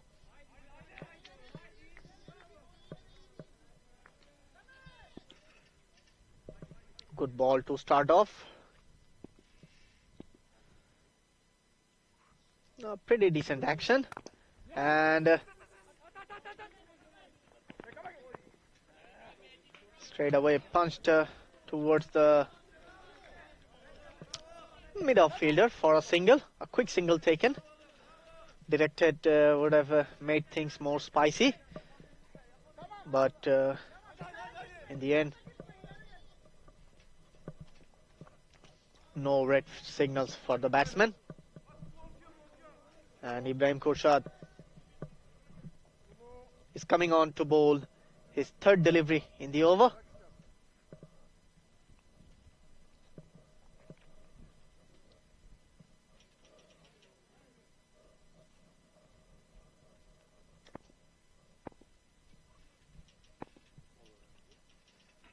Bowler coming in, and once again, what a delivery. Just went past the outside edge of the bat of Norman Shankar. Beautiful delivery by Ibrahim Khurshad.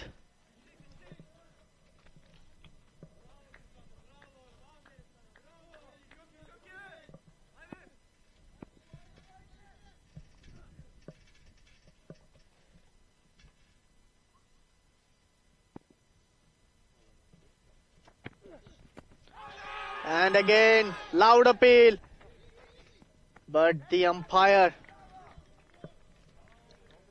Andrew Elliott, was not interested. And so far, it's a very confident looking start from Turkey. And Ibrahim Khurshad already bowled 4 deliveries, and 3 of them have been dot. And he is coming back to bowl the 5th ball of this over. Once again, there was an outside edge, but went straight to the fielder, but couldn't manage to get a hold of it. And in the process, he might have hurt himself also.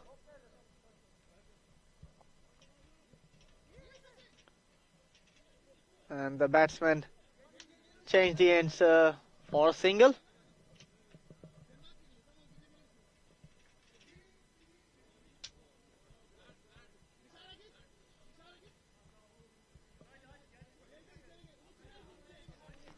and looks like he hurt his finger and he has to walk back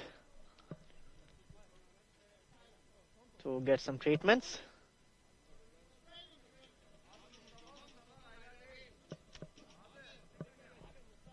As we can see in the top of our screen, some dark clouds are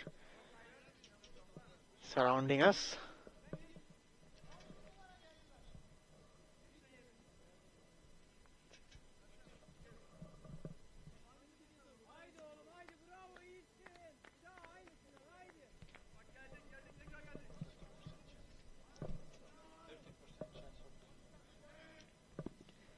Ibrahim Khorshad is coming on to bowl the fifth delivery of this over.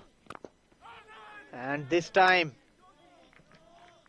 was there a chance? So, look like the Turkey players are not that much excited about it.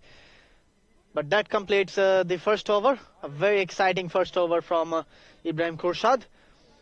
And after the first over, Israel are 2 for no loss.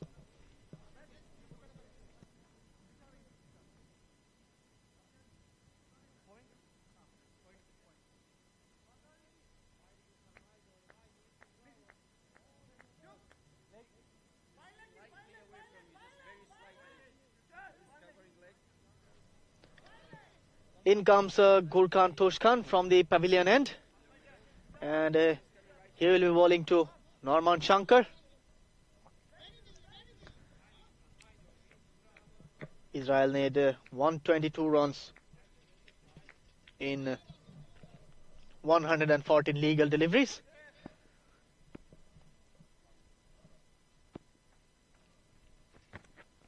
Low full toss, but the batsman was beaten by the swing in the air. Lovely bowling from Gurkhan Toshkan.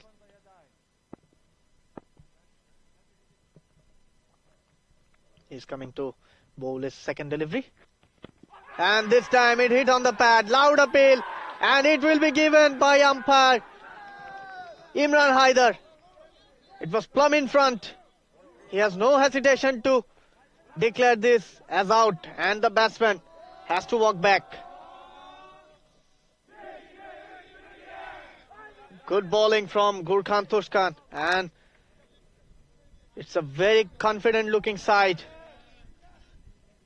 And Turkey is now running all over Israel. A good first over, and once again it's turning out to be a good over for Turkey. In comes Neve Nagavkar.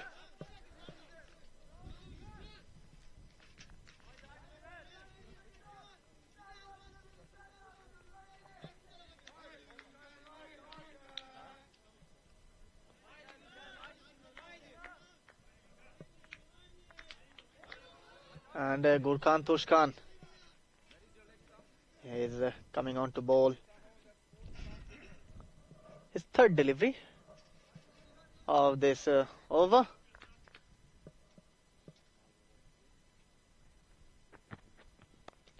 And it's a good delivery and good commitment shown by the short third fielder. Saved at least a couple of runs for his side. Restricted the batsman for only a single. Gurkhan Toshkan is coming on to bowl his fourth delivery in this over. Already picked up a wicket.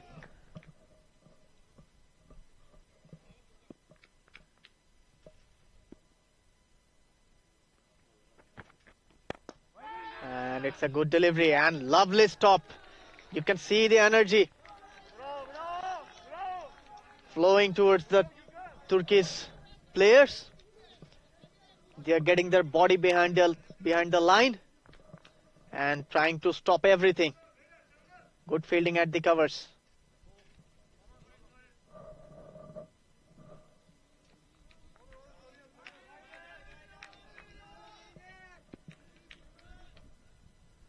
Gurkhan Tushkan to bowl the 5th delivery of this over. And it will be called a wide. It was well outside the off stump.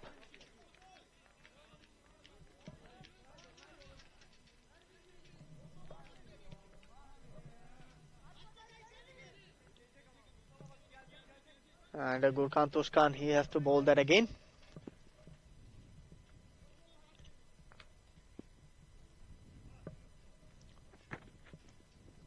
This time it's a good delivery.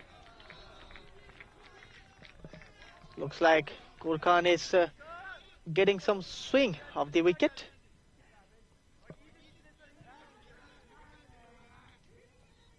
He is taking the ball away from the batter.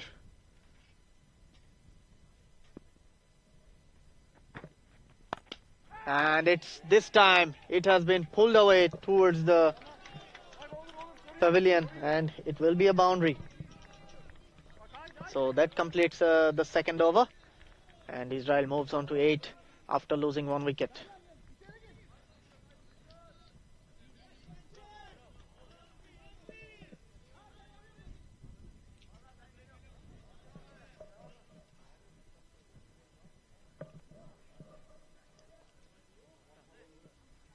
Benjamin Lazarus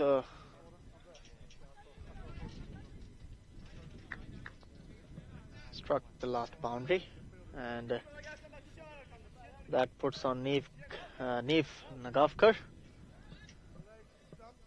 to the strike, and he will be up against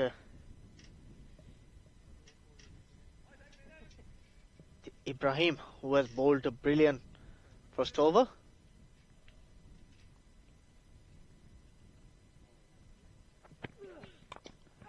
On the pads and flicked away on the onside, and the batsman will come back for a 2nd run.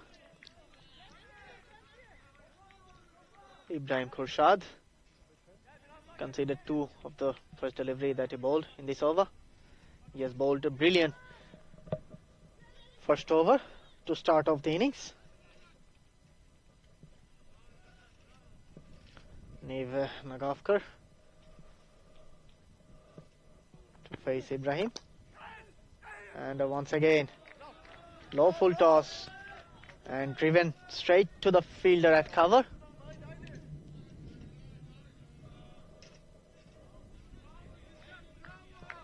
It's getting a bit darker in Moara Vlasiei.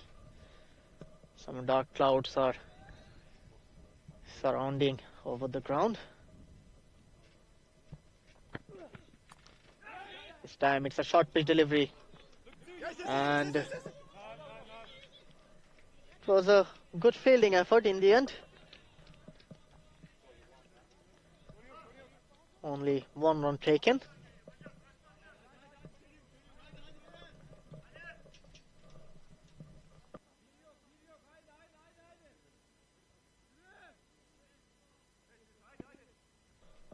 Ibrahim Khurshad is coming on to bowl the 4th delivery of this over. Once again punched away on the back foot, but went straight to the gully fielder. The bowler is bowling with a 6-3 field setup.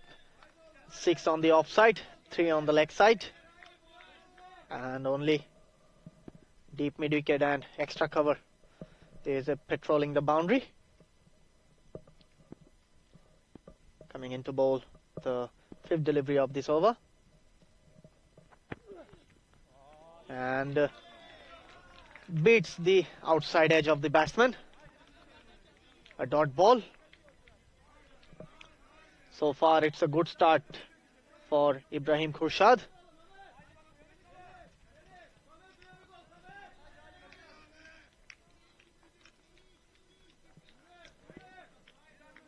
Final delivery of this over coming up.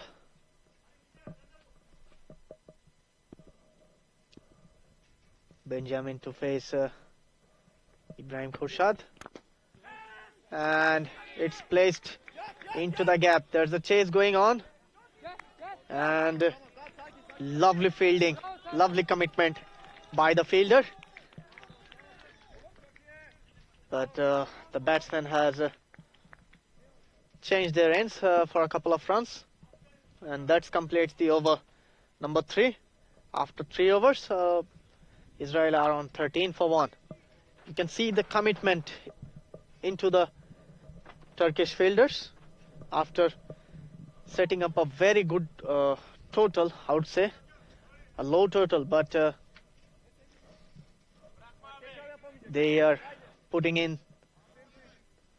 the effort in the field to make life difficult for the Israeli batters. And it shows that they are not going to make it easy for them. Gurkhan Tushkan coming on to bowl his second over. A successful over that he bowled. And it's a short pitch delivery pulled away. Fielder there. A fumble, but still manages to restrict the batsman into a single. Gurkhan Tushkan is coming on to bowl second delivery of the over.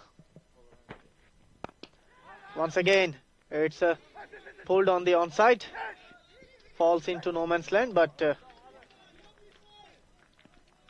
it will be only a single.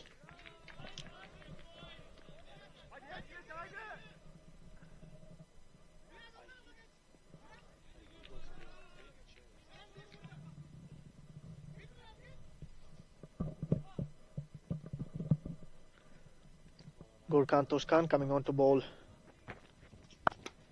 Punched off the back foot, straight to mid-off. But the fielder couldn't manage to grab the ball in the first chance, allowing the batsman to steal a single. Gurkhan Tushkan coming on to bowl the fourth delivery of the over. Once again, short pitch delivery. It's pulled away on the onside, and this time it will be a boundary.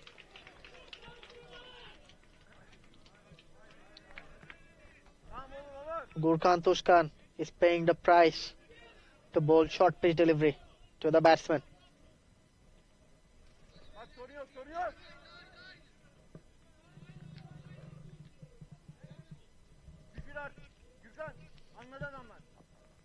I don't understand the strategy. When you have pace, why do you want to go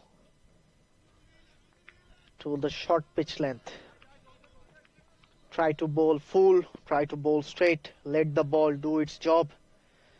Going to the power play, the ball is still new. And once again, it's a wide delivery. So now it's getting a bit sloppy from Gurkhan Tushkan.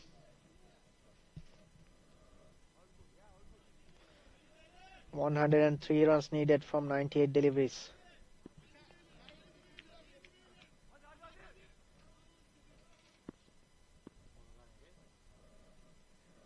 Coming in again for the fifth delivery.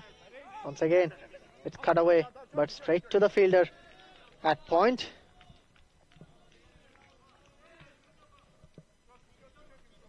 So a dot ball.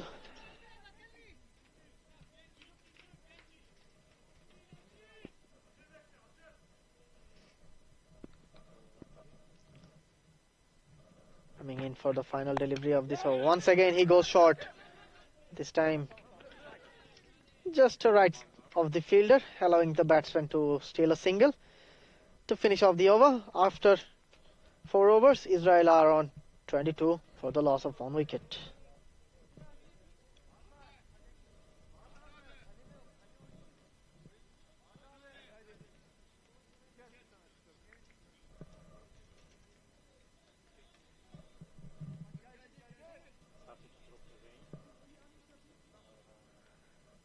I think there's a possibility of a shower in the ground, and in comes Ibrahim Khorshad Dalian. He will be up against Benjamin Lazarus. Full length delivery driven away to the deep mid-wicket region for a very comfortable looking single.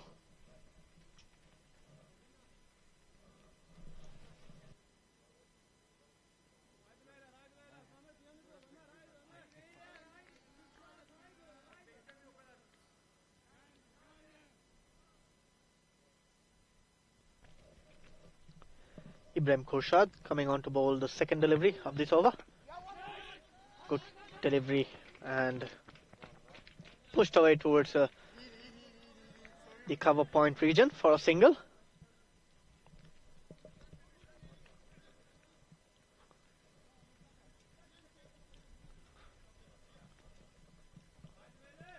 Turkey needs to be more accurate with the line and length at the moment. And so far, they're doing great. And again, right on the money from Ibrahim Khurshad. He is having a good day at the office. Runs with the bat and now bowling pretty well at the moment. And Benjamin Lazarus will be facing Ibrahim Khurshad. Fourth delivery, if it's legal. And again, it's straight to the cover fielder. And there was an overthrow.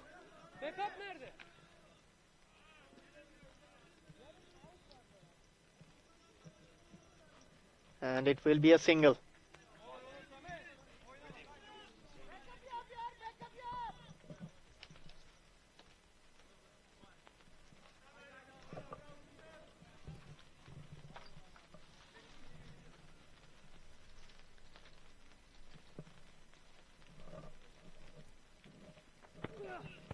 In comes Ibrahim for the fifth ball.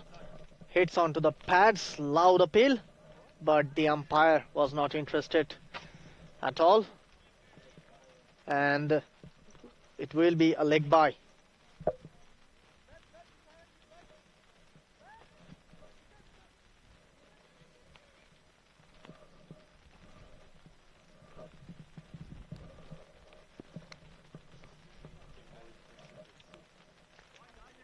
And it looks like it's pouring a bit at the moment.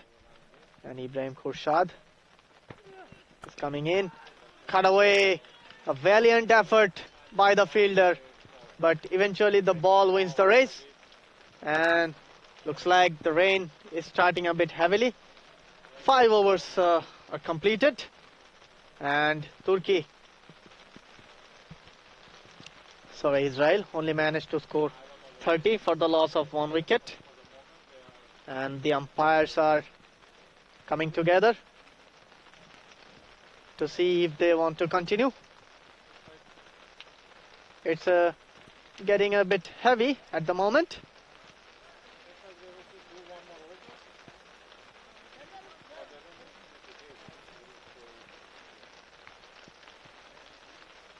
Looks like they will continue.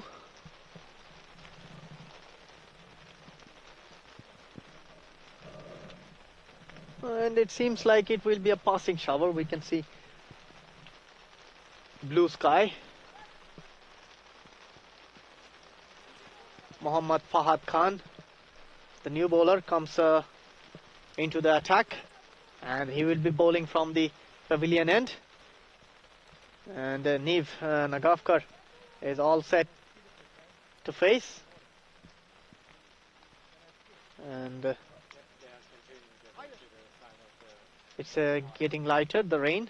Looks like it's stopping at the moment. Good bowl. A good bowl to start from Mohammad Fahad. Right on the money. The batsman tried to guide it through the point and third man fielder, but only finding the third man fielder. And once again, a good ball drifting onto the pads. Played away on the onside.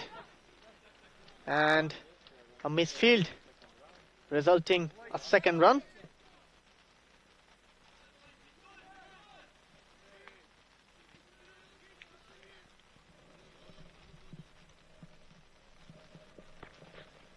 Once again, Mohammad Fahad Khan, he's bowling with pace at the moment. The ball is rushing the batsman. And Niv Nagafkar is all set to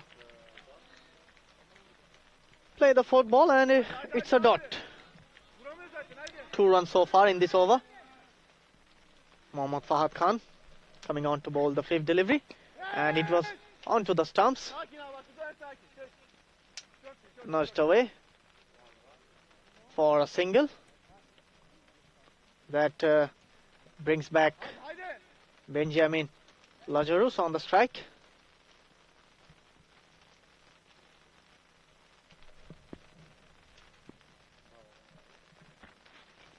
And once again,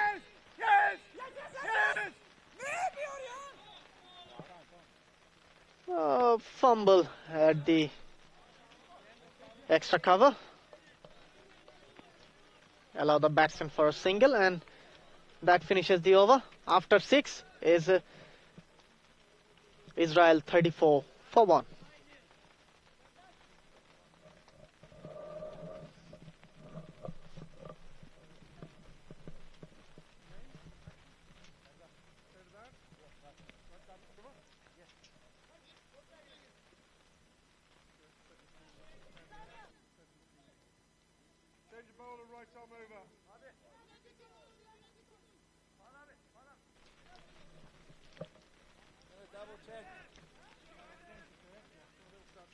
Change in the bowling.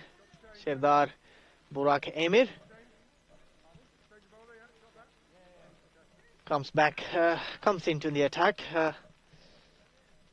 replacing Ibrahim Khurshad, and he will be bowling from the forest end. Benjamin Lazarus, and he starts off with a wide.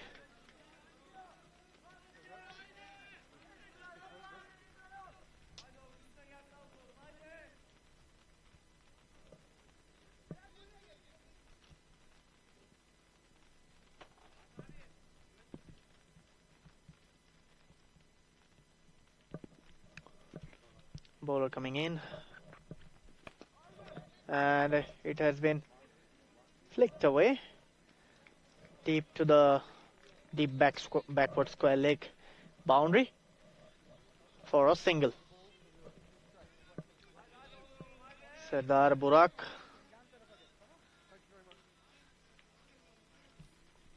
is coming back for the third time in the over to bowl the second delivery. Fuller length delivery, driven towards the offside, took the outside part of the bat and went to the boundary between the point and third man fielder. The score moves on to 40 for the loss of 1 wicket. Serdar Burak is the bowler.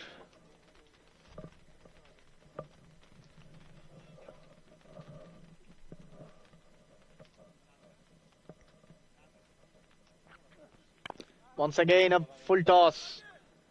It's driven towards the long on boundary for a single.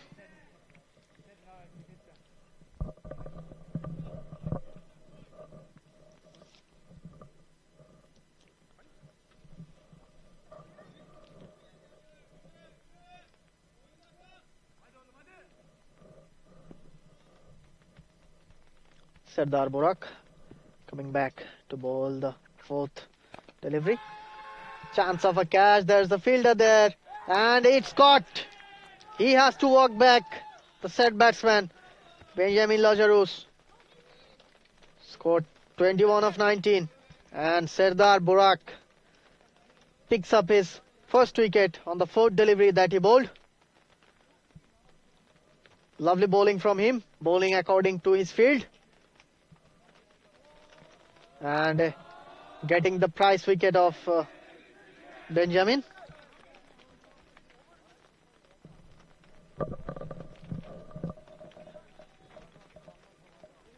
Israel loses their second wicket in 41 runs.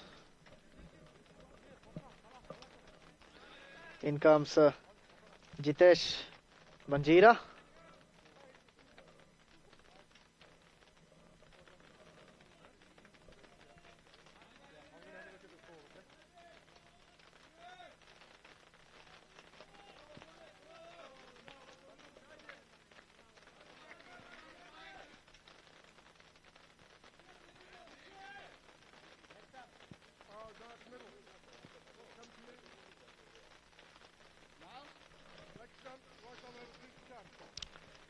Jitesh Banjira to face Sardar Burak Emir.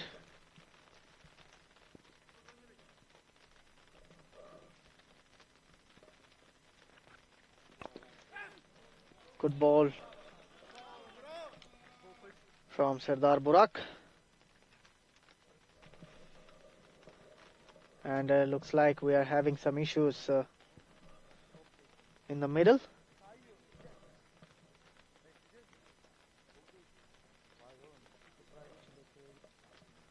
Both the umpires are coming together.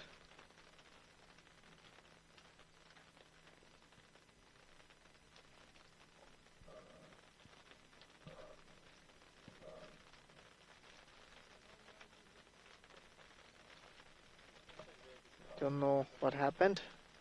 They're still working on it. And looks like they're coming off as the rain is getting heavy at the moment. And so far, Israel are 41 for the loss of 2 wickets after 6.5 overs.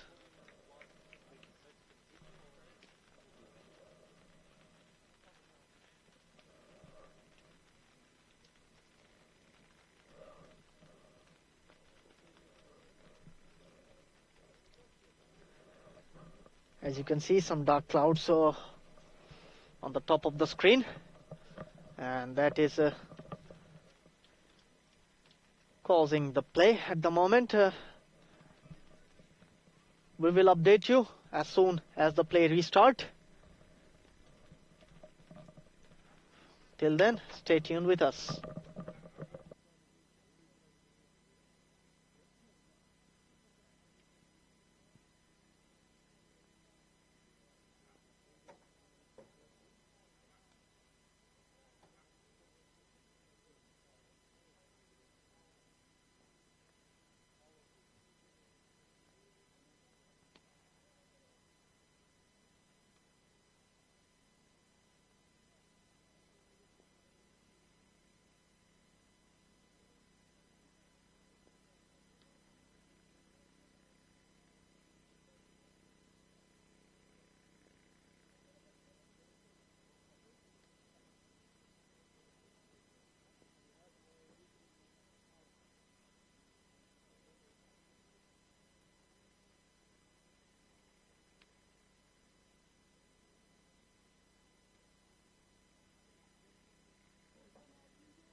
back, everyone. I am Asif Mahmoud Shajul, and looks like the umpires are coming onto the field.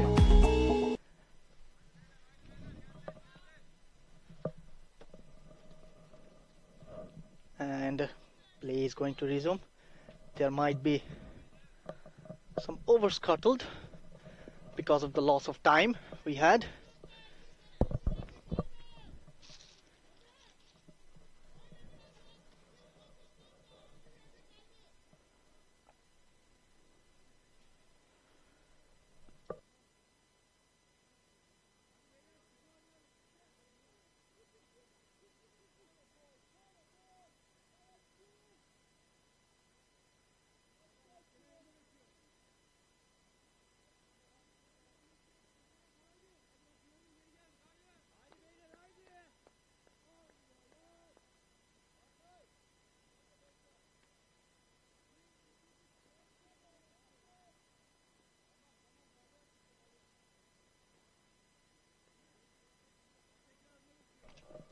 And we are all set to go.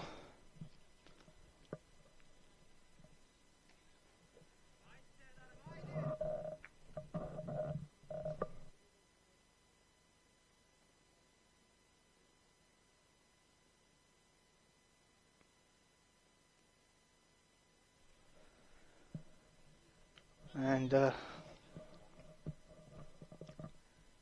play is going to start at any moment.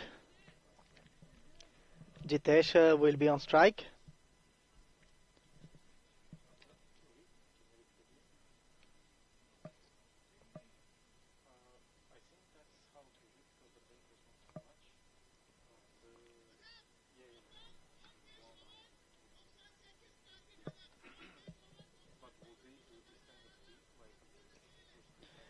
And Sardar Burak Emir is all set to bowl the last ball of the over.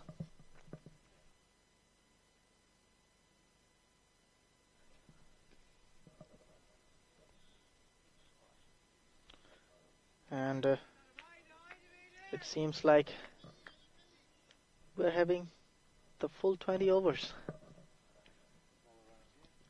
Low full toss down the leg side. It was on the pads. It brushed on the pads, but brilliant take by the wicket keeper. And that's the end of the over. After 7, it's 41 for 2.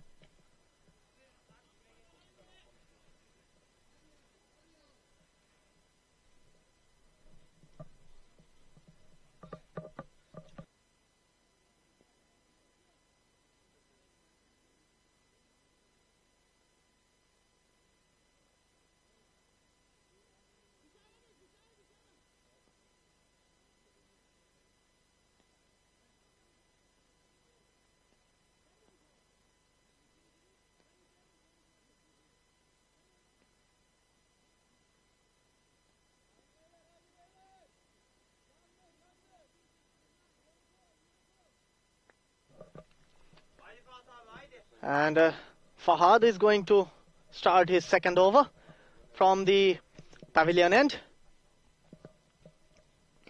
And driven beautifully, but there is a fielder, a misfield, and it's going towards the boundary. And allowing the batsman to come back for a second run. Every runs are important at the moment. Flighted delivery once again, driven on the up, but this time it was straight to the cover fielder. Dot ball. Need 55 more runs, and this time flighted delivery, but good effort by the fielder, but it went all the way for a boundary.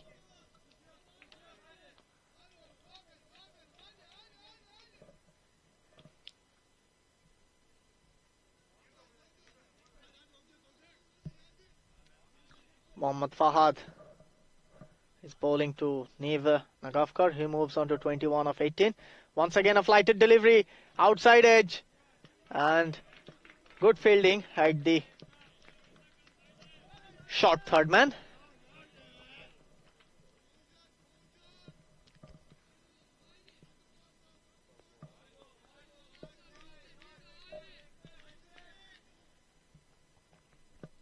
Two balls left in this over. Mohammad Fahad comes in, fired it into the block hole, but straight to the fielder. Jitesh tried to go for run, but sent back by Niv. In the end, a good call. Last ball of the over coming up. Once again, a flighted delivery, chance of a catch, and what a catch at the boundary. Lovely catch from the fielder.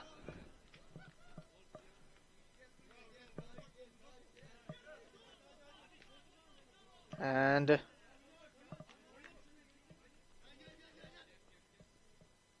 looks like it's Murat Yilmaz. Caught the ball.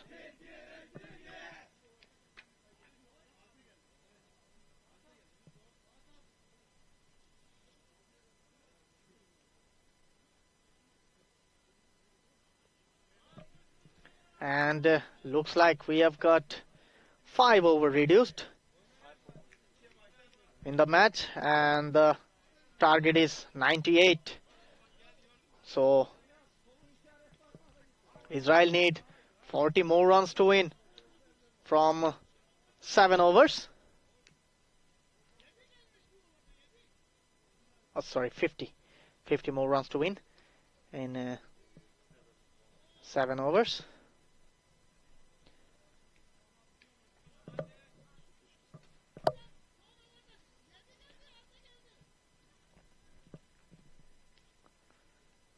So it's going to be a very interesting contest. And a wicket to finish off the last over. After 8, Israel are on 48 for the loss of 3 wickets. In comes Serdar Burak for his second over from the forest end. He is coming on to bowl the first ball of the over. Lovely bowling, big shout, but no response from the umpire. Andrew Elliott, the Englishman from Surrey, England. And Niv Nagavkar to face Serdar Burak. Once again, hit on the pads. Half-hearted appeal from the players. But looks like it was going down the leg side. Once again, no response from the umpire.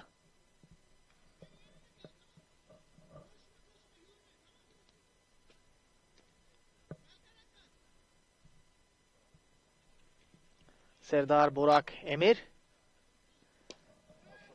Overpitched ball, and there was a chase on, but eventually the ball wins the race.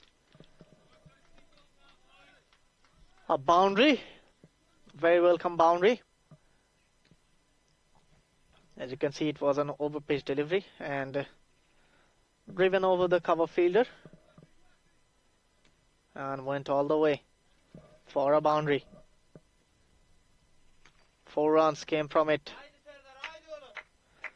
And Serdar Burak Emir is coming on to bowl the 4th delivery in this over. Once again, drifting onto the pads, clipped away towards the long on fielder for a single. And in comes the new batsman, Joshua Marks on strike.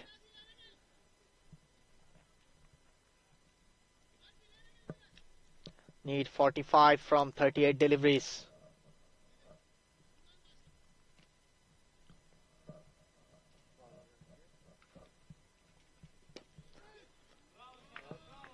Full and straight onto the stumps. and driven back to the bowler. Good delivery from Sardar Burak Emir. He is coming on to bowl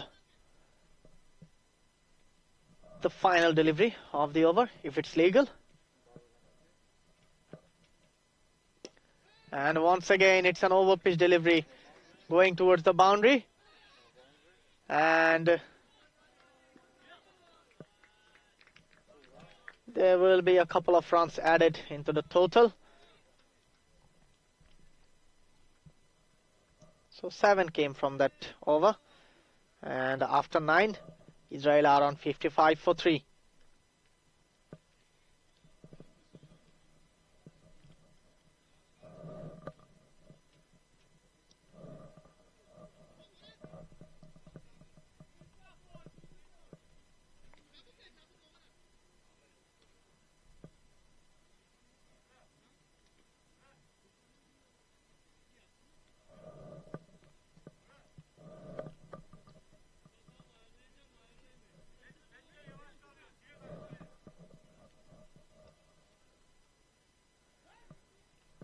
Murat Yilmaz is the new bowler introduced from the pavilion end.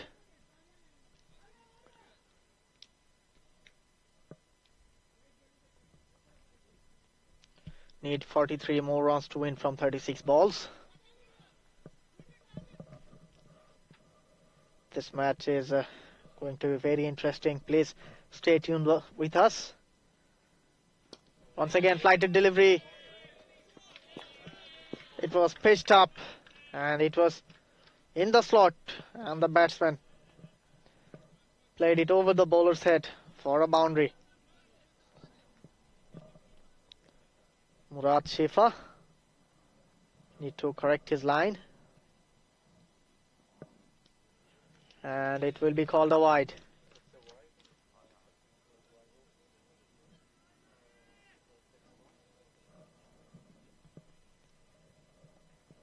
Coming back to bowl second delivery, and it's pushed into the wicket for a single.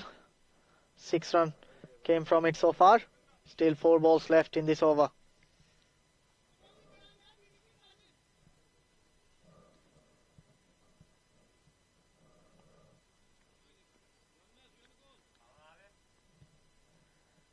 They're looking around the field. And once again, a fuller length delivery. Single taken by the batsman.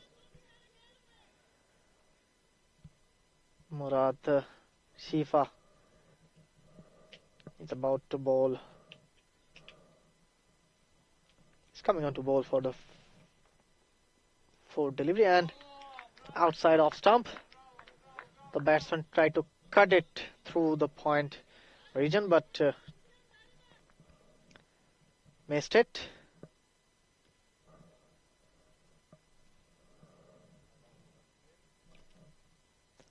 Once again, flighted delivery, inside edge onto the pads, chance of a run out.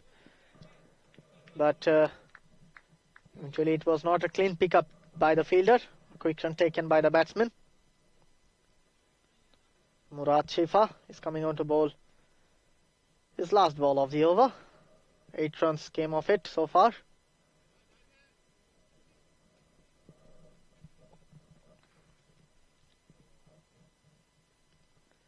Once again, it was hit powerfully through the point, but excellent fielding at the boundary to restrict them for just a single. That ball was travelling. Saved 2 runs for his side, and that completes the 10th over. After 10, Israel are on 65 for 3. The required run rate is 6.60. 33 more runs needed in 30 balls.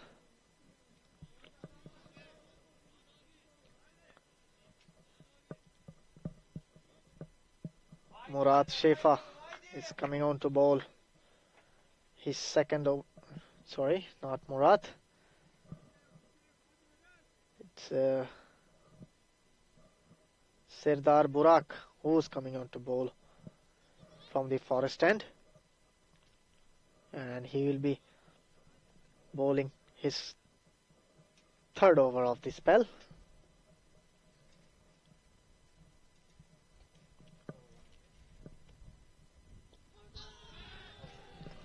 Inside edge to the pads. Big shout from the players, but in the end a good decision by Andrew Elliott, standing umpire. In comes Joshua Marks.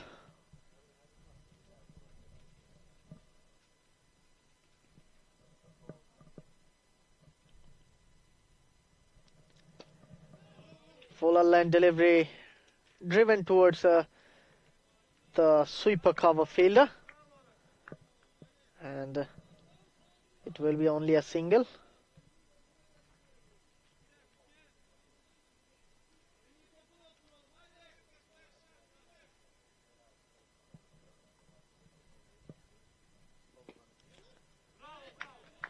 Once again a good delivery from Serdar Burak.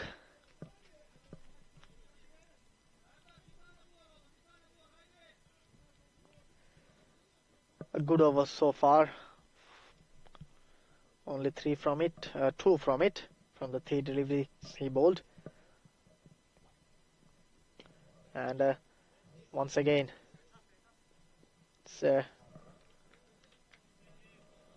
drop and running kind of stop from the batsman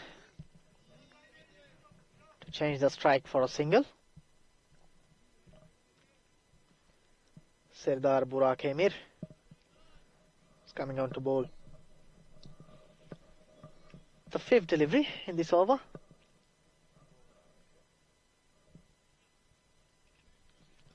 And he has bowled him.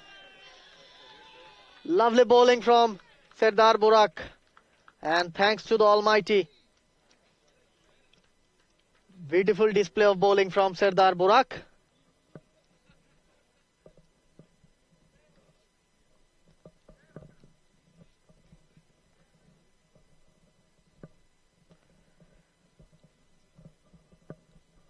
And as you can see in the replay, full and straight, coming inside and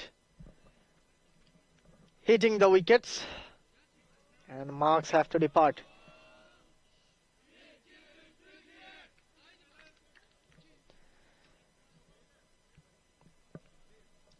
And in comes G.D. Hilkovits. Serdar Burak is coming on to bowl the last ball of the over. 30 more runs needed in 25 deliveries. 25 legal deliveries.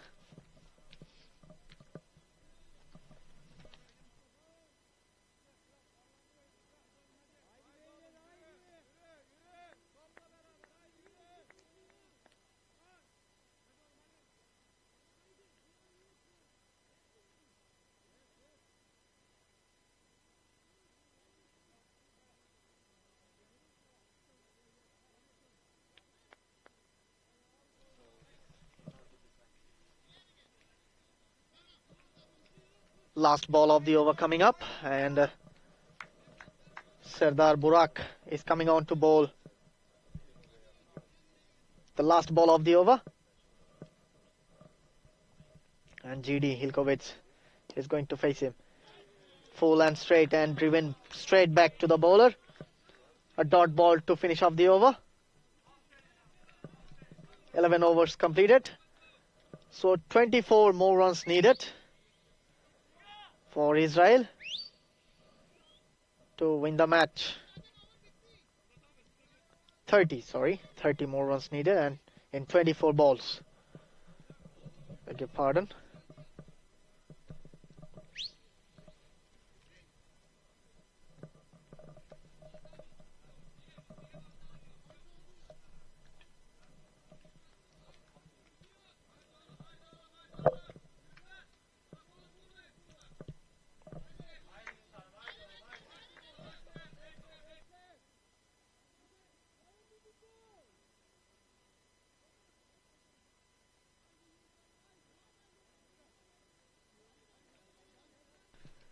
Gurkhan Tushkan is coming on to bowl from the pavilion end, and he is up against Niv Nagavkar.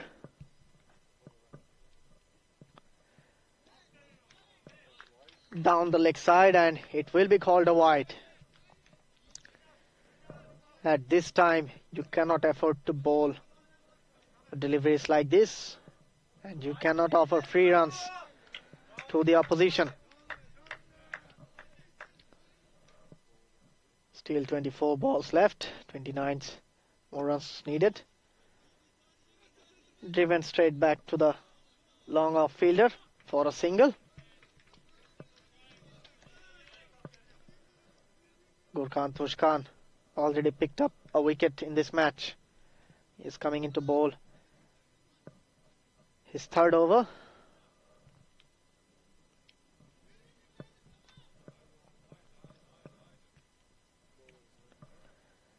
Coming into bowl the second delivery, and it's driven towards the long on, and 1 run taken.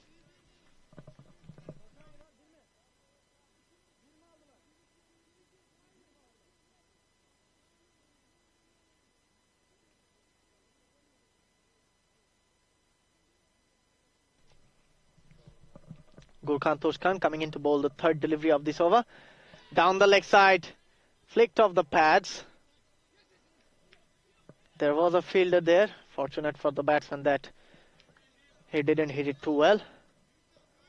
Otherwise, it would have been problematic for him. Nonetheless, a single taken. 4 runs came from it so far in this over. And still 3 more deliveries to go.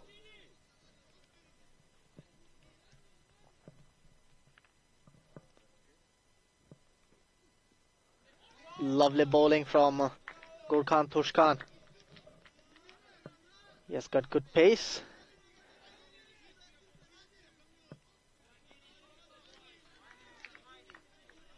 "26 more runs needed in 20 balls, 20 legal balls. 5th ball of the over coming up. Swung away on the leg side, but there is a fielder there.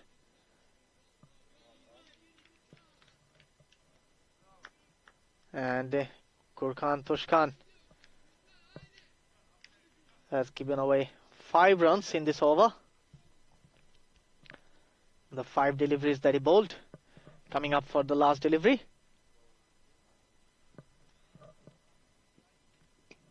And once again, it's up in the air, and it has been caught. A well-judged catch by the fielder. Lovely bowling from the bowler. He placed the fielder perfectly in that position for that shot. And the said batsman, Niv Nagavkar, has to depart after scoring 37 of 33. And that completes the over. After 12, Israel are on 73 for 5.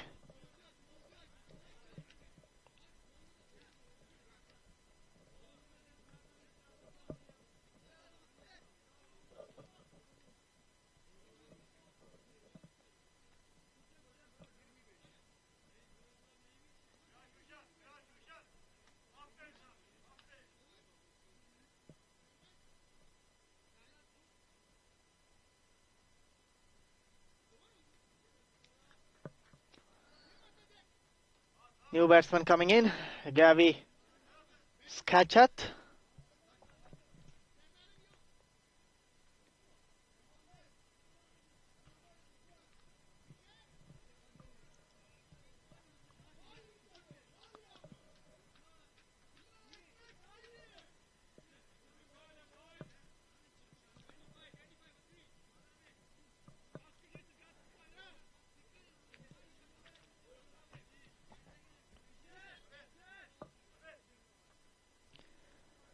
"25 more runs needed in 18 legal deliveries.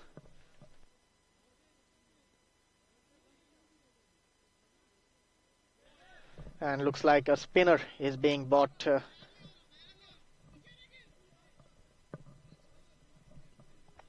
into the attack. A new bowler is being introduced from the pavilion end, sorry, forest end, and it will be Mohammad Beecher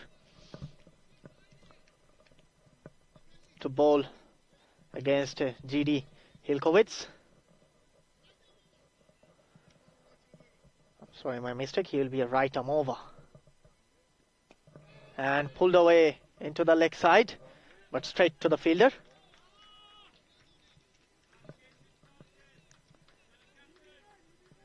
Good start so far. Given away only one of the one from one. And Gary Skachat will be back on strike.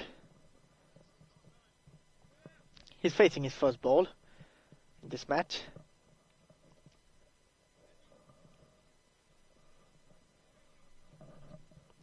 And he is up against Mohammad Beecher. Down the leg side. And a good stop from the fine leg fielder. Saved at least 3 runs for his side. Lovely fielding. And 2 of 2. So far from Mohammad Beecher.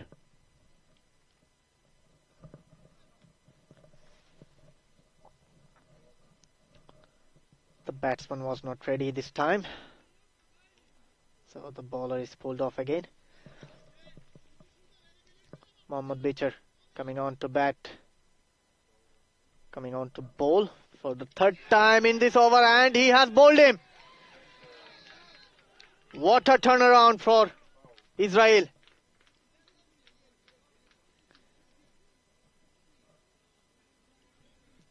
They are falling apart, and what a turnaround for Turkey.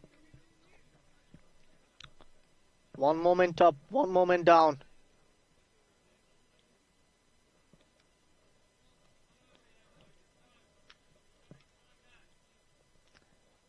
As you can see in the replay, a full and straight, beautiful seam presentation from the bowler. And the batsman tried to go over the leg side, but couldn't make any type of contact with the ball. And the ball smashing straight into the middle stump. Lovely bowling from Mohammad Beecher. In comes Rosh Bang, the new batsman.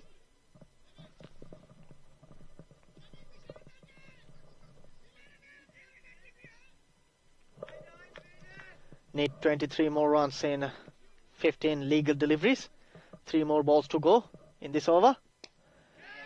Cries of catch. It's up in the air. And it is caught. It has been caught by Mohammad Fahad Khan. Lovely bowling from Mohammad Beecher. He's on a hat-trick. And the 7th wicket falls for Israel. Rosh Bang has to go to the pavilion without troubling the scorers.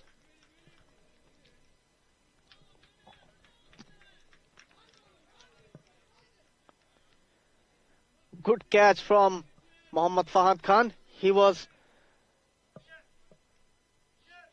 rubbing his hand in his t-shirt to catch it cleanly. In the end, it's a hat-trick ball.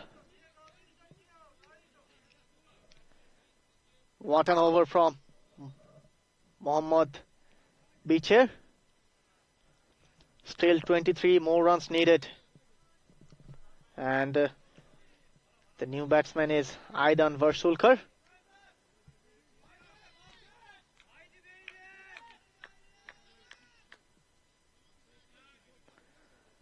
"14 more legal deliveries left." And it's struck firmly, going towards the boundary. And the batsmen have taken a couple of runs. The score moves on to 77. 21 more runs needed. The required run rate has gone over to 9.69.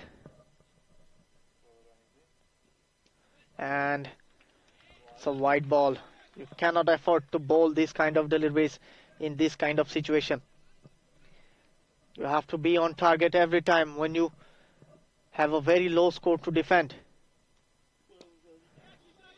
Swung on to the leg side. Calling for 2, but have to settle for 1. A very good over for Turkey comes to an end. After 13, it's 79 for 7. Last 2 overs of the match coming up.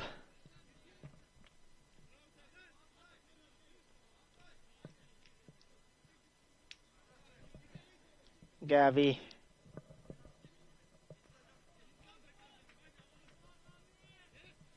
Kachat will be in the non-striking end. And it will be Aidan who will be on strike against Mohammad Fahad Khan, who's coming back in the attack from the pavilion end. He has already bowled 2 overs and picked up 1 wicket and conceded only 11 runs. Cut away on the offside, but there is a fielder there, so it will only be a single.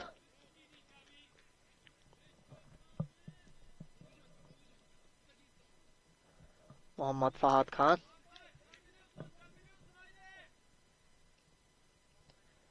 He'll be bowling to Gavi Skachat.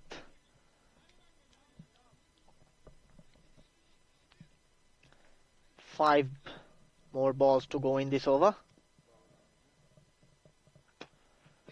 Full and straight into the block hole. And straight to the fielder, but a quick single taken. 17 more runs needed from 10 balls. 10 legal deliveries remaining. Mohammad Fahad Khan is coming on to bowl for the 3rd time in this over.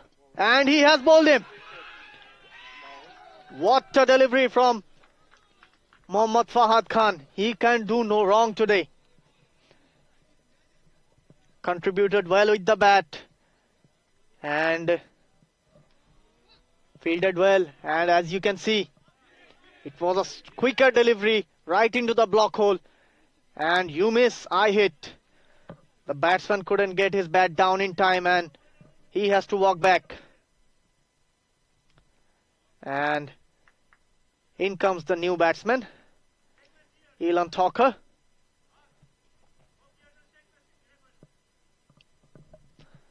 Still 17 more runs needed from 9 legal deliveries.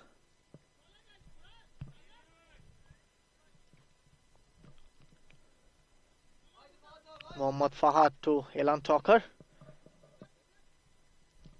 Coming on to bowl for the 4th time in this over.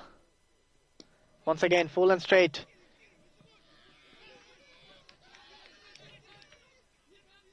And he has to walk back. It's a run out. Back-to-back wickets for Turkey. What a turnaround. What a turnaround. It was a very low score to defend. But looks like they're the favourites in this match at the moment. Israel loses their 9th wicket.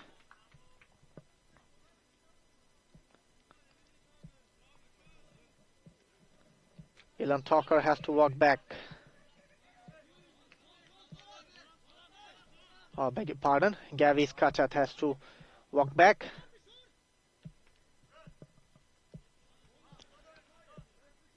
As you can see, it was played into the onside.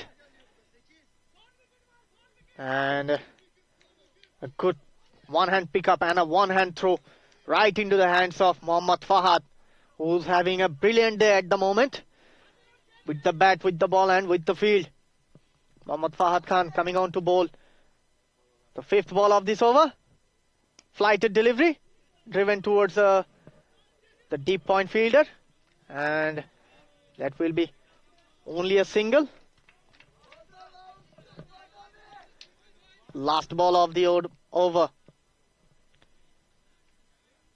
And The new batsman, Aidan Levy, will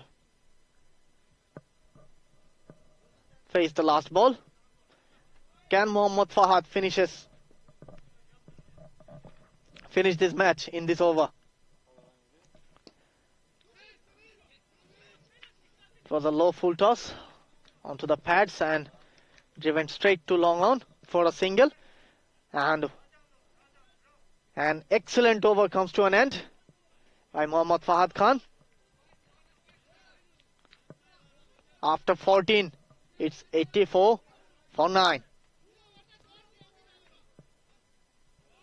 14 runs needed in 6 ball for Israel to win the match, and for Turkey it needs only 1 ball to get 1 wicket and seal the victory.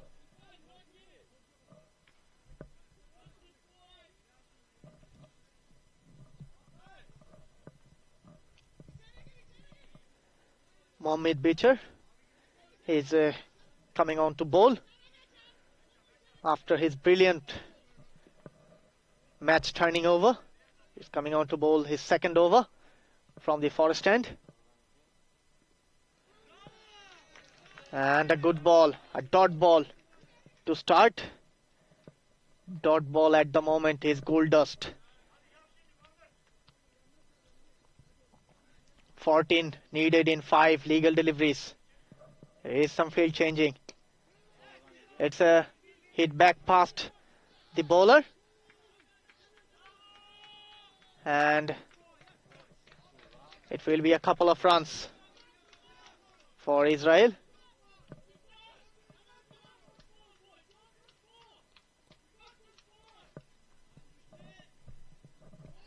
Aidan Levy to face Mohammed.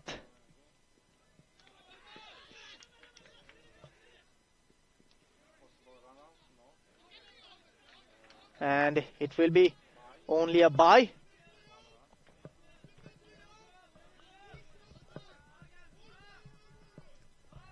Still 11 more runs to need. More runs needed to win the match for Israel. And 3 balls left in this match.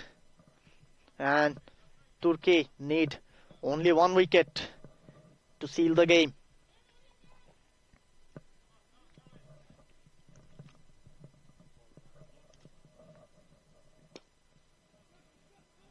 Lofted over the bowler's head, but it will only be a single. So 10 needed in 2 balls.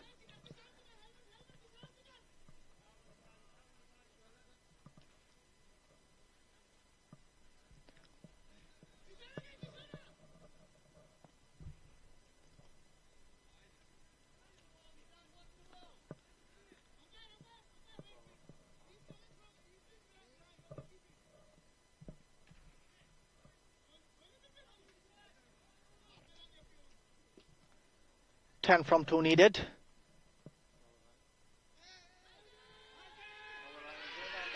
And he has been out.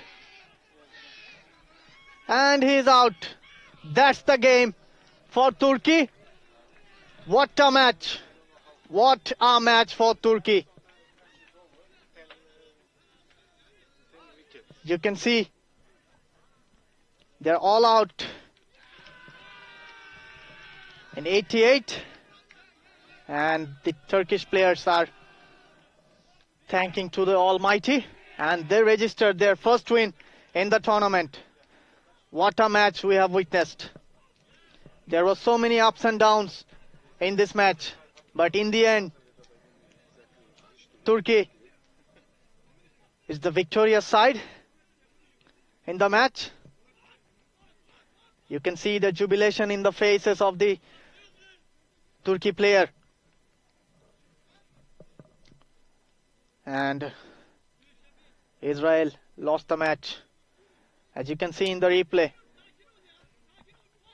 the bowler comes onto the pitch and the batsman was outside of the crease and he was out. Man cut. So That's how the match is finished.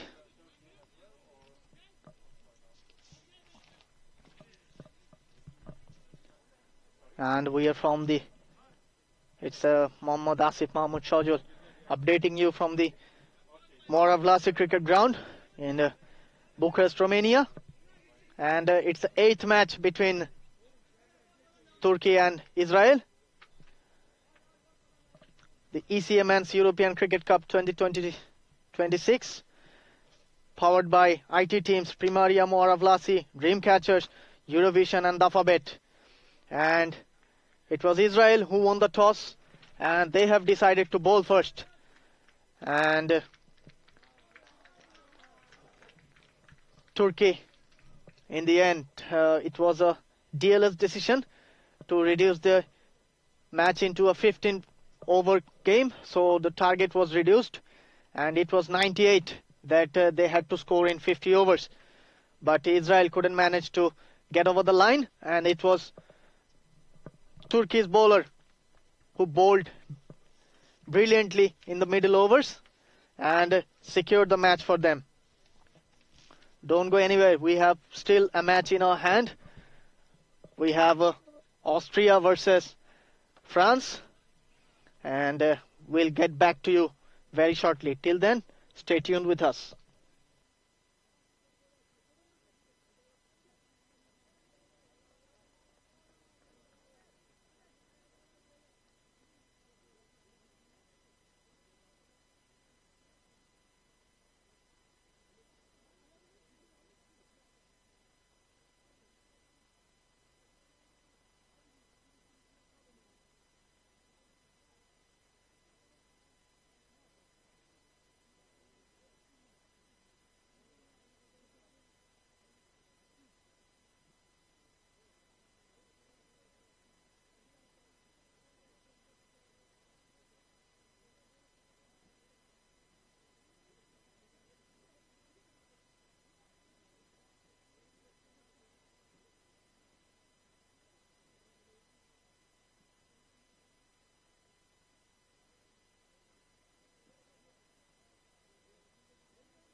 Hello and welcome back everyone.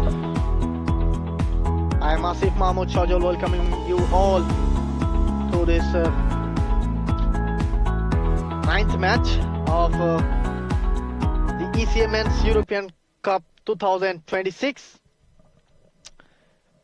between France and Austria. So the news from the match referee Sukesh, he informed me that France have won the toss and choose to bat. We couldn't go live because of the shortage of time and we have some technical issues.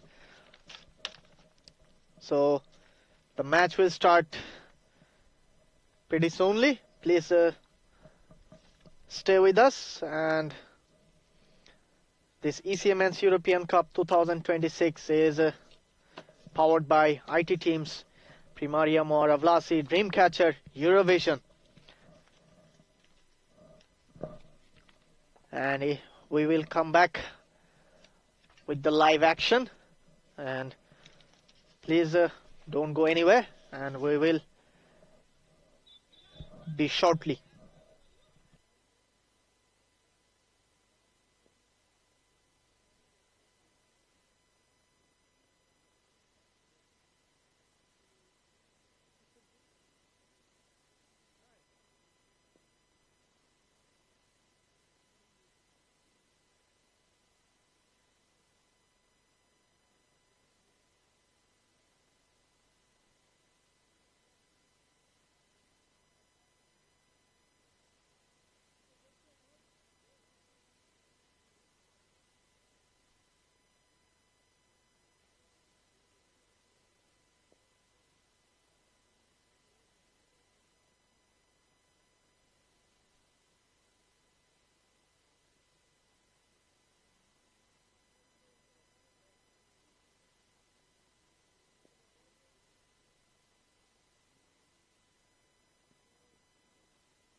Welcome to match 9 in this European Cup, being brought to you from the Moara Vlasiei cricket ground, Ilfov County, just outside Bucharest in Romania. This match pits Austria against France. France have elected to bat. Ready for the off with Akib bowling.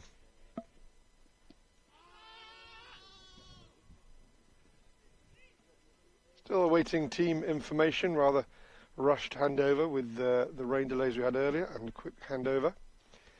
So we will bring graphics and team news to you as soon as we can.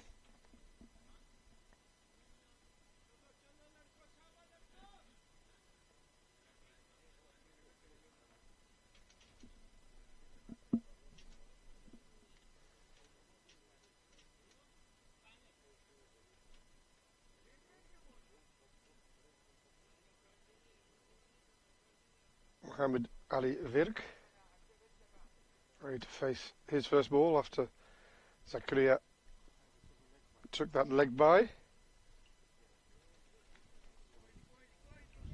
False start from Akib.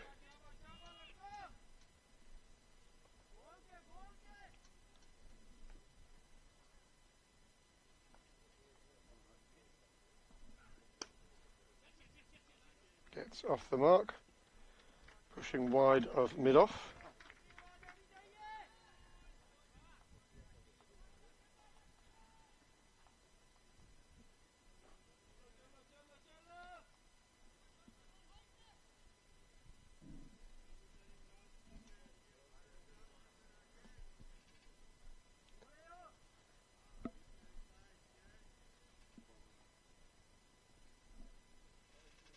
Round the wicket to the left-hander.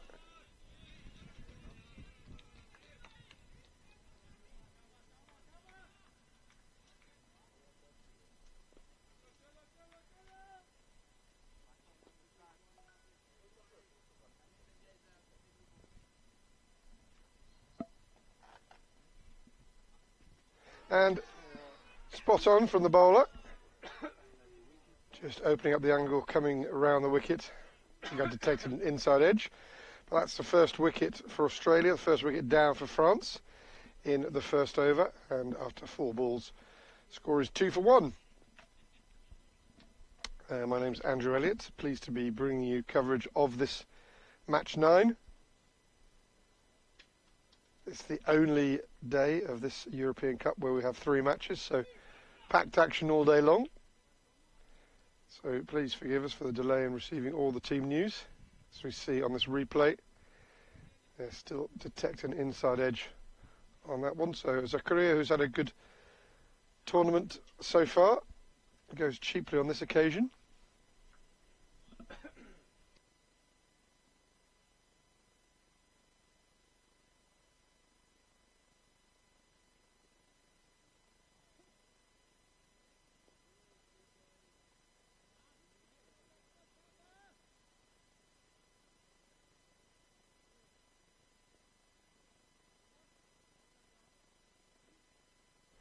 Mustafa Omar is the man in,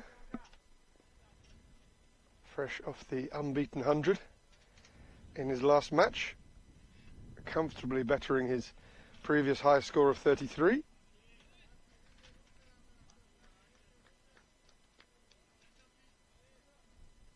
Just removing a glove to assist in taking guard with the chalk.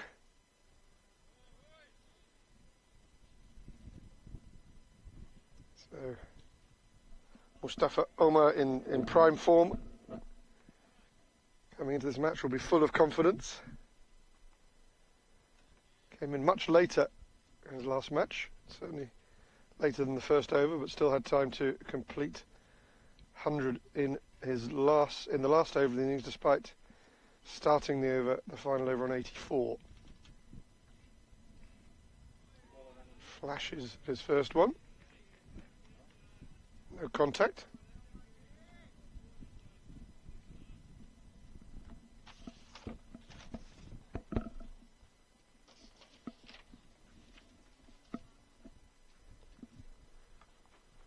Rakib to round out his first over, the first over of this match.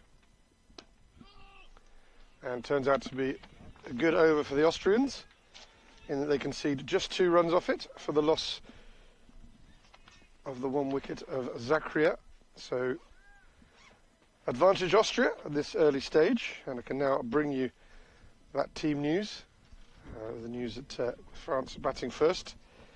Men not selected are nominated 12th man Afzal Husnain, Nasiri Jamshid and Faisal Zafi. Jamshid and Nasiri, Faisal Safi. The men not selected in this 11 for France, and for Austria, Kumud Ranjanjar is the 12th man. Prepare for this second over. I'm looking forward to welcoming my colleague into the commentary suite. Feels like it's been a very long time, as I've missed the last 3 matches in commentary for fairly good reasons. It's time to welcome my co-commentator, Atif Mahmoud Sazol. How's my pronunciation of that going? Is it getting any better? No, better but not perfect. It's Asif Mahmoud Shajol. Shajol. Yeah, and it's Shajol. Yes, you're right. And it feels good to be back. Pasir Khan is the man selected to open from the Forest end. And his first ball is flashed into the offside, well cut off by the sweeper.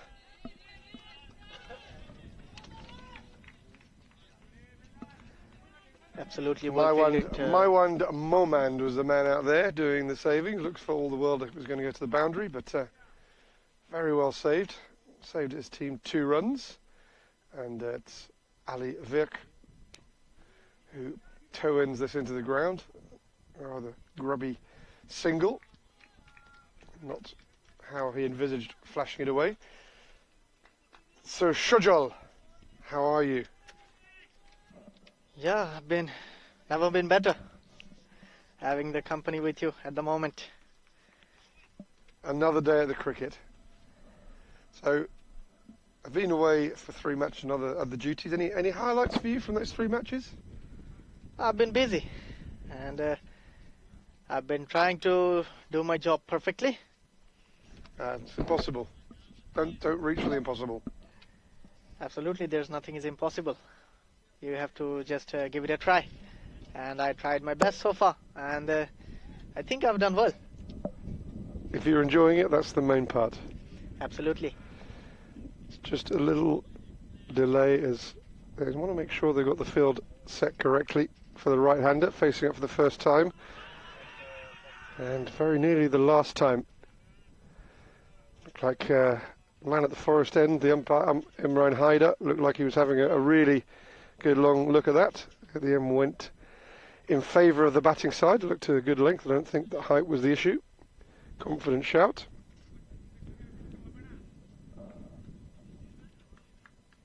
So the way things stand, looks like Turkey have probably booked themselves place in the semi-finals. It's not mathematically certain yet because Israel have got 1 match still to play tomorrow, but I think Turkey are the ones with at least a foot in the semi-finals. And again, this time he gets the affirmative. That one looked like it kept a bit low, shuffled through, and this is cricket, the great leveller. Omar Mustafa, the man who scored an unbeaten 100, is back down to earth in his next match, having been dismissed LBW to the bowling of Pasir Khan for a duck. Isn't that cricket for you in a nutshell? Absolutely. The last ball, he was lucky, got an inside edge onto the pads, but this time it was dead straight.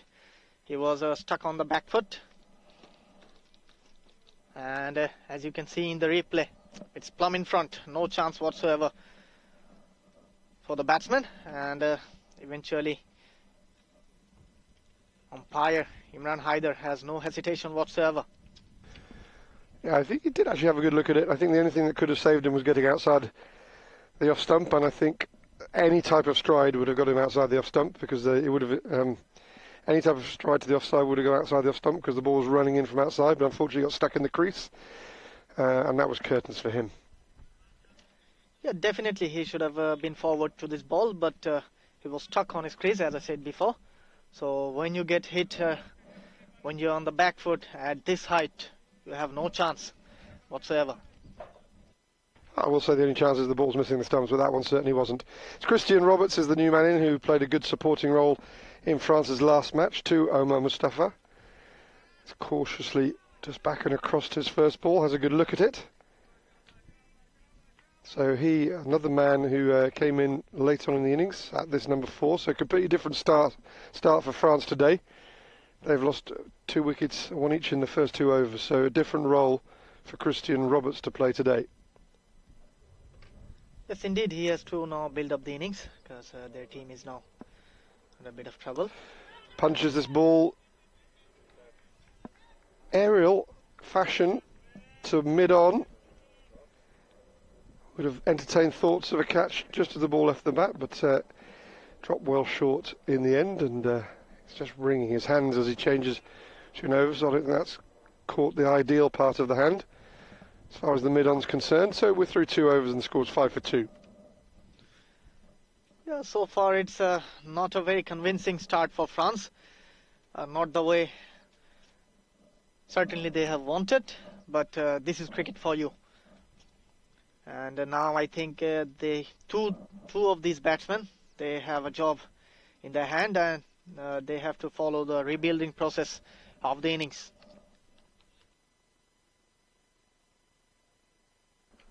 Well, they both had runs in this tournament, so we'll come in with some confidence, but as we've just seen, an unbeaten century in your previous innings means nothing in cricket. You always start on 0. And that's where it ended up today for Omar Mustafa. Or even Mustafa Omar. Apologies. Definitely. This is cricket. 1 day up, 1 day down. So you have to restart every day. And looks like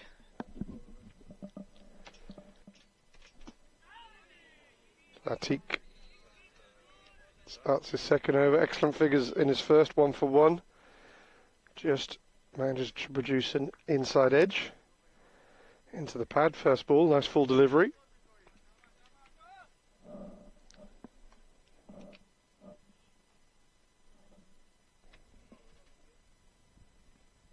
Short ball, top edged. Don't think that's going to get anywhere near anyone in terms of a catch, but there's enough time for the fine leg to run round and restrict it to a single. Yeah, so far it's a very convincing start for the Austrian team. So far they're the unbeaten side in this tournament, and they have started like they would have liked.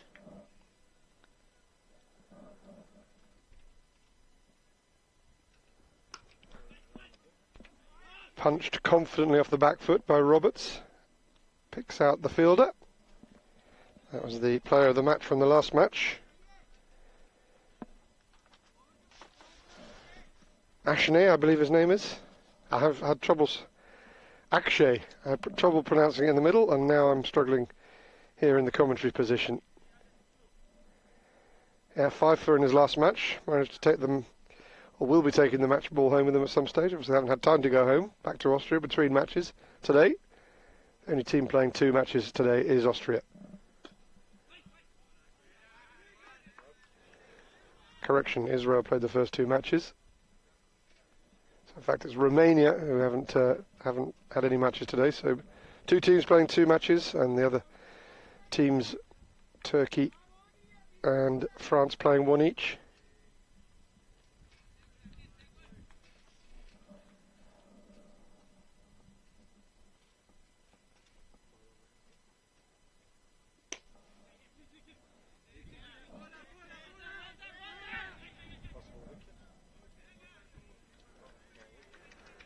Well, 2 runs are what eventuate.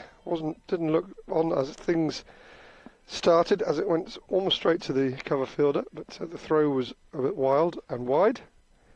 So it managed to come through for Roberts' first 2 runs of this innings.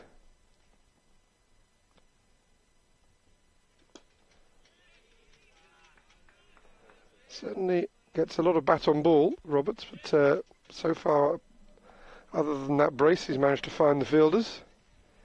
So 8 for 2 after 3 overs.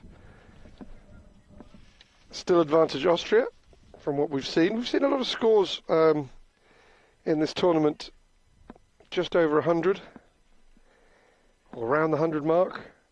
We saw the Turks, crucially in the last match, looking like they were going to get around that 100 mark. Accelerated really well right at the end to get up to 1, 2, 3. And that really was the difference between victory and defeat. Because with a Duckworth-Lewis target of 98 in 15 overs for Israel, you would have backed them at the restart. But they bowled really well, the Turks, at the restart, and that late partnership came in really handy. Beats the bat. First up from Vlasiei. So it was slightly unexpected lower middle order rearguard from the Turks in the last match. Oh, absolutely. The guy who smashed the boundaries in the back end of the innings, he was batting there for quite a while. He's a middle order batsman coming back to this match. And an inside edge, running it down to the fine leg region for a single.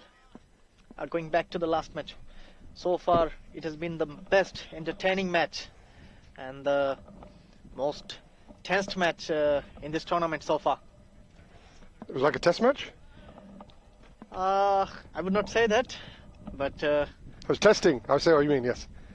It was a very entertaining match. You know, in this format, it's not always 230 plays 220 that's the most entertaining in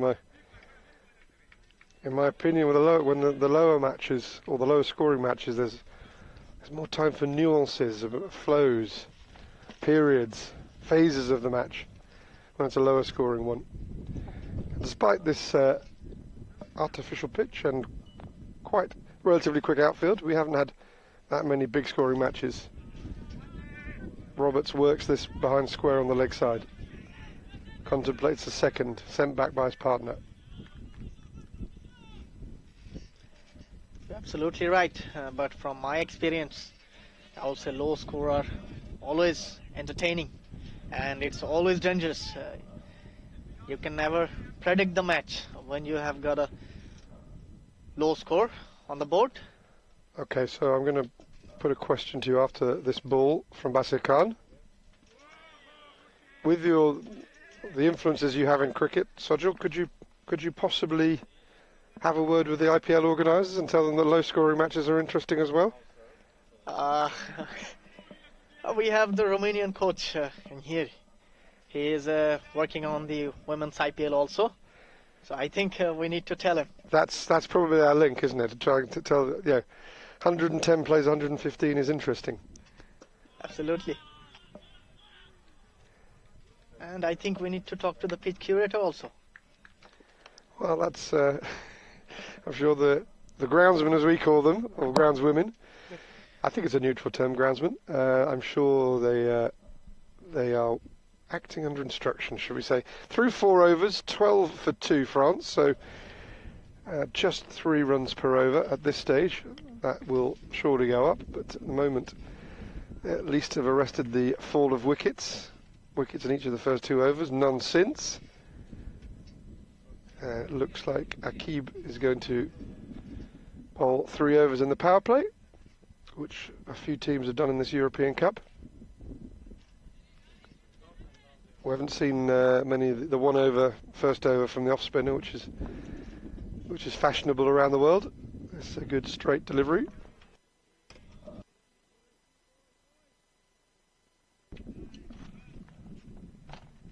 So good discipline so far from the Austrian attack. Arguably they've looked the strongest team of the tournament so far. After 2 days, or after 3 days, they were the favourites in some people's eyes for this one. And that one zipped through from just short of a length. Beats the bat of Roberts. Oh, that's just short of a length. It's actually been signalled as 1 for the over. Did you see that as that short? I think there was some extra lift there. guess it's went higher and higher, Just kept going. passing the batsman. Yeah, definitely was a lifter. And that is worked away.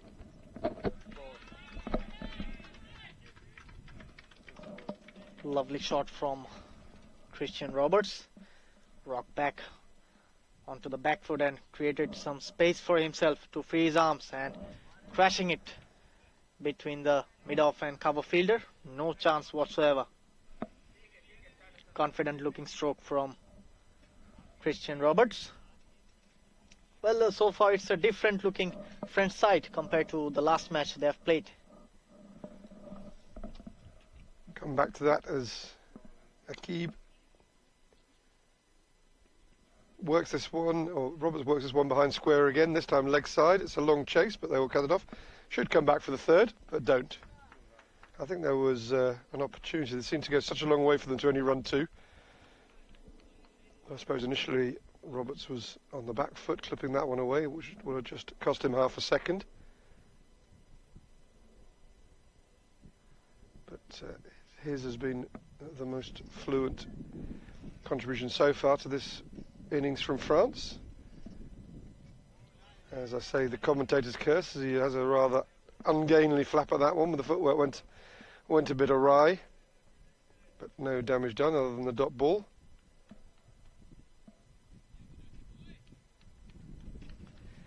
Absolutely, the feet went nowhere near the ball. It was more of chancing his arms.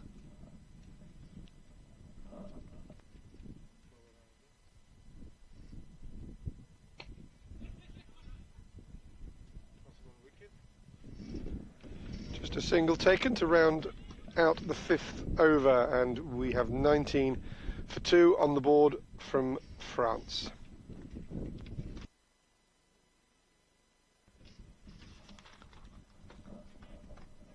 Good 3 overs from Akib Iqbal. Good bowling from him. Bowled 3 overs on the trot and managed to pick up a wicket, and only conceded 11 runs. So far it's a very convincing looking start from Austria, and we are coming to the end of the power play, the last over of the power play, and it will be Christian Roberts on strike.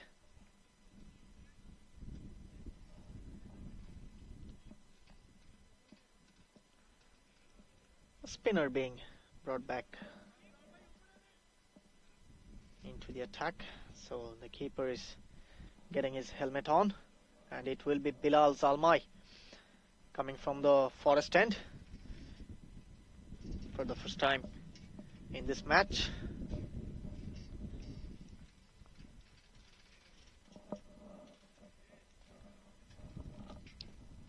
A very packed offside fielding, and he has got a fielder in the catching position for Christian Roberts, and it's quite aerially played by Christian Roberts. It was a back of line delivery, and he just managed to place it into the gap between the cover and extra cover fielder to earn himself a boundary. So far Christian Roberts is looking a bit comfortable against this Austrian bowling lineup.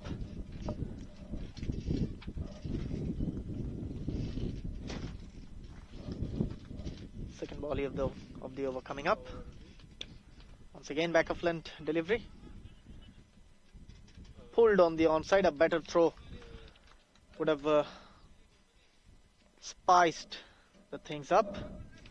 Sure, I just want to go back to comments as people have spoken about Austria being favourites based on what they've seen so far in this tournament. That's also backed up by the world rankings.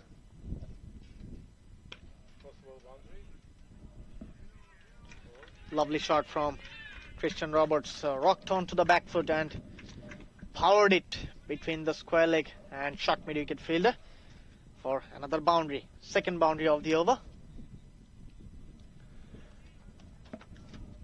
So going back to those world rankings, France 54 in the world, Austria 43. Might not sound too significant, but you tend to find things in the world rankings often go in tens. 40s and 50s is a very different place. So that's knocked out for a single to the sweeper on the offside. And following up on that theme of the 40s and the 50s in the world ranking being a different place, it's at the moment being backed up by the scoreline, with France struggling to get away, although they now seem to be picking up some momentum, mainly thanks to the bat of Christian Roberts. Flighted delivery. It was driven on the up and just managed to send it away to the boundary. Finally, Mohammad Ali Virk getting a move on. So third boundary in this over. Still one to go. Already conceded 13 in the over. So last ball of the power play coming up. Bilal Zalmai to Mohammad Ali Virk. And once again it was a chance, I guess. It went through to the hands of the slip fielder and finishes the over with a boundary. The partnership moves on to 31 from 26. Yeah, still you would say Austria's power play just about. Having said that, France, from the comparatively perilous position of losing wickets in each of the first two overs, have rallied well. They've kept the scoreboard ticking over, going at exactly a run a ball. So advantage Austria still, but rather more narrowly now. Absolutely, it was the last over that France have dominated. 17 came from that over. Other than that, it was all Austria's game in the power play. But you never know. There's still 14 overs left in this match, and we have Maiwand Momand being introduced into the attack from the pavilion end. Right, a medium fast bowler, and he's up against Christian Roberts. First ball coming up. It's over. Struck on the pads. Loud appeal from the keeper and the third man fielder. He's still appealing, but it was always drifting down the leg side, and good decision in the end from the umpire Suleiman's side. Correct, but easy. Didn't really have very much going for it, that appeal. Once again, cut away towards the cover fielder. Good pickup and a better throw would have been interesting, but 1 run nonetheless.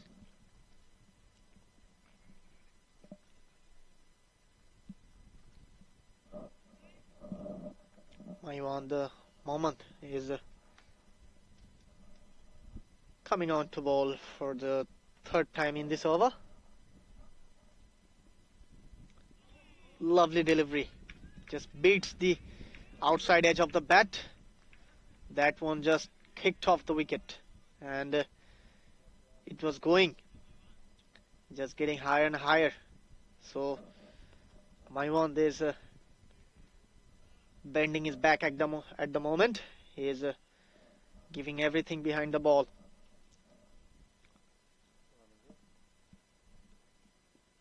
Once again a fuller length delivery, but this time the batsman has got the full use of it. Shot of the innings so far. Stood there, perfect balance. Just got his weight going into the ball very slightly, and bottom hand snapped in, punched it away. Impressive shot. Absolutely. It was a shot of authority.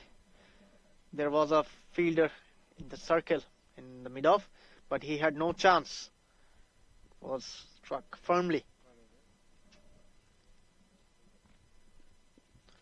And this time he has to walk back. What a comeback from Maiwand Momand. Lovely bowling.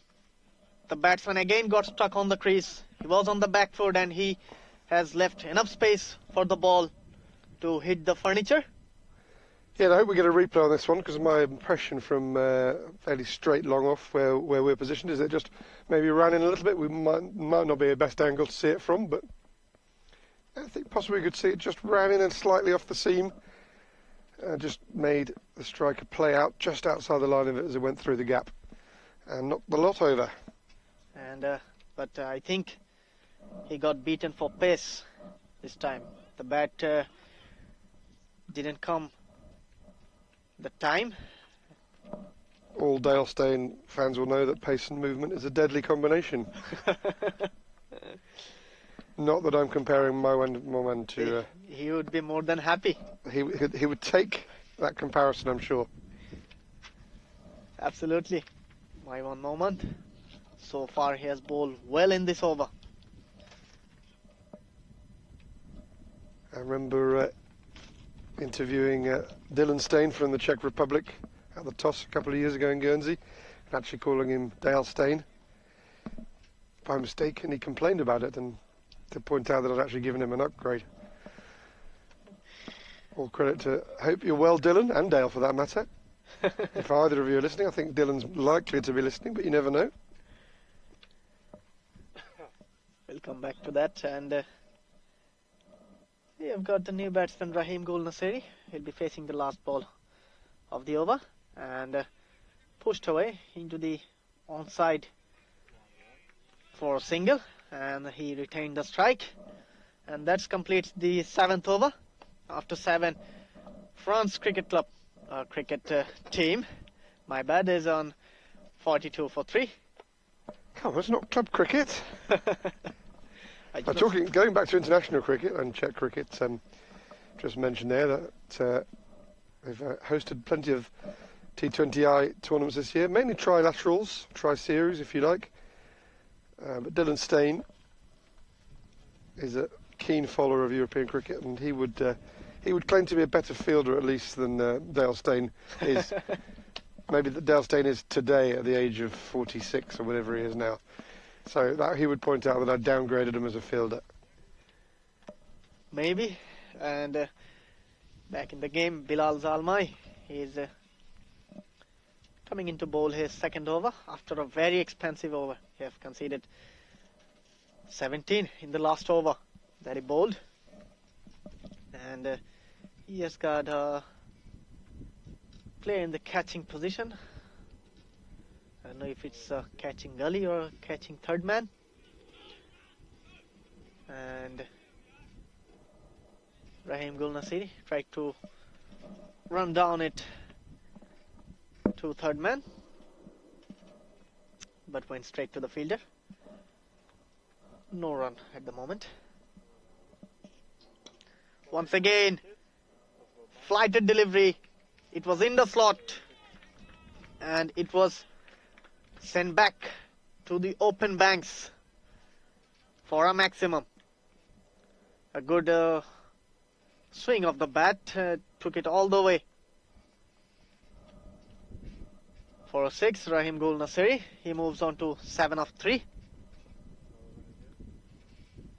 And again, tries to go over mid-wicket.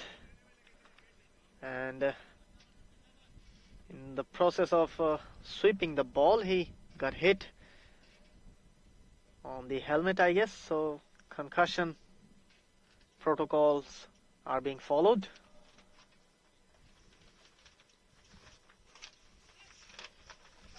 So the umpires are checking on him, if he is okay or not.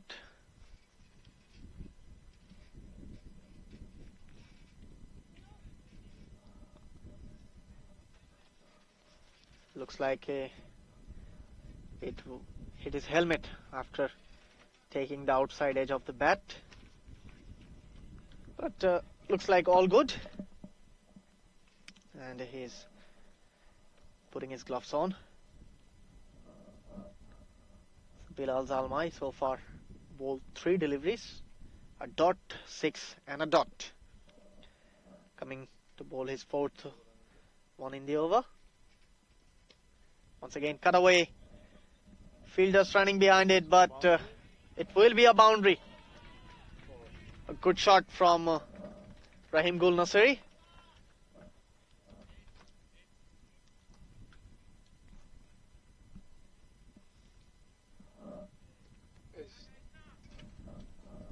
Started a bit slowly, but just beginning to pick up 7 of 4 before that shot. So strike rate now goes above 200. So proving a good foil to Christian Roberts at the moment, who's just gone a little bit quiet in the last couple of overs.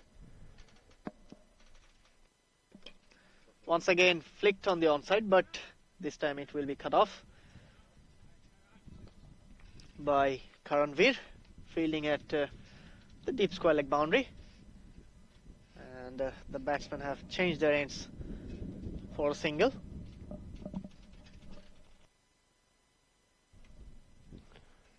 So a couple of tweaks in the field. Bilal Zalmai not happy with everything, so he's just taking his time to get what he wants.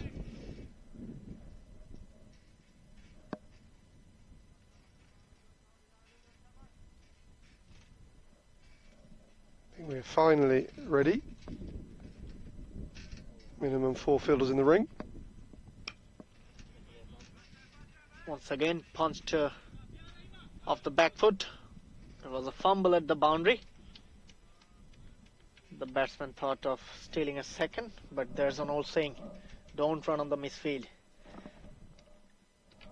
Yeah, I'm not sure that still applies for 2020 cricket. I mean, maybe Test match cricket of the 1950s, perhaps. Well, the full of the old expression was never run on a misfield unless it's 2.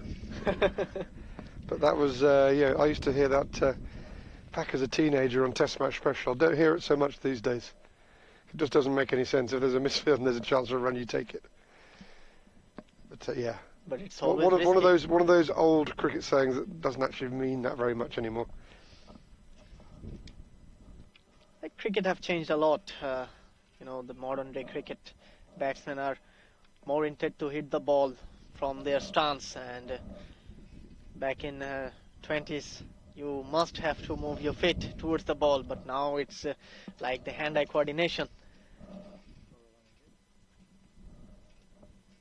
My one moment, pulled away, and as I said, it's played from his stance. It's a kind of like a short arm jab from Christian Roberts.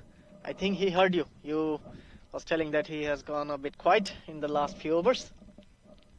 Well, ball was too short, that's for sure, but it was very effectively put away by Christian Roberts. He could easily have flat batted it to one of the fielders. There were 2 fielders out there, one fairly square on the boundary, one a very wide, long on, dare I say, cow corner, but he pierced them with no problem at all. Going back to cricket expressions that people use, and everyone's expected to just understand exactly what they mean, even though they don't really mean that much. Come back to that after this ball.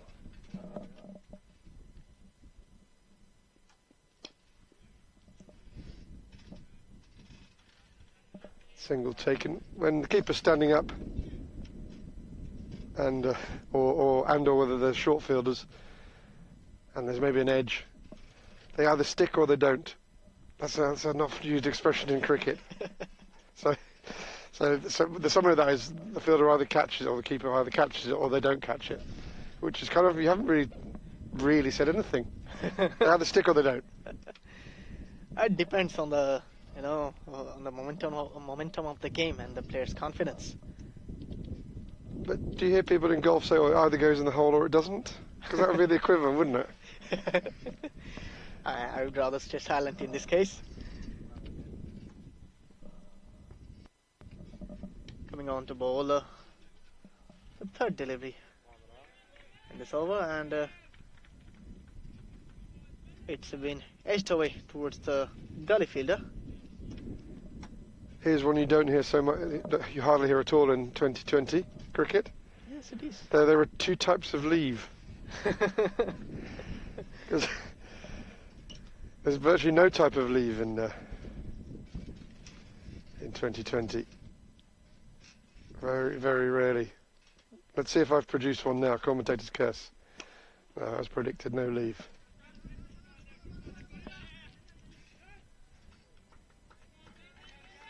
Good running between the wickets by the batsman.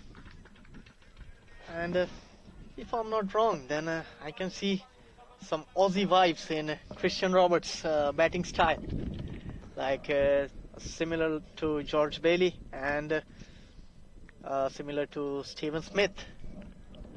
Well, I'm trying to cast my mind because we did end up on the same, when I was here last year, we ended up on the same flight back to England.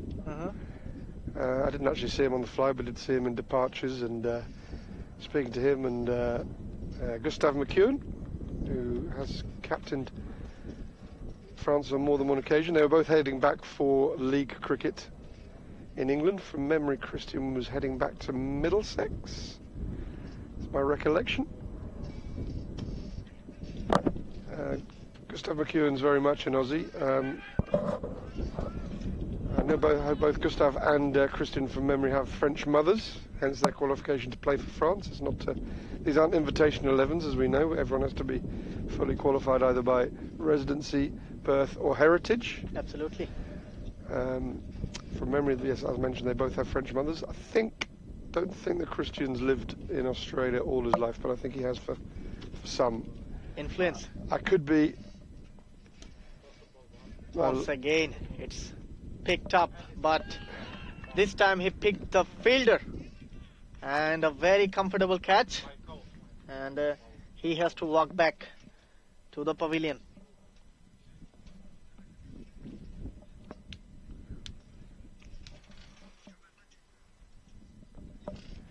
Yeah, it was. It looked good as it was picked up. It looked well timed, but it didn't quite have enough on it. As we sit here, the wind was probably favourable to getting that over the boundary. I think the wind is generally coming from right to left, as the bowling's coming from the end it currently is, but not quite enough on it. And hold out, good, comfortable catch. Made it look very easy. Probably wasn't as easy as he made it look. That did bring the end of the 9th over. 63 for 3. As we can see in the replay. Correction 4. It was a good shot, but found the fielder. Looks like we've got an official drinks break here. So just take you through what's happened so far. Christian Roberts has scored nearly exactly half the runs scored so far by France. They've reached 63 for 4 at 7 runs per over. So it's one of those situations where could go either way. Could build a good partnership and push on towards 160, or wickets directly after this drinks break would be extremely helpful in Austria's corrections aim, giving them an upgrade as well. Austria to Australia, in Austria's aim of keeping this down as low as possible. That's the aim of the game. As drinks start to be taken from the field.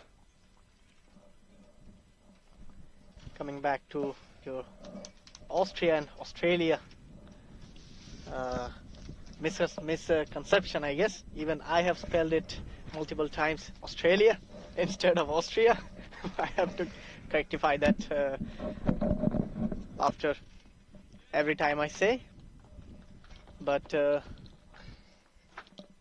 looks like the refreshment break has finished, and the players are gathering around to start of the match. Again,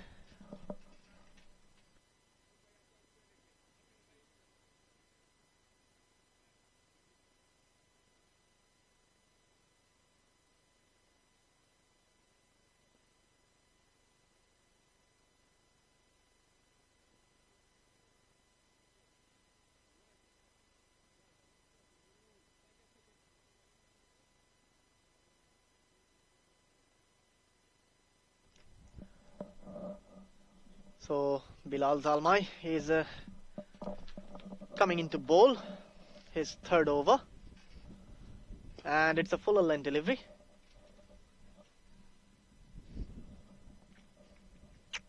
Punch towards mid-on, a long on I would say. Long on for a very comfortable looking single. And Nasiri Jamshid is going to play his first ball of the innings.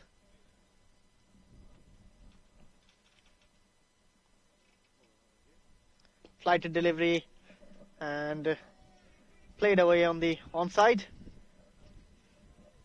Thought of a second, but cut off by the fielder.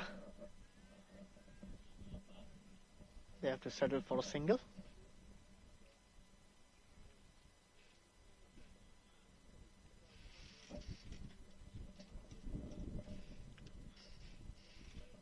And in comes Christian Roberts to the strike.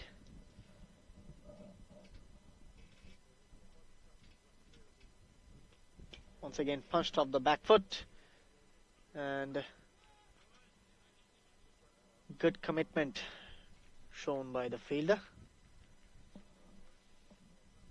Is my one moment. It is at the backward point.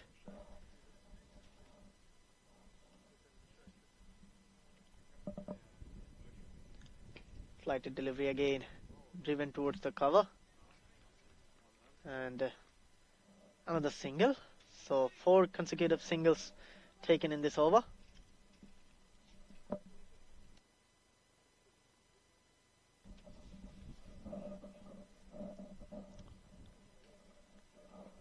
In comes Christian Roberts back into the strike. 2 balls left in the over.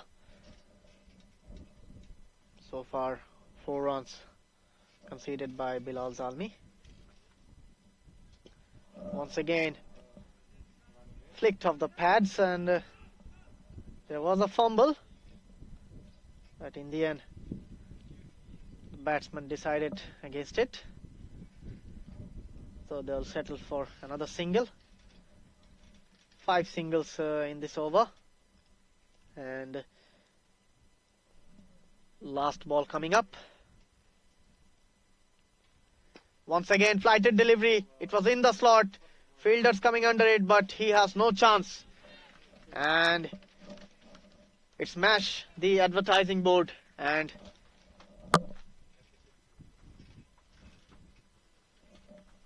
it will be a maximum to finish off the over.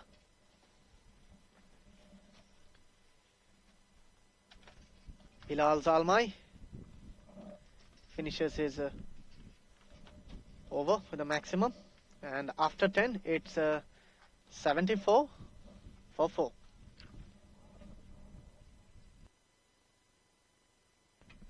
A halfway point reached in this innings, 4 wickets down, so probably about halfway through the innings in terms of batting resources with the way the batting orders work. So France would certainly be looking to at least double this score, and would still have that score of 160 heavily in their sights. So it's confirmation we're here for the 9th match of this European Cup, staged at the Moara Vlasiei ground near Bucharest, Romania. I'm Andrew Elliott, and I'm in the pleasant company of Asif Mahmoud Shujol. Getting better with the pronunciation. I'll have it cracked by Thursday evening. Don't you worry about that. And it's player of the match from Austria's last match, Akshay Warg, coming in, looking to repeat his success. 5 for in his last match. Looks like Christian Roberts is having some issues with his hamstring, as you can see. He is limping at the moment. Maybe some cramps, or it's not that humid today.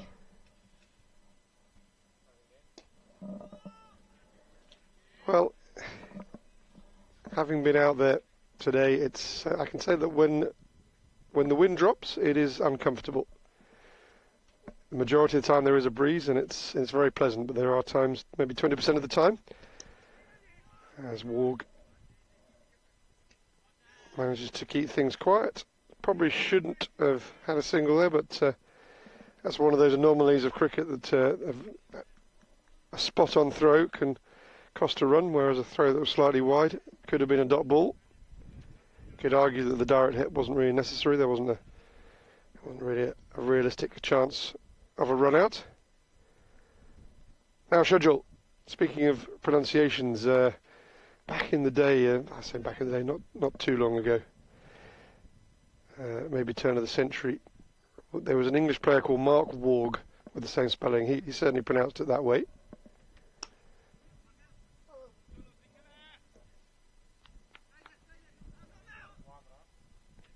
So, would that be an Indian name? No, not really.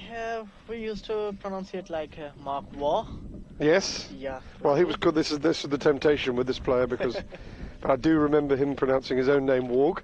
So I think we should probably go with the man himself. He probably maybe didn't want to be pronounced exactly the same as Mark Warg. Again, so you could argue that would be another upgrade. So how would you put it? You would say Akshay War? No, for him maybe he wants him to like call like Akshay Wah. Wah. Okay. Wah. It's like this. Okay, and that's as we mentioned that there's a skew into the offside, and Asiru Jamshid went down the pitch, aiming it over the leg side, got a big leading edge, and it spiralled away behind square on the offside. So halfway through the batting lineup in terms of the wickets here now at the end of the 11th over for Austria. They have restricted France so far to 77 for 5, and another wicket for Akshay Wah. Maybe we need to ask him about the pronunciation next time, so that it doesn't make any confusion. Well, it's interesting. Mark Warg was certainly of. So you're not sure if it's Indian or some part of Asia subcontinent? Would it be that name comes from? Not really. There can be a debate about it, but now I think we need to ask Akshay. I will just call him Akshay. Yes. And remove the. For now, it's certainly not Austria's last match, so we will have the opportunity to seek out the man himself and ask him how his family pronounces it. Absolutely. Because that's pretty much the way you've got to go. It's however they pronounce it. For example, I had a friend at school. The War twins, of course, they were beginning to gain prominence, and he had a surname that was spelled exactly the same way, but he referred to himself as Andrew Woff. Andrew Woff. It depends,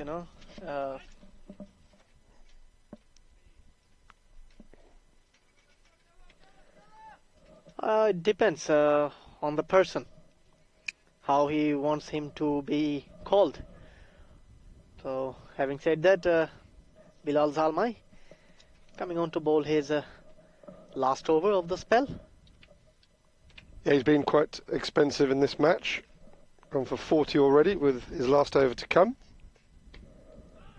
And you mentioned cramp a short time ago. After he finishes this over, we will all be on cramp watch.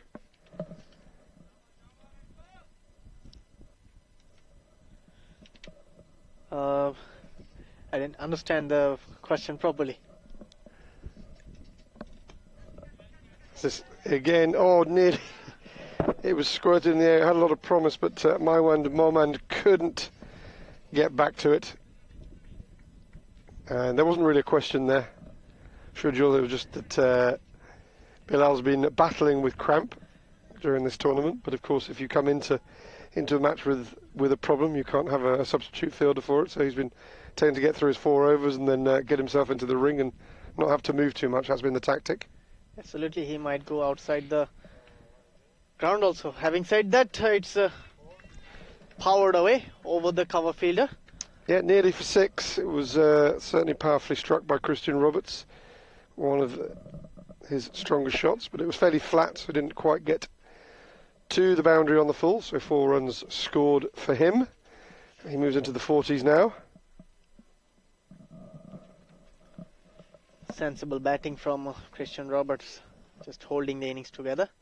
And once again, rocked onto the back foot and struck firmly towards the fielder. There was a fumble in the deep. So, Bilal Zalmai, 2 balls left. He'll be hoping to keep his analysis in the 40s. I would be in his position. And that increases the chance of doing so because he sneaks that one past the bat of Kamran Ahmadsai, the new bat. That was his first ball faced. Rather tentative prod at the ball as Bilal Zalmai looks to close out a spell, and he has done so. Moves rather gingerly towards that last ball. He's managed to get 2 dots to finish his spell. He finishes on 0 for 47. And France, with 8 overs to go, 84 for 5. And that's the 4-over spell completed by Bilal Zalmai. A very expensive first over. He got struck for 17 in his first over, but eventually made a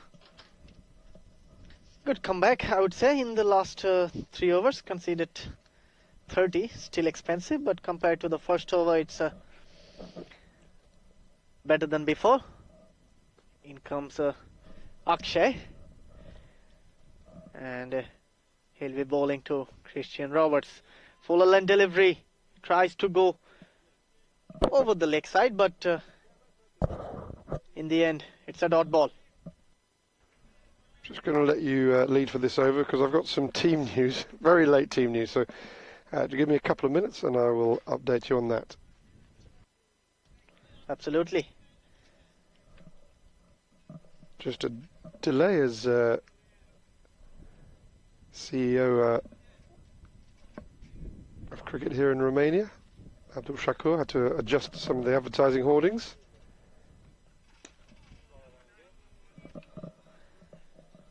Once again, played on the onside for a single, and the throw hits to the batsman, but eventually no damage done in the end. Akshay coming to bowl his third delivery of this over. Quicker through the air this time and push towards him. I got some very late team news for you. I'm going to go with Austria first. There was a problem with the printer, so we were given the wrong starting 11s, and it was I was only alerted it to when I saw who was wearing the bibs, as this is rather agriculturally hacked into the leg side by Kamran Ahmadzai. He won't care because it gets him off the mark, gets him away from the dreaded duck, and takes the score on to 86 for 5. News is that Kumud Ranjanzar is into the Austria team, hasn't had a bowl, and Umar Tariq is the man missing out. Akshay continues his good day, taking a wicket already. He's only conceded 5 as he comes to the end of his second over. That takes it to 6 runs conceded, and in a while I will give you a brief while I'll give you an update on the French lineup for this match. Coming on to the last delivery, flighted onto the off stump, but a wild swing of the bat from Kamran, but a dot to finish off the over. A good over from Akshay, and that's the end of the 13th over. After 13th, it's 87 for the loss of 5 wickets. So news on the French team is that Jamshid Nasiri, who was the last man out, he actually was included in today's side at the expense of Lingaswaran Kanasani, the former captain. So hopefully that's cleared up any confusion amongst the playing 11s. And again, we thank the aforementioned Abdul for letting us know that we had absolutely the right 11s, because it does help. It is, as you mentioned, start of the 14th over coming up. Change of ends for Maiwand Momand. He's going to be bowling to the set Christian Roberts, who is a mere one cricketing stroke away from a 50.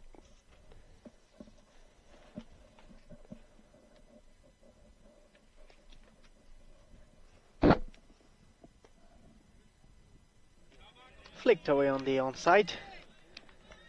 A good piece of fielding from the Austrian fielder.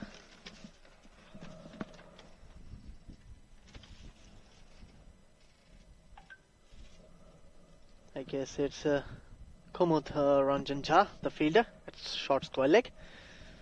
Yep, a man into the side for this match. Gets a touch.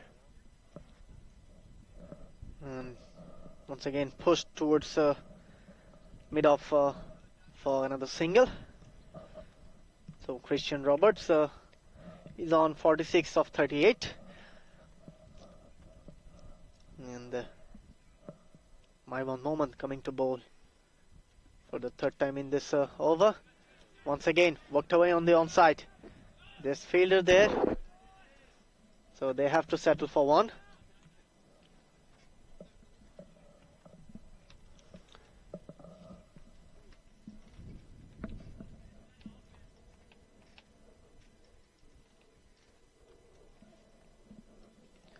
A good rebuilding process.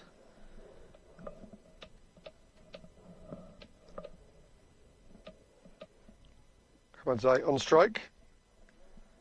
Works that one away for a single to pass the strike back to Christian Roberts.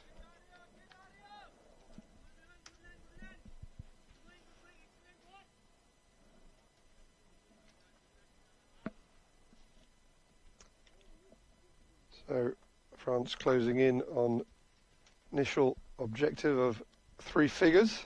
I'll hope to go well beyond that. As Roberts just gets the inside half of the bat on this one, was aiming a little bit straighter, but a little bit bottom hand creeping in, which just dragged it wide of, or dragged it towards a long on for a single.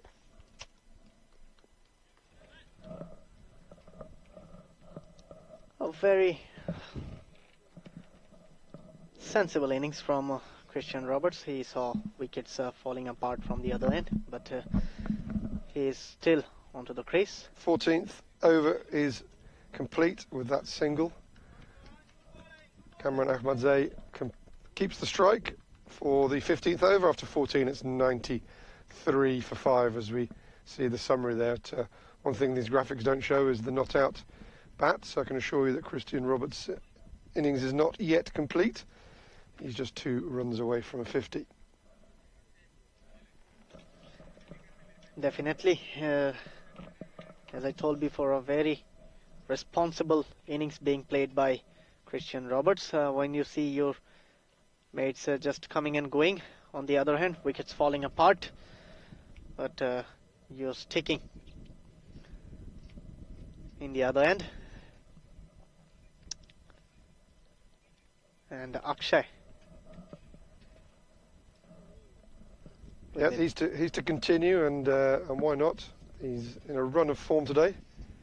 Streak of form, a golden streak of form with his fifer earlier in the day, and just you can see there, even in terms of Crick Heroes, only 3 matches registered on there, as inside out over extra cover, and in fact carries to the banking just in front of the bleachers as he hit it. I thought it was nice, sweetly struck, but it kept going, and rather surprised me by going all the way for 6.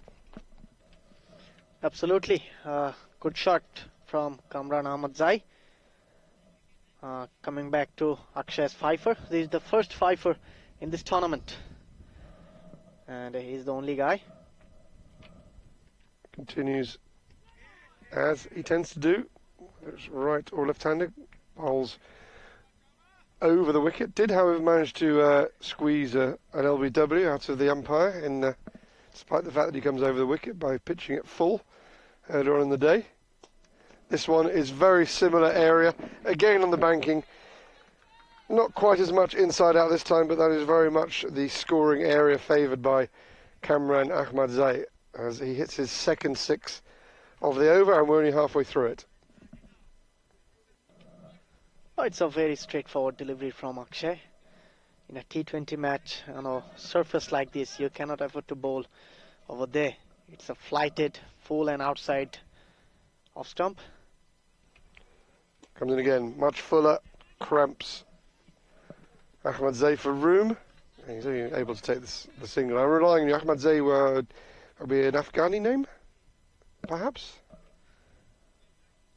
Yes, I think you're right. It's Ahmadzai, Zazai, it's yeah, it's the ZAI ending, yeah, which is the suffix almost. I don't know if it's actually a suffix, but indicates to me, of course, Afghanistan go from strength to strength in world cricket, and people of that ethnicity, plenty of them playing for their adopted countries in Europe, as the partnership with that single goes to 30. So something that's notable in 2020 and shorter formats. Of course, traditionally, you really mentioned 50 partnerships, but not so much opportunity in this format. It actually comes in to complete his over with a beauty as he beats the outside edge of Kamran Ahmadzai, and 15 overs complete, 107 for 5.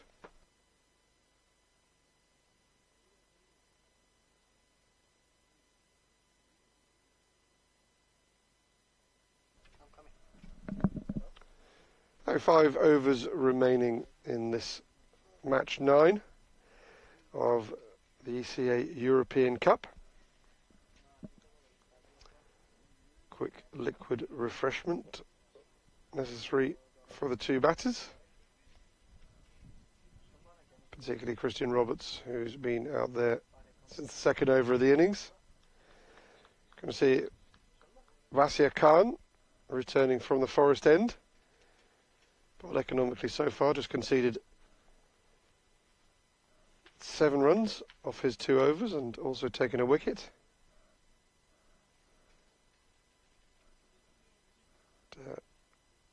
France, having just once again, that 5th wicket was didn't start another collapse. They've managed to steady the ship. They'll feel they've got platform to launch in these last 5 overs.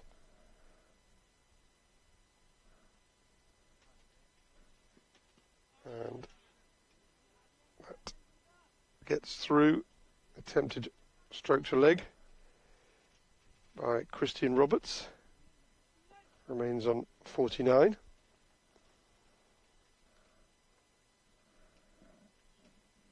Plenty of fields as you'd expect at this stage. We've got a deep mid-wicket. We've got a wide long on, straightish long off.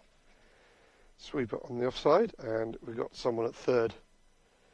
As Roberts gets this one on the full and manages to work it away for his 3rd T20 International 50.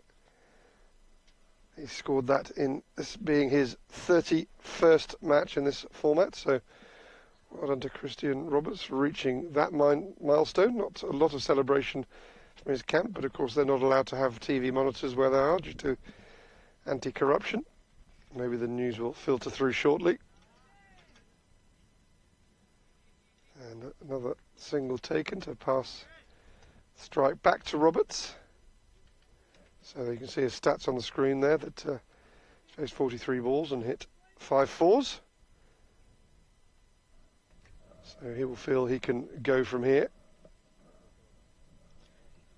Absolutely, more likely his teammates would like him to go kick on from here. Well, he tries something a bit more expansive there and gets this past the fielder. We'll see where that's cut off, and milestones now coming thick and fast, because that is Christian Roberts' highest score in 2020 internationals. Well, congratulations to Christian Roberts reaching on his high score, and it was a lovely shot to reach the milestone. It was a proper cricketing shot. Yeah, very full. In fact, almost full of a half volley, but managed to get the bottom hand through and time it well enough. even though there was an extra cover on the edge of the ring, got it past him. This time he goes big leg side, and no stopping that one. Another one lands on the banks, so that one goes away for 6, and Christian Roberts is into the 60s. Absolutely, that's a terrific shot from Christian Roberts. It was in the slots, and he slogged it over the deep square leg boundary for a maximum. Nearly the cameraman got in trouble. He already took a blow in the last match.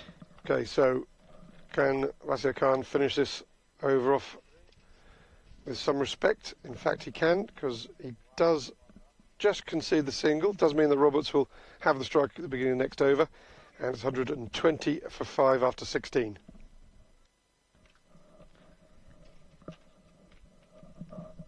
So far, so good for France. Still, they have 24 legal deliveries left.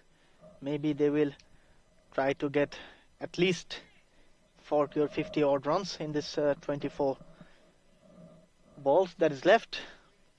And I think Kamran Ahmadzai has got some problem with his helmet.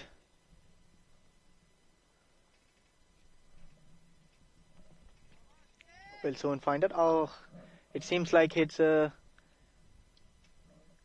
sending back the helmet to the dugout and going to bat wearing the cap. A little pause of play. Did also provide the opportunity for the two batters to get some hydration, get some liquids into the system, or probably just liquid in the singular form of some liquid. Absolutely. And it will be Akshay to continue. So now you're also not saying the last name. Not until his next match. Because I know we're not allowed to speak to him between innings because of anti-corruption measures in place. Absolutely. I suppose we could get a message to the Austria camp, although I'm not sure what number he'll be batting. But, single taken by Roberts off the first ball of the over. Kamran Ahmadzai to face the second delivery. It's over. And Big. Once again, it's swung over the long off boundary for another maximum. He reaches on to 24 of 15, and the partnership goes up to 50 of 32 balls. And these two are putting on a show for us at the moment. Talking of shows, I forgot it was your show for a moment there. I do apologise. Never mind. Once again, pushed towards the cover fielder. And a single to give the strike back to Christian Roberts, who was on 62 of 47. Once again, flighted delivery and punched off the back foot towards the long on fielder for another single. Shadril, you won't have, you maybe not be aware of a British television programme called QI. It's highly likely that you haven't heard of it. I'm coming back to you. It's pushed away on the onside. And a very well placed shot to pick up two from there. And they might run an overthrow also. A little bit of lack of awareness from Christian Roberts, also coupled with the fact that he's probably getting a little bit tired and dehydrated. He'd run well past the stumps, and there was a clear opportunity. He actually almost went for a boundary, the overthrows, but he was so far past the stumps and looking in the opposite direction, he wasn't aware of the possibility. So it remains at 2.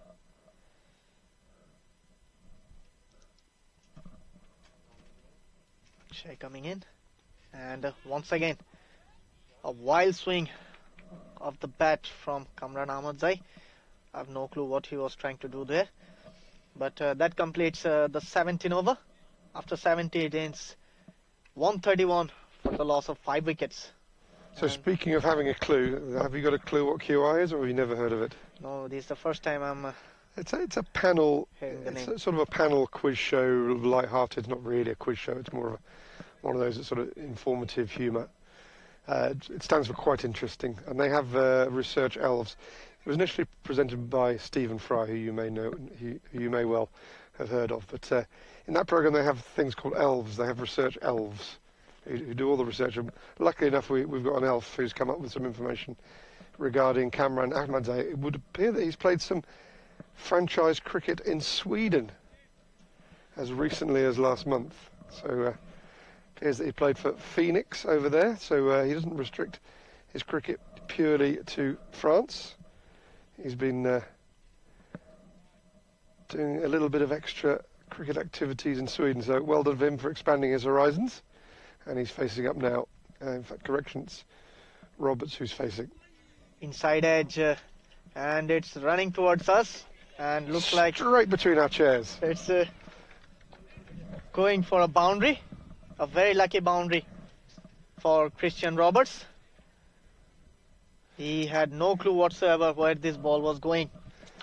No, and I was worried about where it was going, but in the end it absolutely perfectly bisected our chair. I thought we might get a bobble onto the shin or something like that, but yeah, that's the closest it's been as far as I'm concerned in this tournament.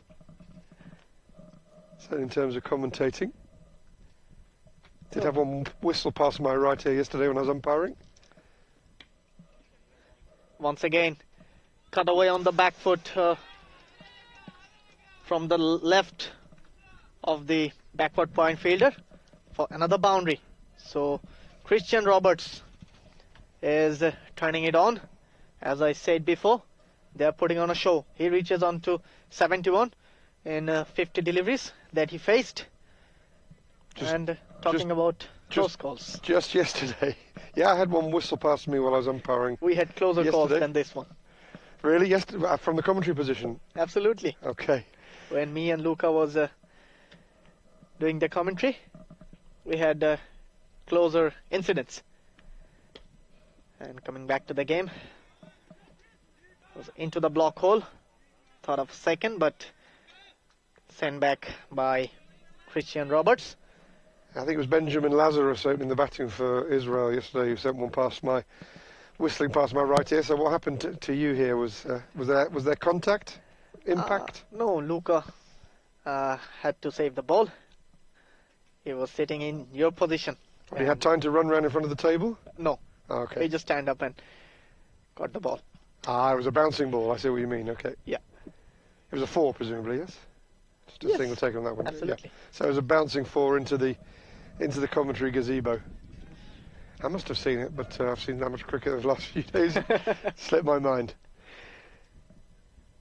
So France getting themselves into a good position for a final assault in the last 2 overs and a bit.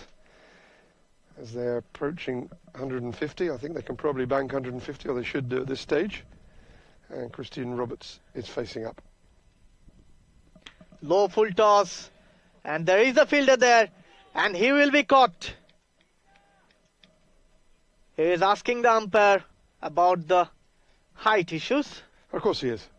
but but it was well down the waist, and after a very good knock of 72 of 52 balls, he has to walk back to the pavilion. Have another look at this one. Just see that was the way he played it. The bat was pointing down at the point of impact. So I would go along with that decision made by Suleiman Saeed. Well done to him. It's very easy to call no balls as a safe call in those situations. So well done for him having the boldness to call that as a legal delivery.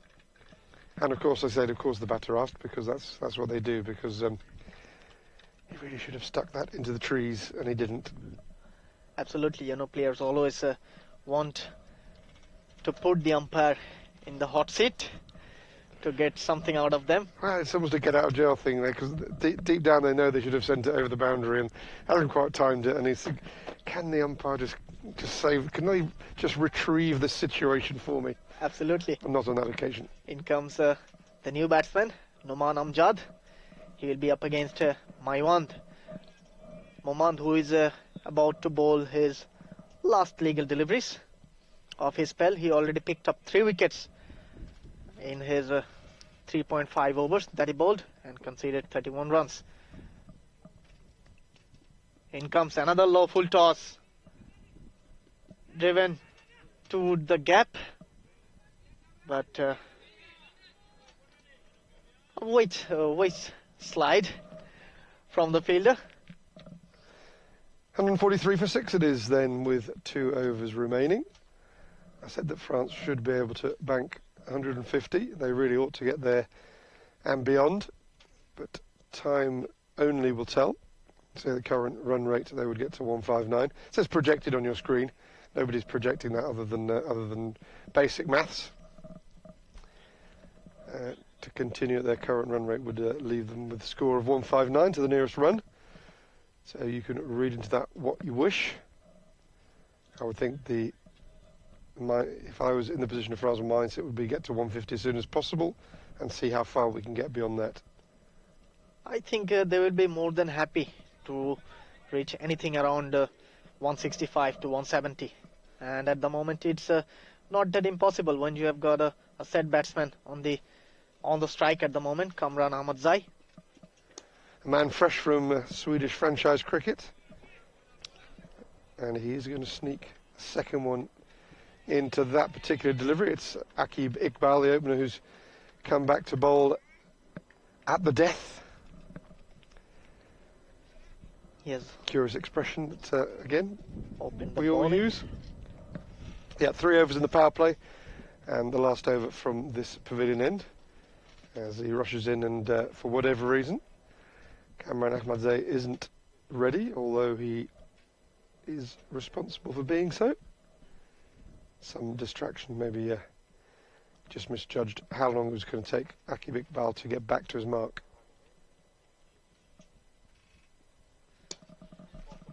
It was in the slot and dispatched over our commentary tent for a maximum. Confident looking stroke for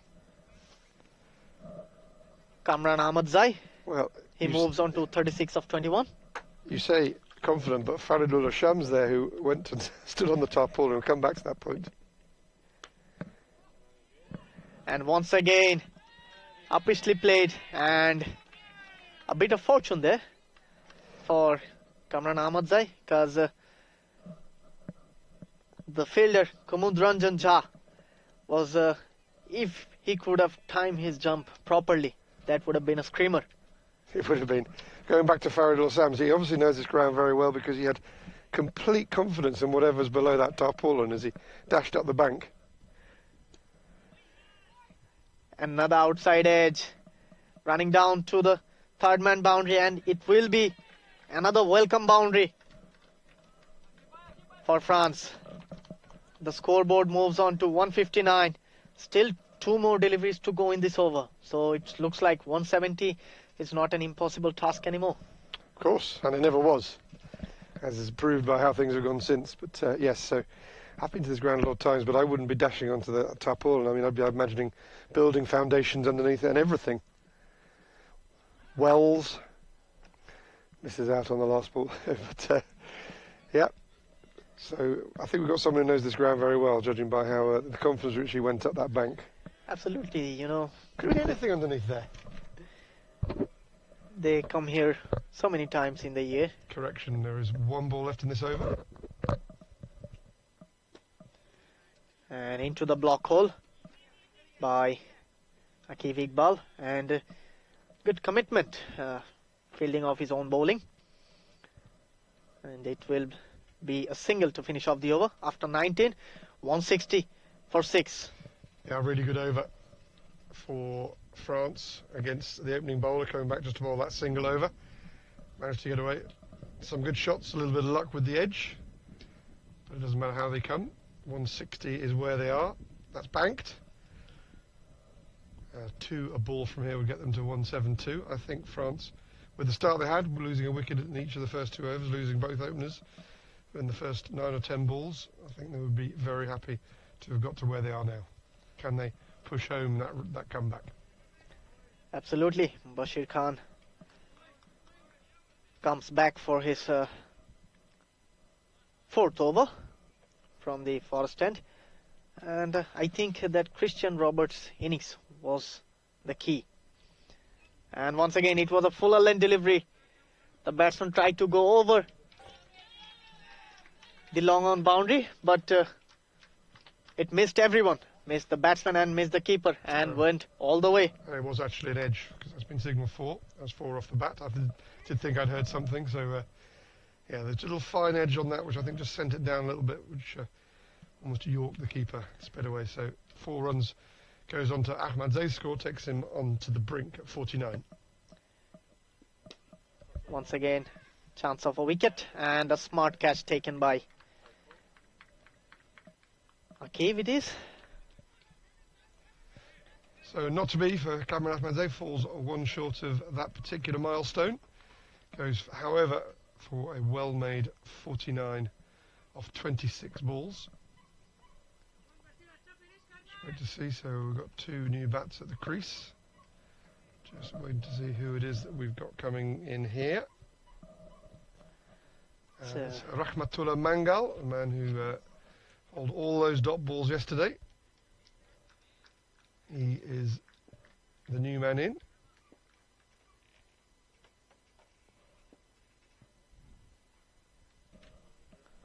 Coming on for the 3rd delivery in this over. Once again, fuller length delivery. The batsman was chancing his arms, correcting his shot after the delivery is bowled.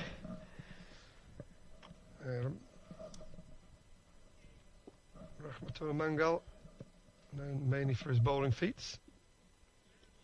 And at the moment, well, as I say bowling, he looks like he may have thrown his non-bowling shoulder out of joint, taking such a huge wipe at that ball, made no contact, and seems to have done himself more harm than good. So, no, we've only got 2 balls left this innings. It looks like we're going to have a small delay here.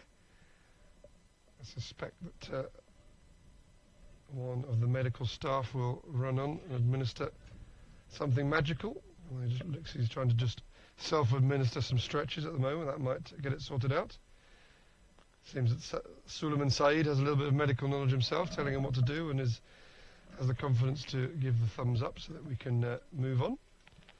He's just still giving that shoulder a bit of a clutch, but I think he's going to, I should imagine, give it some bottom hand now, because that's the side that isn't We can see in the impeded replay. at the moment. He's just gone through so far. Almost twisted himself off his feet.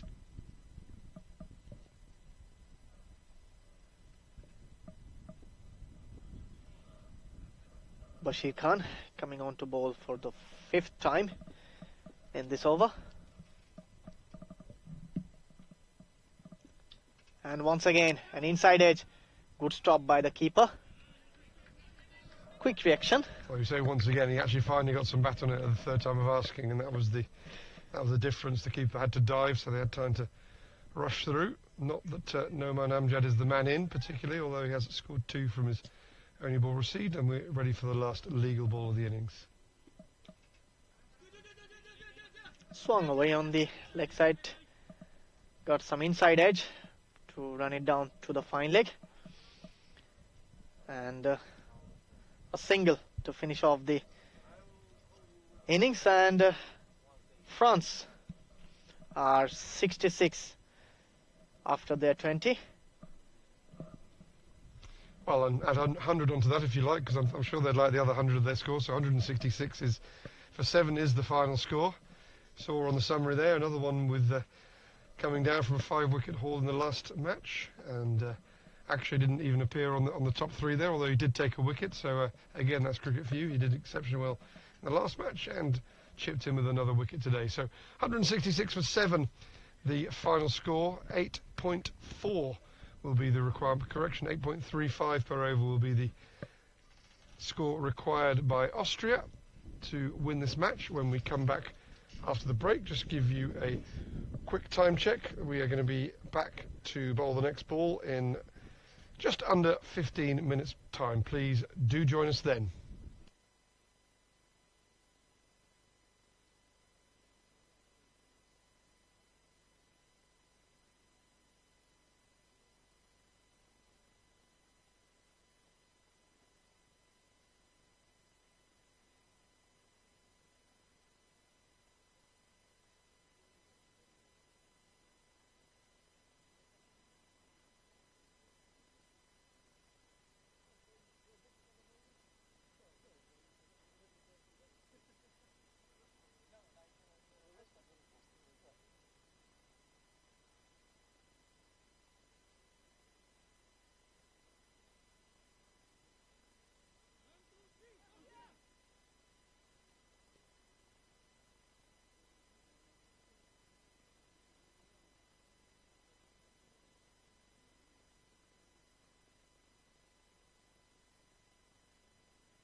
Hello and good afternoon, everyone. We're coming live from the Moara Vlasiei Cricket Stadium in Bucharest, and the umpires are coming in, and with the mic, I'm Mohammad Asif Mahmood Shajol. Will be with you guys, and we're here for the second innings of the 10th T20 International.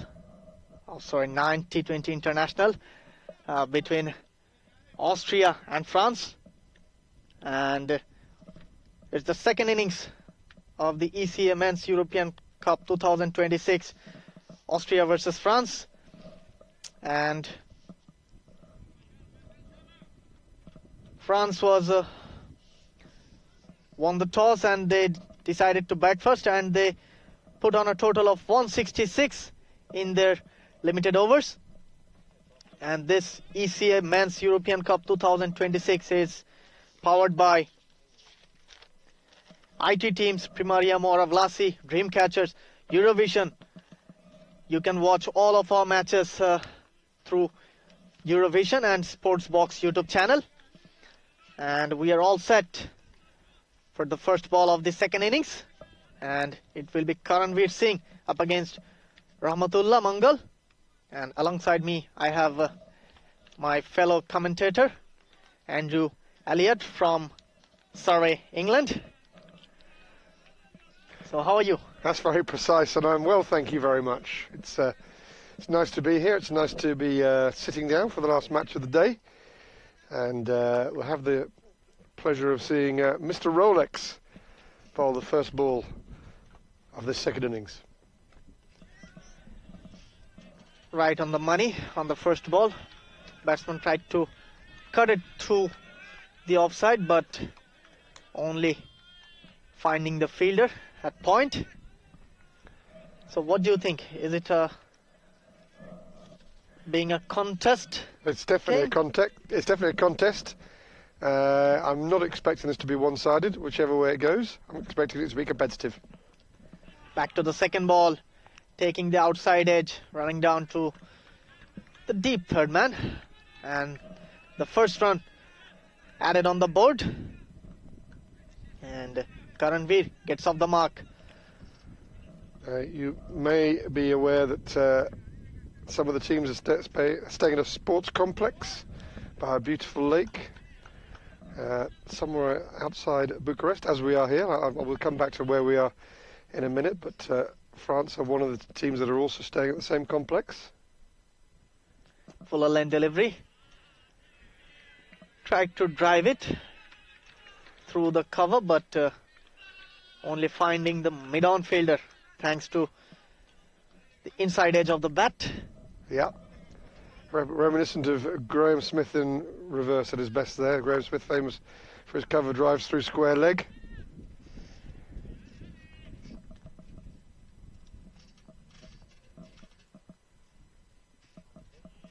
Left outside.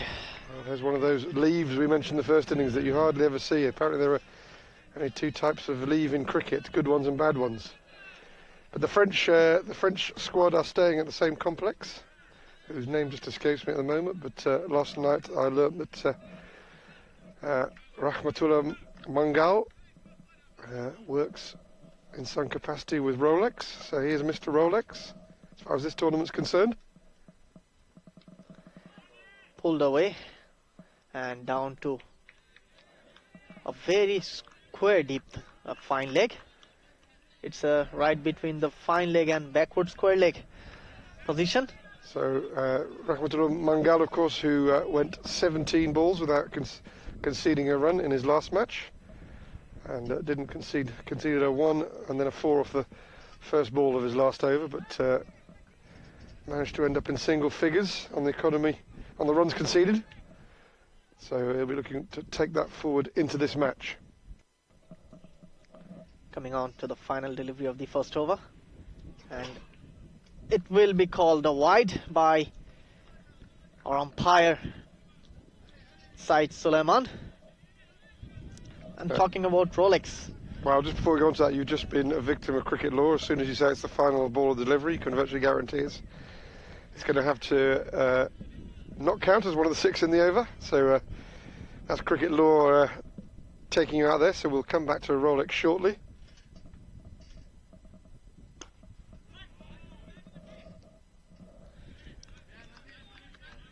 Firmly hit to the long off fielder, and a single to finish off the first over.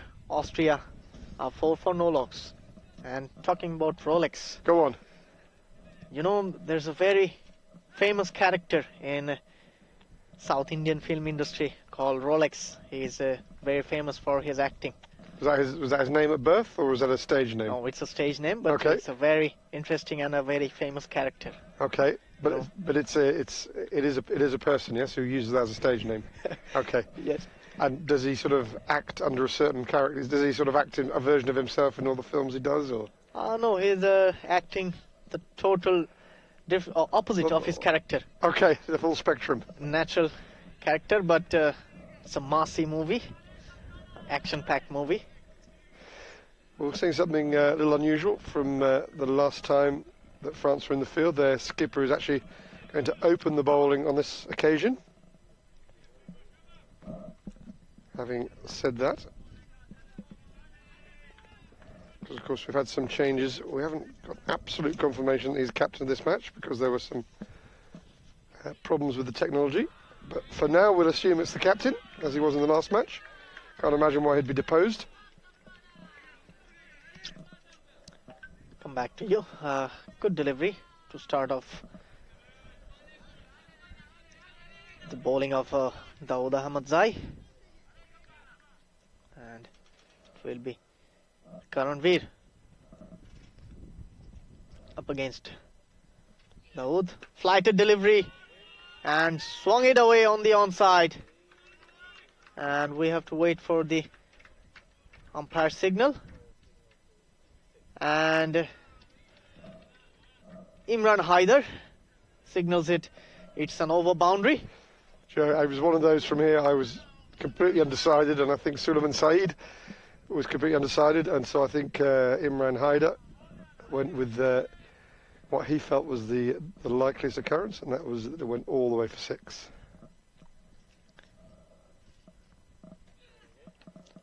Cut away on the back foot and went straight to the fielder.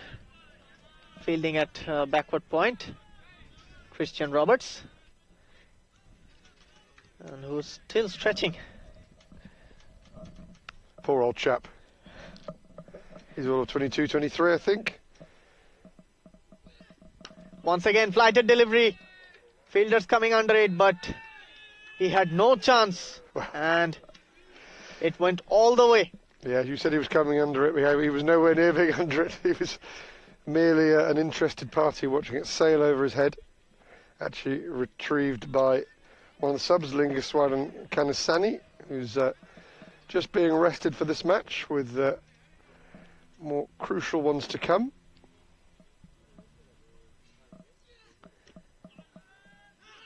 Pulled his length back a bit this time. More flatter this time.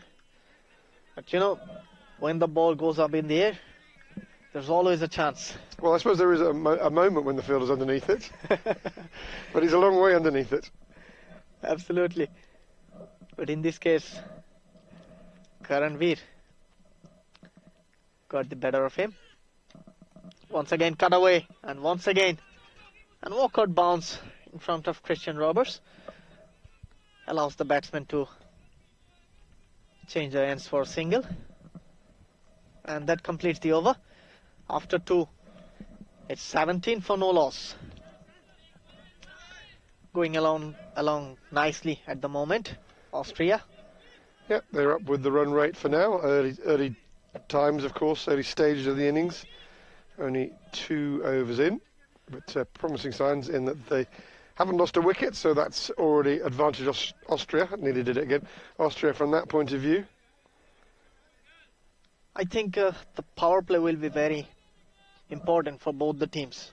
Whoever dominate the power play will have a hand in the match, I guess. In comes Rahmatullah Mangal, and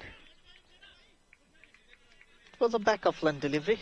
The batsman tried to pull it on the onside, only managing to find the fielder at mid-wicket, resulting a dot.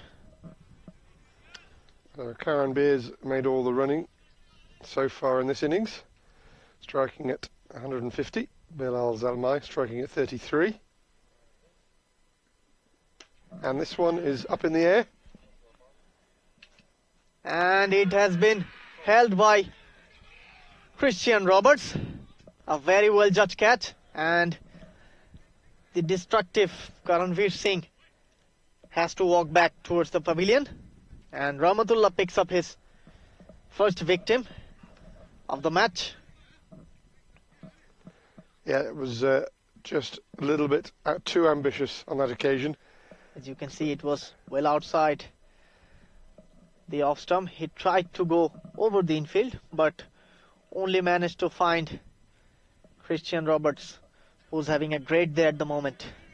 Yep, scored his highest score, or made his highest score, I should say, in 2020 internationals earlier today, and has been the person responsible for taking the first wicket in completing that catch. So, yeah, as you say, he is an early candidate at this stage for the player of the match. But it's still a long way to go, and Austria has a very deep batting order. So far they haven't been tested much, but maybe they will be tested in this match as far as I'm concerned, because Rahmatullah Mangal is got his tail up at the moment, and he will be up against Aqib Iqbal. Once again, full length delivery, and crashed away to the boundary through the covers, and nobody moved. Yeah, it's very sweetly struck. Did not look like a man who was facing his first ball at all. Really crisp timing along the carpet, sped away for 4. But it was not a good delivery, I guess. It was full, it was outside the off stump. He got the chance to free his arms. This one is a better delivery, well left by Aqib Iqbal. You have to be on the money every time at this stage. A small error can cost you big.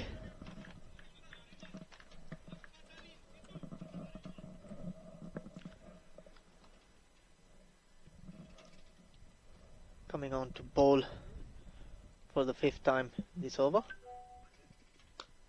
And once again, it's cut away to the boundary. Christian Roberts was fielding at backward point. Tried to stop the ball, but it was always going away from him. And second boundary from Aqib Iqbal's bat. Playing pretty well at the moment. Austria around 25.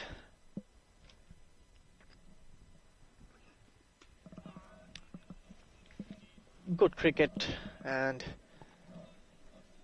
good temperament shown by Aqib Iqbal. It was a good delivery, and he guided it towards the deep third man for a single to finish off the over. After 3, Austria are on 26 for the loss of 1 wicket. Yep, still just staying slightly ahead of that required run rate. Austria will be happy to have only lost 1 wicket, although it was the man who's done the bulk of the scoring up to this point. And we're going to see no change of bowling thus far. Sticking with the captain. It was 1 for 6 for the figures for Rahmatullah Mangal in the last match. Flighted delivery outside off stump. A fumble. There's a miscommunication in the middle. A better throw would have made things exciting. Yeah, 1 for 6 off full allotment of 4 overs, very impressive. There was a boundary 4 in there as well, so only 2 runs conceded off the other 23 legal deliveries. Seem to remember there was a wide in there as well. So I think it might have been a single, a 4 and a wide. The only runs conceded by Rahmatul Mangal in the last match that France played. That was against the Turks. Flatter this time, and we can see the bowler is not happy with the effort from the short third man fielder.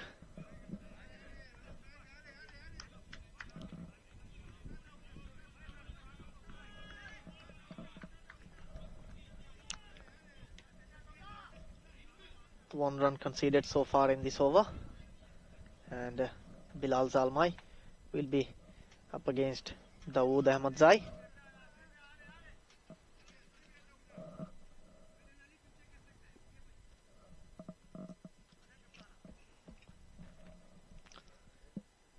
He's coming, flighted delivery, chance of a catch, but fell short of the fielder at long off. One bounce to him. A single in the end. A good over so far from the skipper of the French team.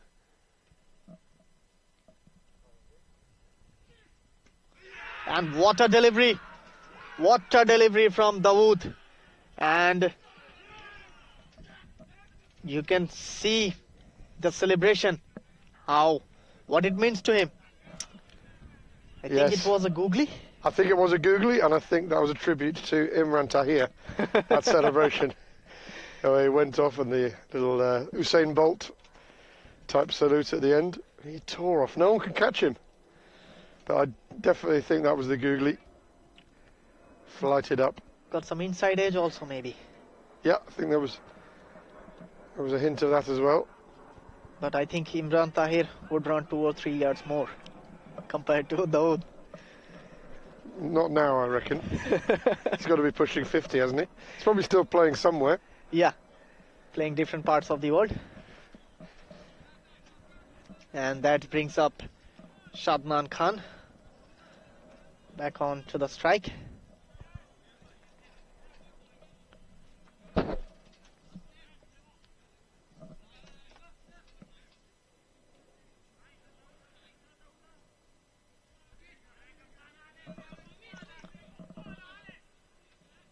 You can see the Frenchmen are quite excited at the moment. So far it's a decent power play for both of the teams, but from the France point of view, they are a bit in a dominating position at the moment. 2 new batsmen into the crease. Bilal Zalmai faced 4 deliveries, only managed to score 2 runs from that. And Shadnan Khan is yet to face any deliveries.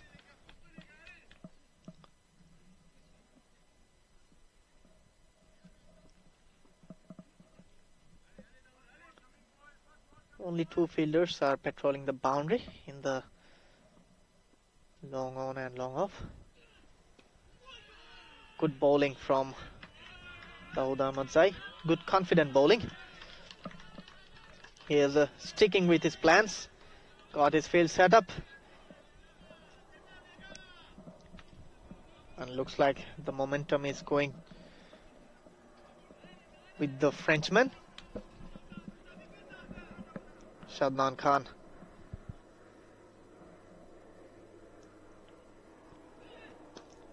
And once again, it's a dot delivery to finish off the over. Driven straight back to the bowler. 4 overs completed, and Austria are on a kind of a similar position like France was in the power play. Yeah, that second wicket has just tilted things in France's favour. Great googly, and various things brought us to think of Imran Tahir. So our elves have been hard at work again, and can reveal that Imran Tahir is now 47. Played his last international match at the World Cup in 2019 at the age of 40. However, played his last professional T20 match. Amazon against Calendars in Providence. All of 2 days ago. So still very much active on the professional circuit at the age of 47. Back to you. And a quick single taken. Take a shimmy towards the bowler and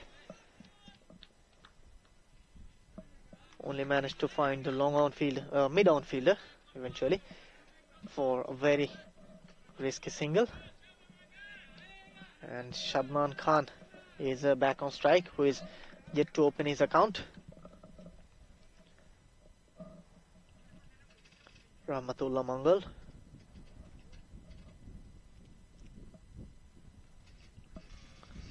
And it's a good delivery, well left by Shadman. So, Shajal, can you see yourself still playing at the age of 47? You never know. At the same level that you're playing at now? You never know. Okay. You need to. I need to wait till I get to 40. Yeah. Well, that's one thing to aim for. But it's good that you're thinking in terms of playing at the age of 47, because cricket's one of those games that you can just keep taking it year by year. Well struck by the batsman. Not as firmly as he would have liked. But in the end, 2 runs for Shadman Khan. Let me tell you one thing. My father is 57 and he still plays football back in Dhaka, Bangladesh. Very good. Is that a seniors football league, or is he playing with younger people? Oh, he is playing with younger people, and there's some senior player as well. That's excellent. All credit to him. Uppishly played and went towards the deep backward point fielder. A single to exchange the strikes between Bilal Zalmai and Shadman Khan. That puts Bilal Zalmai back onto the strike. Yeah, so neither of these two men yet to really get the scoreboard rotating. Identical stats as we speak of 3 or 5. Once again coming down the wicket and smashing it over the bowler's head for a maximum. Commentator's curse strikes again. I said they were yet to hit their straps. I didn't say they weren't going to. 9 off 6. Everything looks a little bit rosier in the space of 1 ball for Bilal Zalmai. Cricket is a game of small margins. 1 ball can change the whole context of the game. Once again coming down the wicket, and it's even better from Bilal Zalmai. What a shot from Bilal Zalmai. Back-to-back sixes to finish off the over, and end of the 5th over. Austria are on 44 for 2. Yes, it's just been a quiet over or so, and just as we began to mention it, he's jumped out of the traps and spanked the next 2 for 6, so that's got the innings up and running again. As you mentioned, it's 44 for 2 once again. We've got that run rate just above the required rates, and that's how Austria would like to keep it going. Bilal Zalmai not on strike for this next over as things stand, but he is the man who has now got the innings up and running in Austria's favour again. And also, once again, I thought we were going to see the same 2 bowlers go through the power play. We are going to have a change of bowling. I think Bilal heard you, and he has taken that offensively, and he smashed 2 sixes back to back. It's not the first time he's listened to me.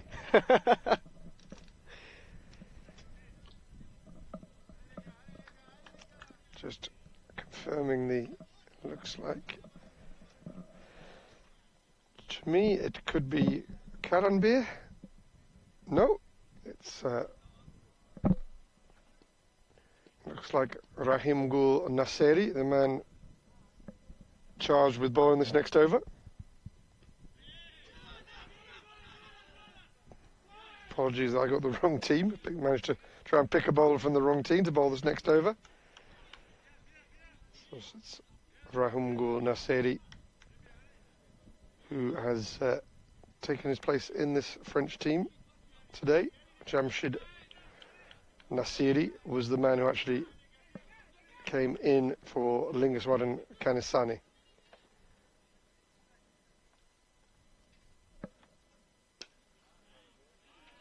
That's punched through the offside, manages to evade the infield, and not too many have been caught when they go to that area of the ground during the course of this tournament. Runs away for 4. So that's Shadnan Khan with his first boundary, and he started off this over well. 4 off 2 so far. So we've got 2 Nassiris in the French side, which has caused a little bit of confusion. They've had 1 in the previous matches, now 2. And here's Shadnan Khan's opportunity to string a few scores together as he rocks back to this one.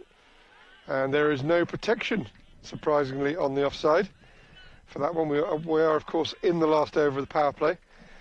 So France have chosen for a quite straight mid-wicket, some would call cow corner, and a wide long off. That's the 2 fielders they've elected. So as soon as that one pierced the gap, that was through for another 4. And the 50's up for Austria halfway through the 6th over.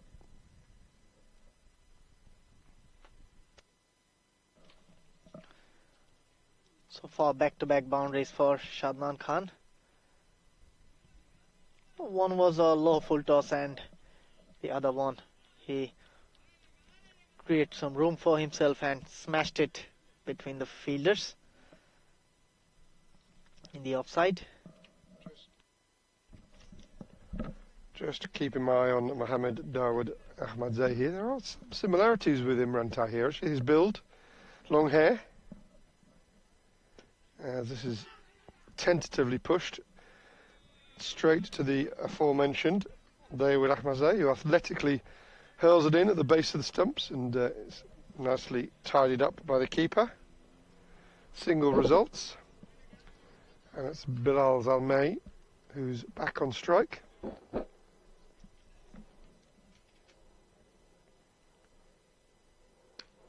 Underneath it, opportunities.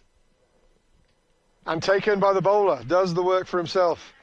Pivots round, a little bit unsteady. It looked for a while like it could go in the middle of 3 people, as so often happened this week. But he took it really well, coming back over his shoulder.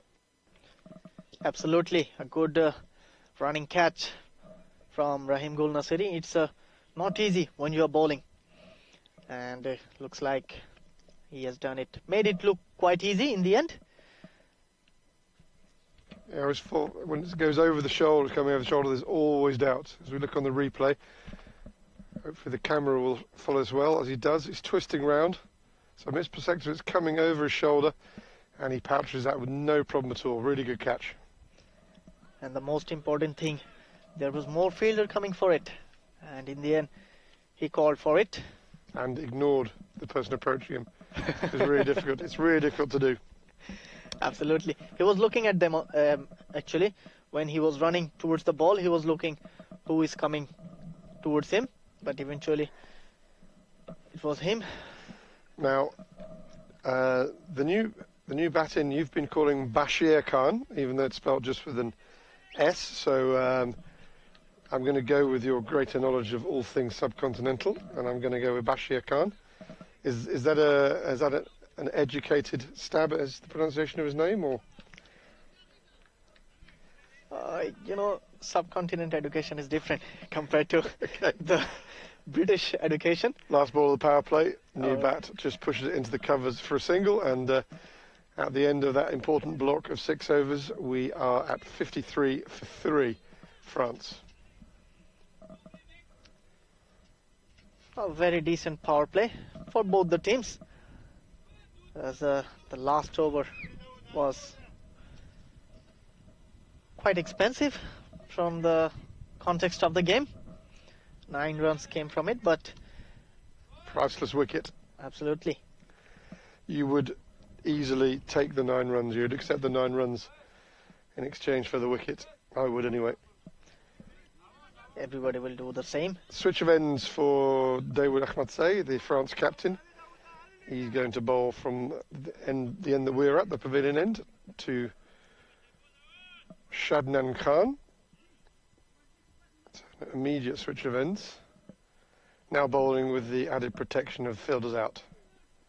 And makes Shadnan Khan stretch for that a little bit uncomfortably. Didn't look sure about that shot at all. In fact, he might have been better off leaving it in the end for what he did with it. It was that kind of delivery. It was full outside the off stump. He had to play at it. And chips it this time and wide of the same fielder.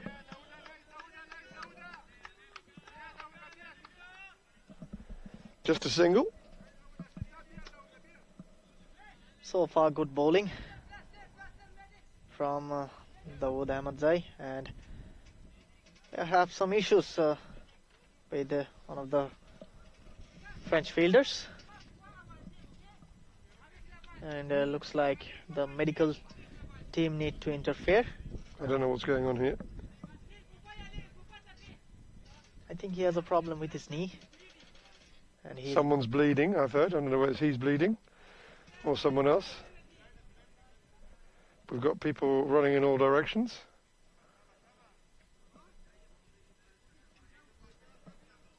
I think part of the problem here, the medical staff don't speak English as far as I'm aware.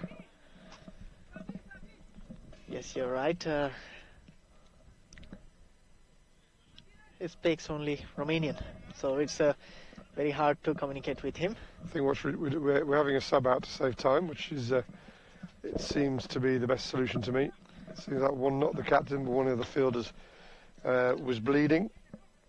We've got Faisal Safi, the substitute, coming on. He's going to come into extra cover while I'm not exactly sure who's gone off, but while that person gets some treatment. So back to the play. And that's the googly, which is tentatively played for Bashir Khan's first run.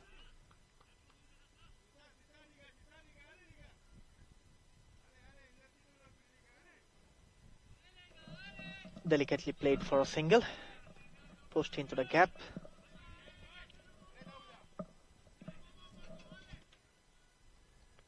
Twirling the ball from hand to hand. So now plenty of energy in the delivery stride.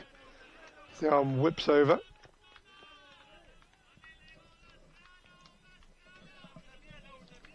This looks like Dawood is looking very confident at the moment. Not afraid to flight the ball towards the batsman. Oh, this over is going better than the previous two. And that one has somehow managed to get its way onto the stumps. And it's one of those comedy moments in cricket where Mohammad Dawood Ahmadzai is imploring the umpire to give it out OBW, and of course he cannot, because the ball has somehow managed to get from the thigh pad onto the wicket. I'll be interested to see the replay on this one, because I also was keeping my eye on the umpire and the histrionic appeal of the France captain. But no need for the umpire to make a decision. As we look carefully, we should get a good angle on this one. That's hit him flush on the pad, and somehow it almost seems to come round his pad. It's really difficult to see how that's happened. It has him flush and it's almost curved round his sort of left buttock and found his way onto the wicket. It's a pretty unlucky way to get out. And the funny thing is, it hits the middle stump. I think the other funny thing is about the imploring appeal from the captain. It was going well over before the thigh intervened, and well, you'd have to be an expert in billiards to work out how that one got onto the stumps. It almost seemed to hit something and then hit something else, which took it in a different direction. Seemed to hit. There were two movements. The initial stopped it, and then it hit something else, which caused it to completely change direction. Very, very unlucky, but it's a bit of a collector's item. Worth it just for the comedy of the appeal, I think.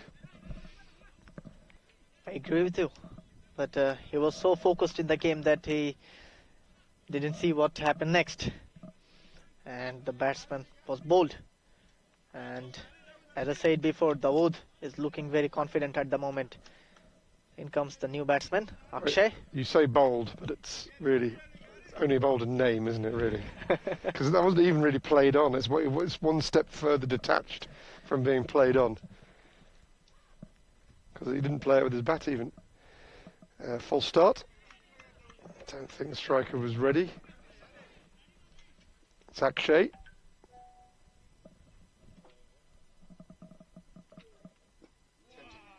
Tentatively forward.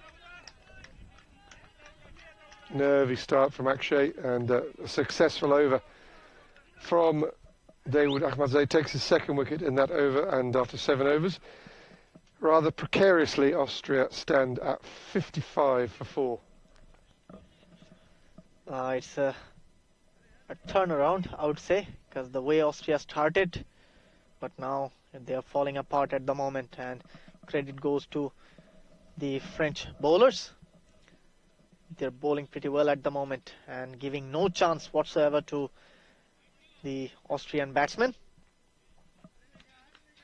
Yeah, France well on top at this stage. It's firm favourites. Going against those world rankings, France 54. They've got control of this match against the higher placed 43 world ranking that Austria possess. So this one going against that form card. Got a change of bowler.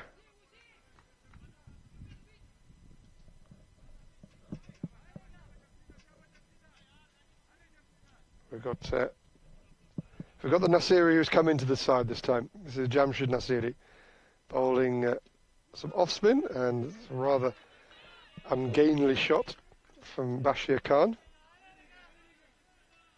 who's just struggling a little bit to rotate the strike. 1 of 3 at this stage. Others have been spurred into action by such commentary talk.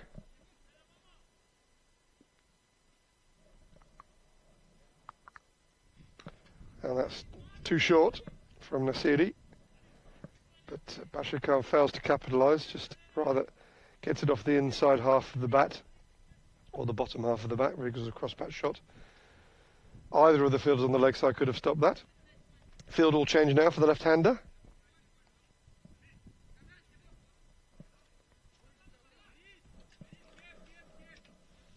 Akshay is about to face his second delivery in the innings. Still not much difference in between the run rates, current run rate and required run rate, but it's the wicket that have been the problems. Still not off the mark, pushes that. Takes an exploratory few steps outside the crease, but either decides against it or is firmly sent back by his partner.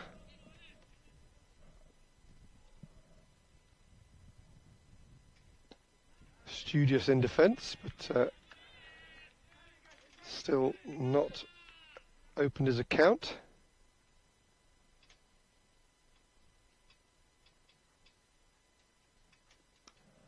Back this time and finds the fielder. I think he thought as that left the bat he'd probably notched up his first run, but he's now faced 4 dot balls and has only got 1 ball left in this over to get up and running.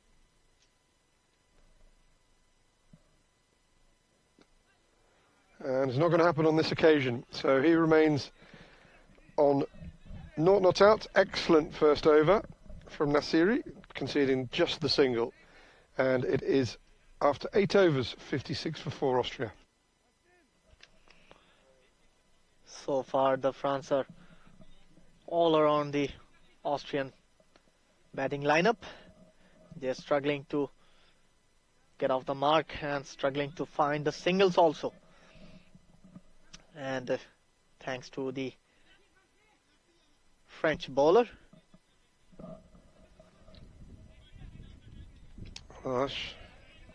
Actually, he's so desperate to get off the mark that he wandered up to the far end to receive the next ball.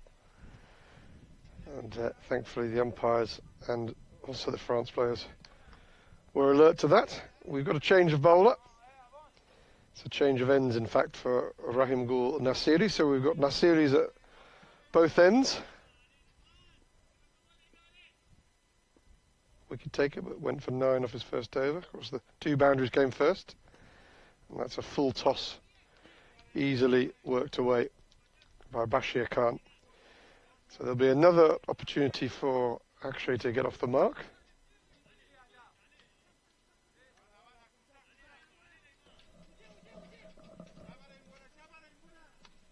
Low full toss to start off Rahim Gul Nasri's second over.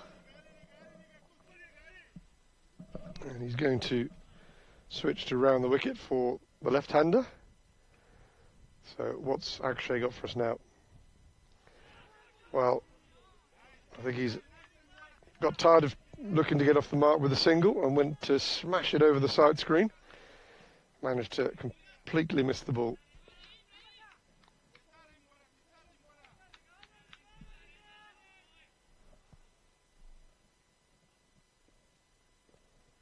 So he's faced a maiden over effectively now. Akshay, what can he do this ball? Well, it's skied, and I think he's going to get it safe once again between 3 fielders. So he's found a way of getting off the mark. It wasn't the gainliest of shots, but it's the result that matters. He's 1 off 7 now. Finally, a half marathon of dot balls, and he managed to get off his name to the scoreboard. More out of desperation. But he's got Vlasiei, who hasn't been that much more successful. He's now batting in a cap. See if that frees him up. Misfield by the bowler allows a single. That was almost a catch to the bowler.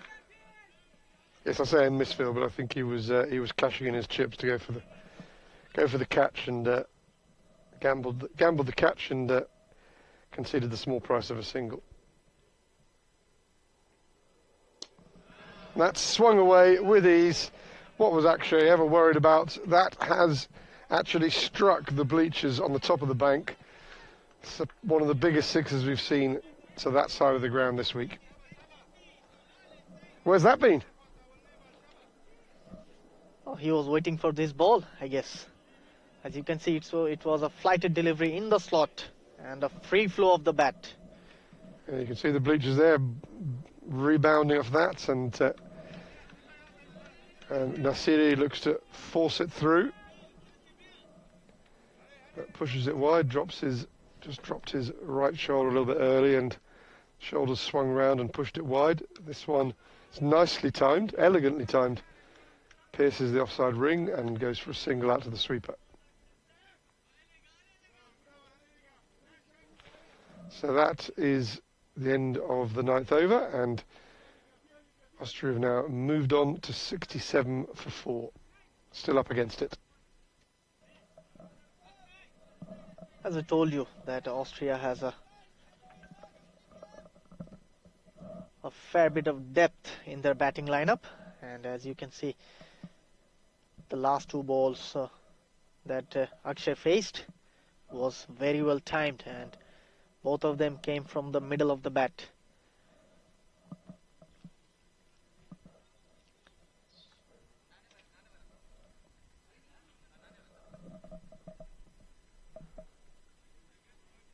Jamshid and Nasiri to continue. She's down on our sheets as a wicketkeeper, so it's interesting to have him bowling.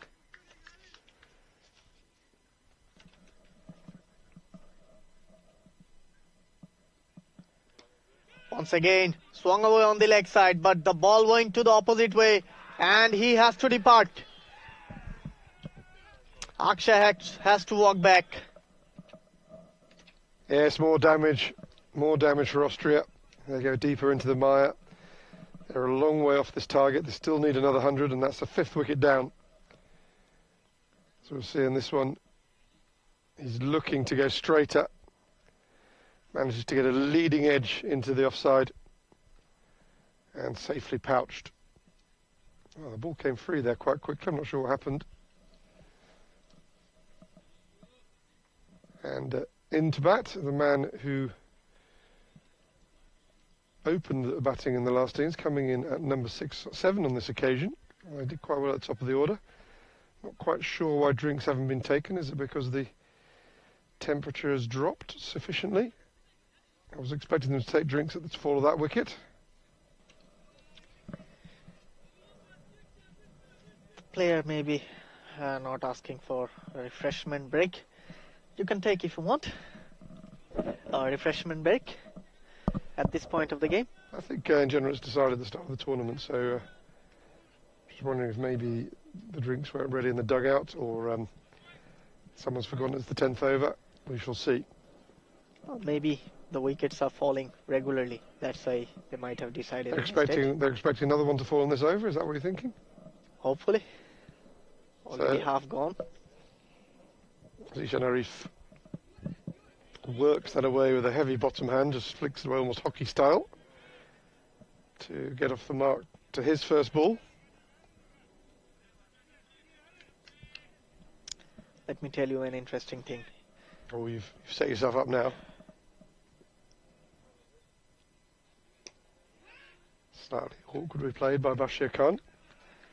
In the morning matches, Austria's morning matches versus Israel, I told that Austria are the only one unbeaten team in this tournament so far. But looks like it's going to be overturned. Loud appeal, but Stumping shout turned down by umpire Suleiman Saeed. The Bashir Khan, the striker, almost looked indignant that they had the temerity to appeal. He obviously knew he was in his ground. I think the keeper never had the ball in his hand properly. That's a very good point you make.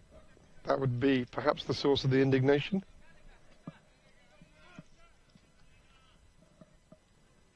But I think he was out of his crease, but safely came back. Maybe the keeper didn't appeal and everyone else did. He knew what he did.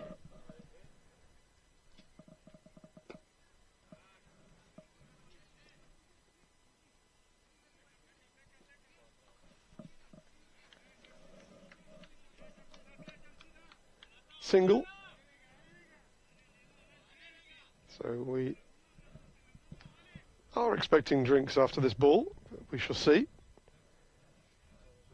So drops it short, but it's hit straight to the sweeper on the offside. Only a single. So the halfway point in this innings, Austria find themselves a little bit short of where they need to be at 70 for 5, chasing 167 to win.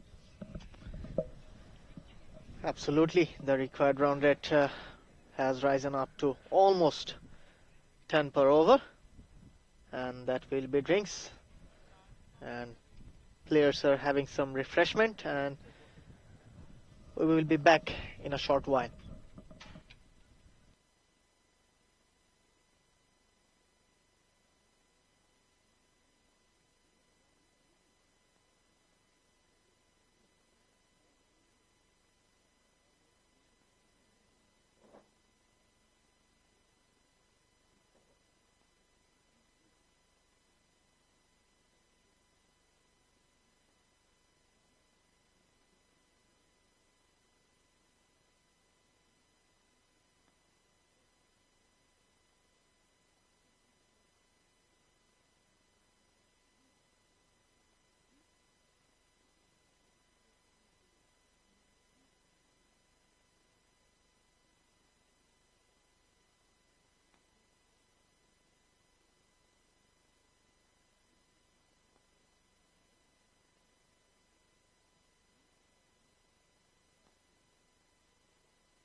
Welcome back, everyone, after the drinks break of the second innings, and this is Asif Mahmood Shajal. updating you from the Moara Vlasiei cricket ground, and it's the 90-20 international between France and Austria of the ECA Men's European Cup 2026, sponsored by Dreamcatchers, IT Team, Primaria Moara Vlasiei and Eurovision.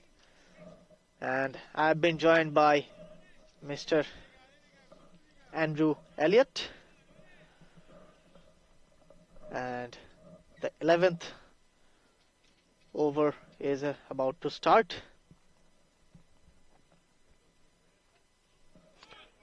Short break. That's what we need at this time of the day. We need to keep the action rolling.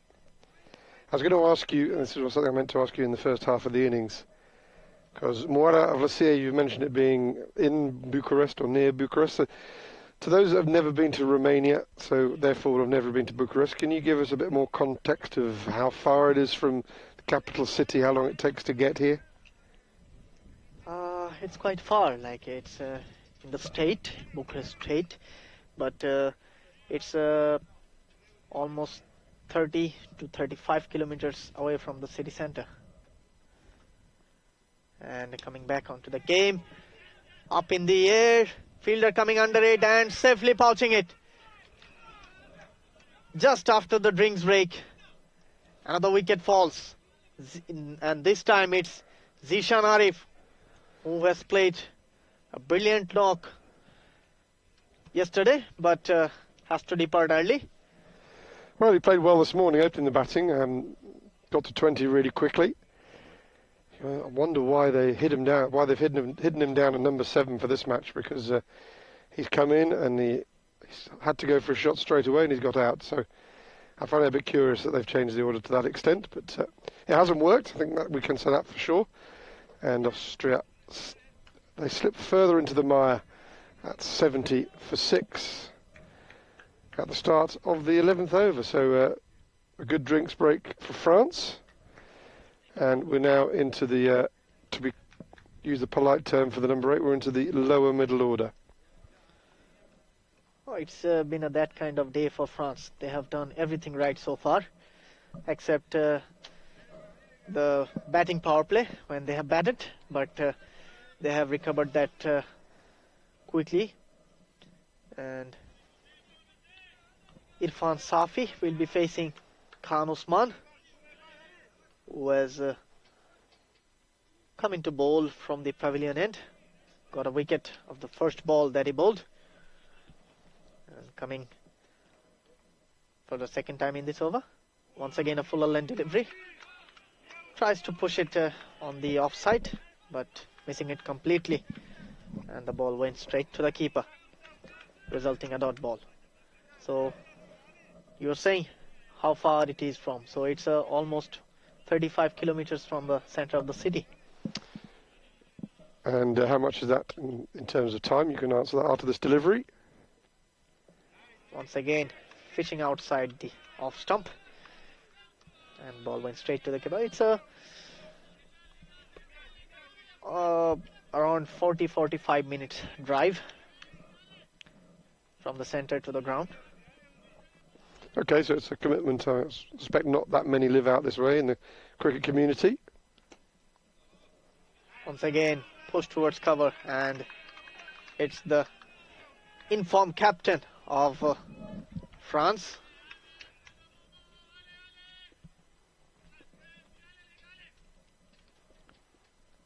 Khan Usman coming in for the 5th time. Slower delivery, hit on the pad, and it will be given as out. Well, the striker's standing there in protestation. I don't understand it, because I think I could have given that out from here. He's missed a straight full toss. I don't think they can get much more plumb than that. Obviously, we're not at a great angle. We're at sort of a straightish long off. We might not get a great angle on the replay either, but I think if you're ever going to... I think from this angle, anything could look more out than that. We have got a good angle on this. So you can see this is... Well, it's just... That's it in the base of middle stump. As I told you before, batsman always tries to put pressure on the umpire, but... He's already been given out, though, so he's not putting pressure on him. It can never get straighter than this one. That is about the plumbest LBW I've seen. If you don't give that out, there's no point in having the LBW law. And of course he has given it out because it was out. Maybe in street cricket I would keep the batsman not out, because if it's his bat, because if he is out, he's going home and the play stops. Well, I doubt he's going home without the rest of the team, seeing as we've just established we're in the middle of nowhere. Transport is essential and you have to rely on others for that. Yeah. Doubt he's brought his own car from Austria. Most of the guys come from the different parts of the city. Everyone comes quite far from here. Coming back to the... I doubt the Austrian players live in the city. I would have thought so, but you never know. They could have done their residency in Austria and then got a job in Bucharest. We can't be absolutely sure, but I think it's unlikely. 11 overs completed, 71 for 7. So this is looking a forlorn cause for Austria. But there have been a few amazing recovery acts that I've reported on from around Europe recently. Can't think of any specific results, examples at the moment, but I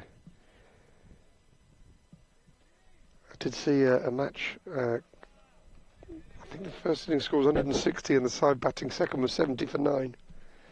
Managed to get over the line. So, similar scenario to here, and Austria look at the positives and say, well, they've got 3 wickets in hand. So, why not? Why not stage a remarkable recovery act?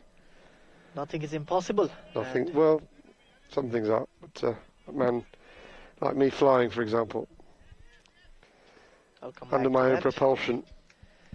But for now, Noman Amjad is the new bowler introduced into the attack from the forest end, and he will be bowling to Kumudja, who has just came on to bat.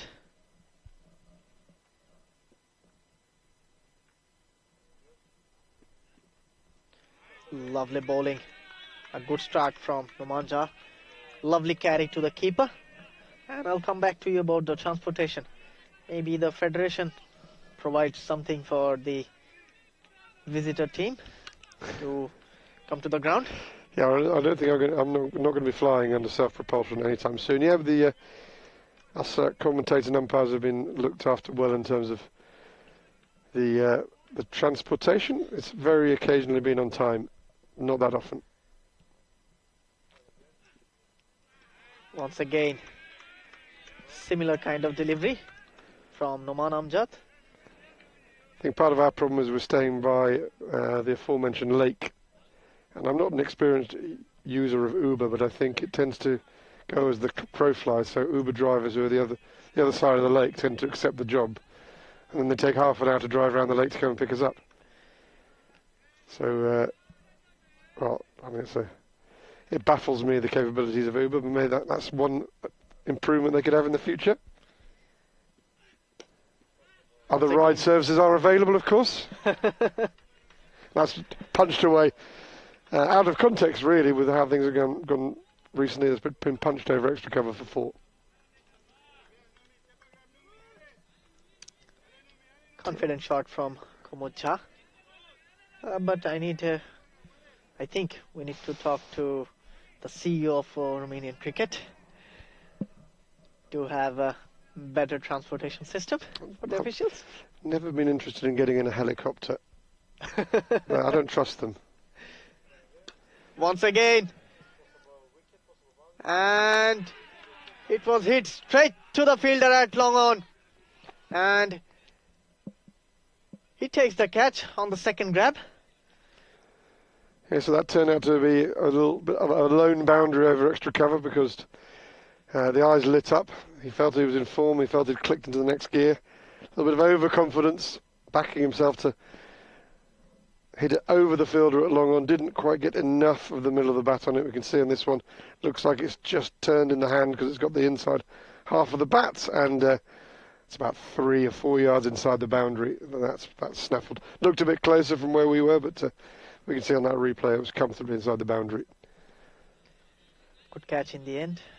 In comes Maimon Momand. to the strike. And so far, Numan Amjad has got a good action, a very high arm action, and putting a good amount of reps behind the ball and getting some extra bounce of the wicket.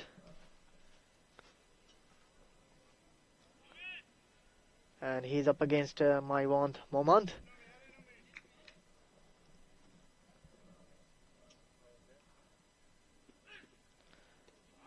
As I speak, you can see the carry he's generating at the moment. Bounce he's getting at the moment. I've seen in this tournament very less amount of bowler is bowling or getting this kind of purchase from the wicket like Numan Amjad is getting at the moment. Yeah, he'd sort of lift, isn't it, he's getting really, which is making the striker struggle to get on top of the ball, keep it down. And he has to walk back towards the pavilion. And a wicket to finish off the over after 12. Austria are on a very, I would say, miserable position at the That's moment. probably a good way of summarising it. They are yet to get to halfway to the French total, and they have their last man coming to the crease. So you do not see many matches won from this position. Hardly ever. So I think we can count France as heavy favourites for this one. A little bit against the run of form. You mentioned Austria were the only unbeaten team, and they look like they're going to get solidly defeated in this one. Absolutely. I thought they were the favourites in this tournament, but cricket is a very uncertain game. You never know what's coming your way, and looks like I am being proved wrong. Well, it's Faridullah Shams who comes in 11, so he's played as a specialist fielder and a specialist scaler of the tarpaulin over our left shoulder, because he didn't get a bowl, and he now comes in at number 11. So specialist fielder, supreme, and mountaineer, sure-footed mountaineer. Coming in, attempted Yorker, hit the toe of the bat. The batsman is checking on his bat. It's a kind of the bat breaker kind of ball. Well, our specialist fielder at number 11 is not even trusted to face one ball, it would seem, because that was a long single on offer. Swivels around towards the fine leg, and not enough timing on the ball to get it over the boundary. And the batsman come back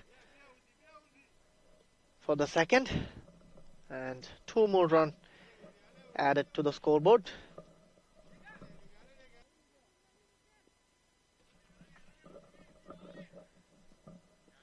Khan Usman is running in. Slower ball driven towards the long on fielder for a single.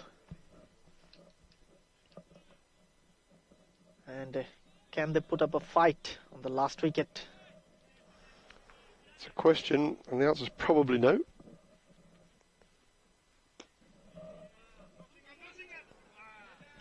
So, I mentioned possible foundations beyond that tarpaulin. Well, Faridullah Shams just made his first concrete contribution to this match. Apologies to all concerned for putting you through that rather weak pun. He's now he's got off the mark, he's now giving instructions to Bashir Khan, who's been in for 12 balls, but he's had a lot of partners come and go. Once again, swung away on the leg side. Well fielded, or comfortably fielded by the fielder at cow corner. Faridullah Shams gets another opportunity to make a direct contribution to this match.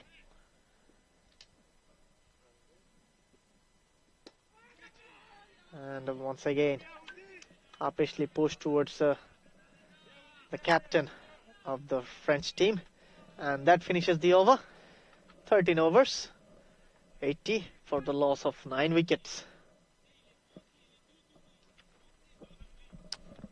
Yeah, one Bon Jovi watch here to see if they get halfway there. Getting close. These two seem to be trying to get them in singles, despite that required run rate of nearly 12.5. Don't think singles is the way to go. Don't think there's a real need to look after their net run rate. Maybe they want to assure themselves of first place in the table. We'll have to start looking at the table before too long. Israel still with a technical chance of going through.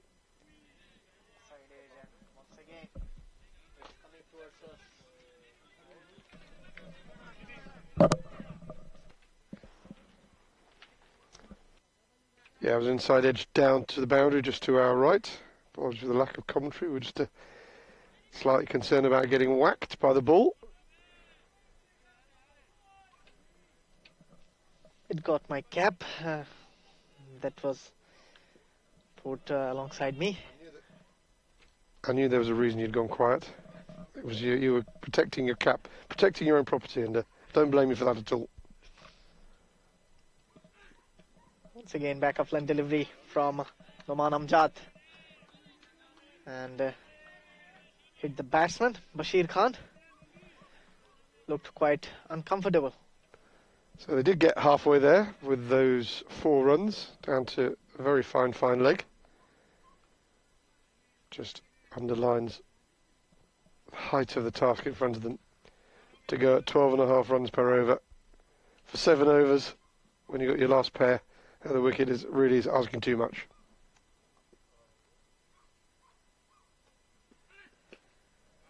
Back of line delivery. Push towards mid-wicket, but no run. Well, Bashir Khan's still looking to farm this strike because there was definitely an easy single on offer. But there's no point in farming the strike unless you're hitting boundaries on a regular basis, and he isn't doing that at the moment. I think both these batsmen have trust issues. Because at the moment Bashir Khan is not interested to give the stride back to Faridullah. That's more intent shown, but no contact made. Maybe he made some contact with some air. Well, quite a lot of air, actually. His bat went far and wide, travelled around the district, never met up with the ball.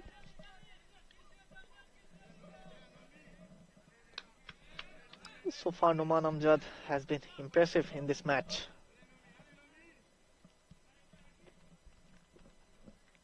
And he is coming into bowl the 5th legal deliveries, and down the leg side it was placed perfectly between short mid wicket and mid on for a single. And finally Faridullah gets a chance. He's been entrusted with 1 ball, so after keeping the strike 3 dots, the payback is a single and a chance for Faridullah Shams. It's last chance saloon every ball at the moment.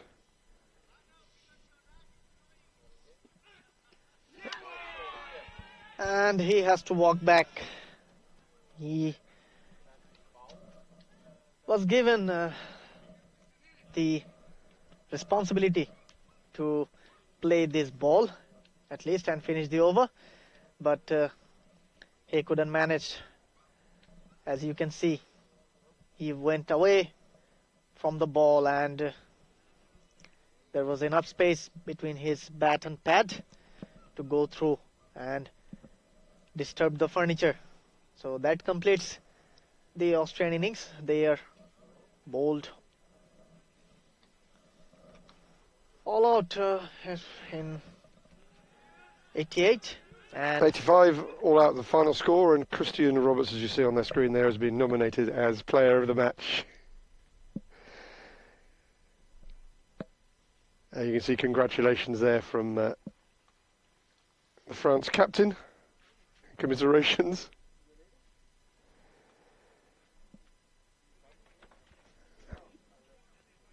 Shaking hands. All the players content to finish their day's work. Final margin of victory, 81 runs from France over Austria. Going to get some final thoughts on we're approaching the final stage of this tournament. We've got one group match left in the morning, which I assume by process of elimination is going to be France versus Israel, because I'm not aware of them having played each other, so that will determine the final positions of this round robin stage. Of course, it's quite a soft cull in this tournament, because we're only reducing 5 teams that we started with down to 4 for the semi-finals, so we'll only be bidding goodbye to one team. At the moment, it looks like it's going to be Israel. They'll have to pull off something extraordinary against France tomorrow to not only register their first victory, but also get their net run rate up. So it seems unlikely, but nothing's ever decided in cricket until we get to the end. So that will be the match of the morning. In terms of this match, Shazul, not the result that the table suggested, not the result that the world ranking suggested, but France absolutely spanked Austria in the end. What do you put it down to? well, as I told you before, cricket is a very uncertain game. Nothing is predicted in here. And so far as the tournament went, France has lost to Romania, and Romania convincingly lost to Austria, and now Austria quite miserably lost against France. So if we look at a mini table of those three nations that are very likely to finish the top 3, on that mini round robin, it's 2 wins each. Oh, sorry, 1 win each on that in that mini round robin. So it would be down to net run rate. So what I think it means is there's no way that we can predict a winner in this European Cup. We've got all to play for over the next 2 days. Absolutely. You, as I told you before, you cannot predict anything, and now it's getting more interesting at the moment, because all of the team has lost 1 game at least each, and it's Israel who haven't been registered a win in this tournament so far.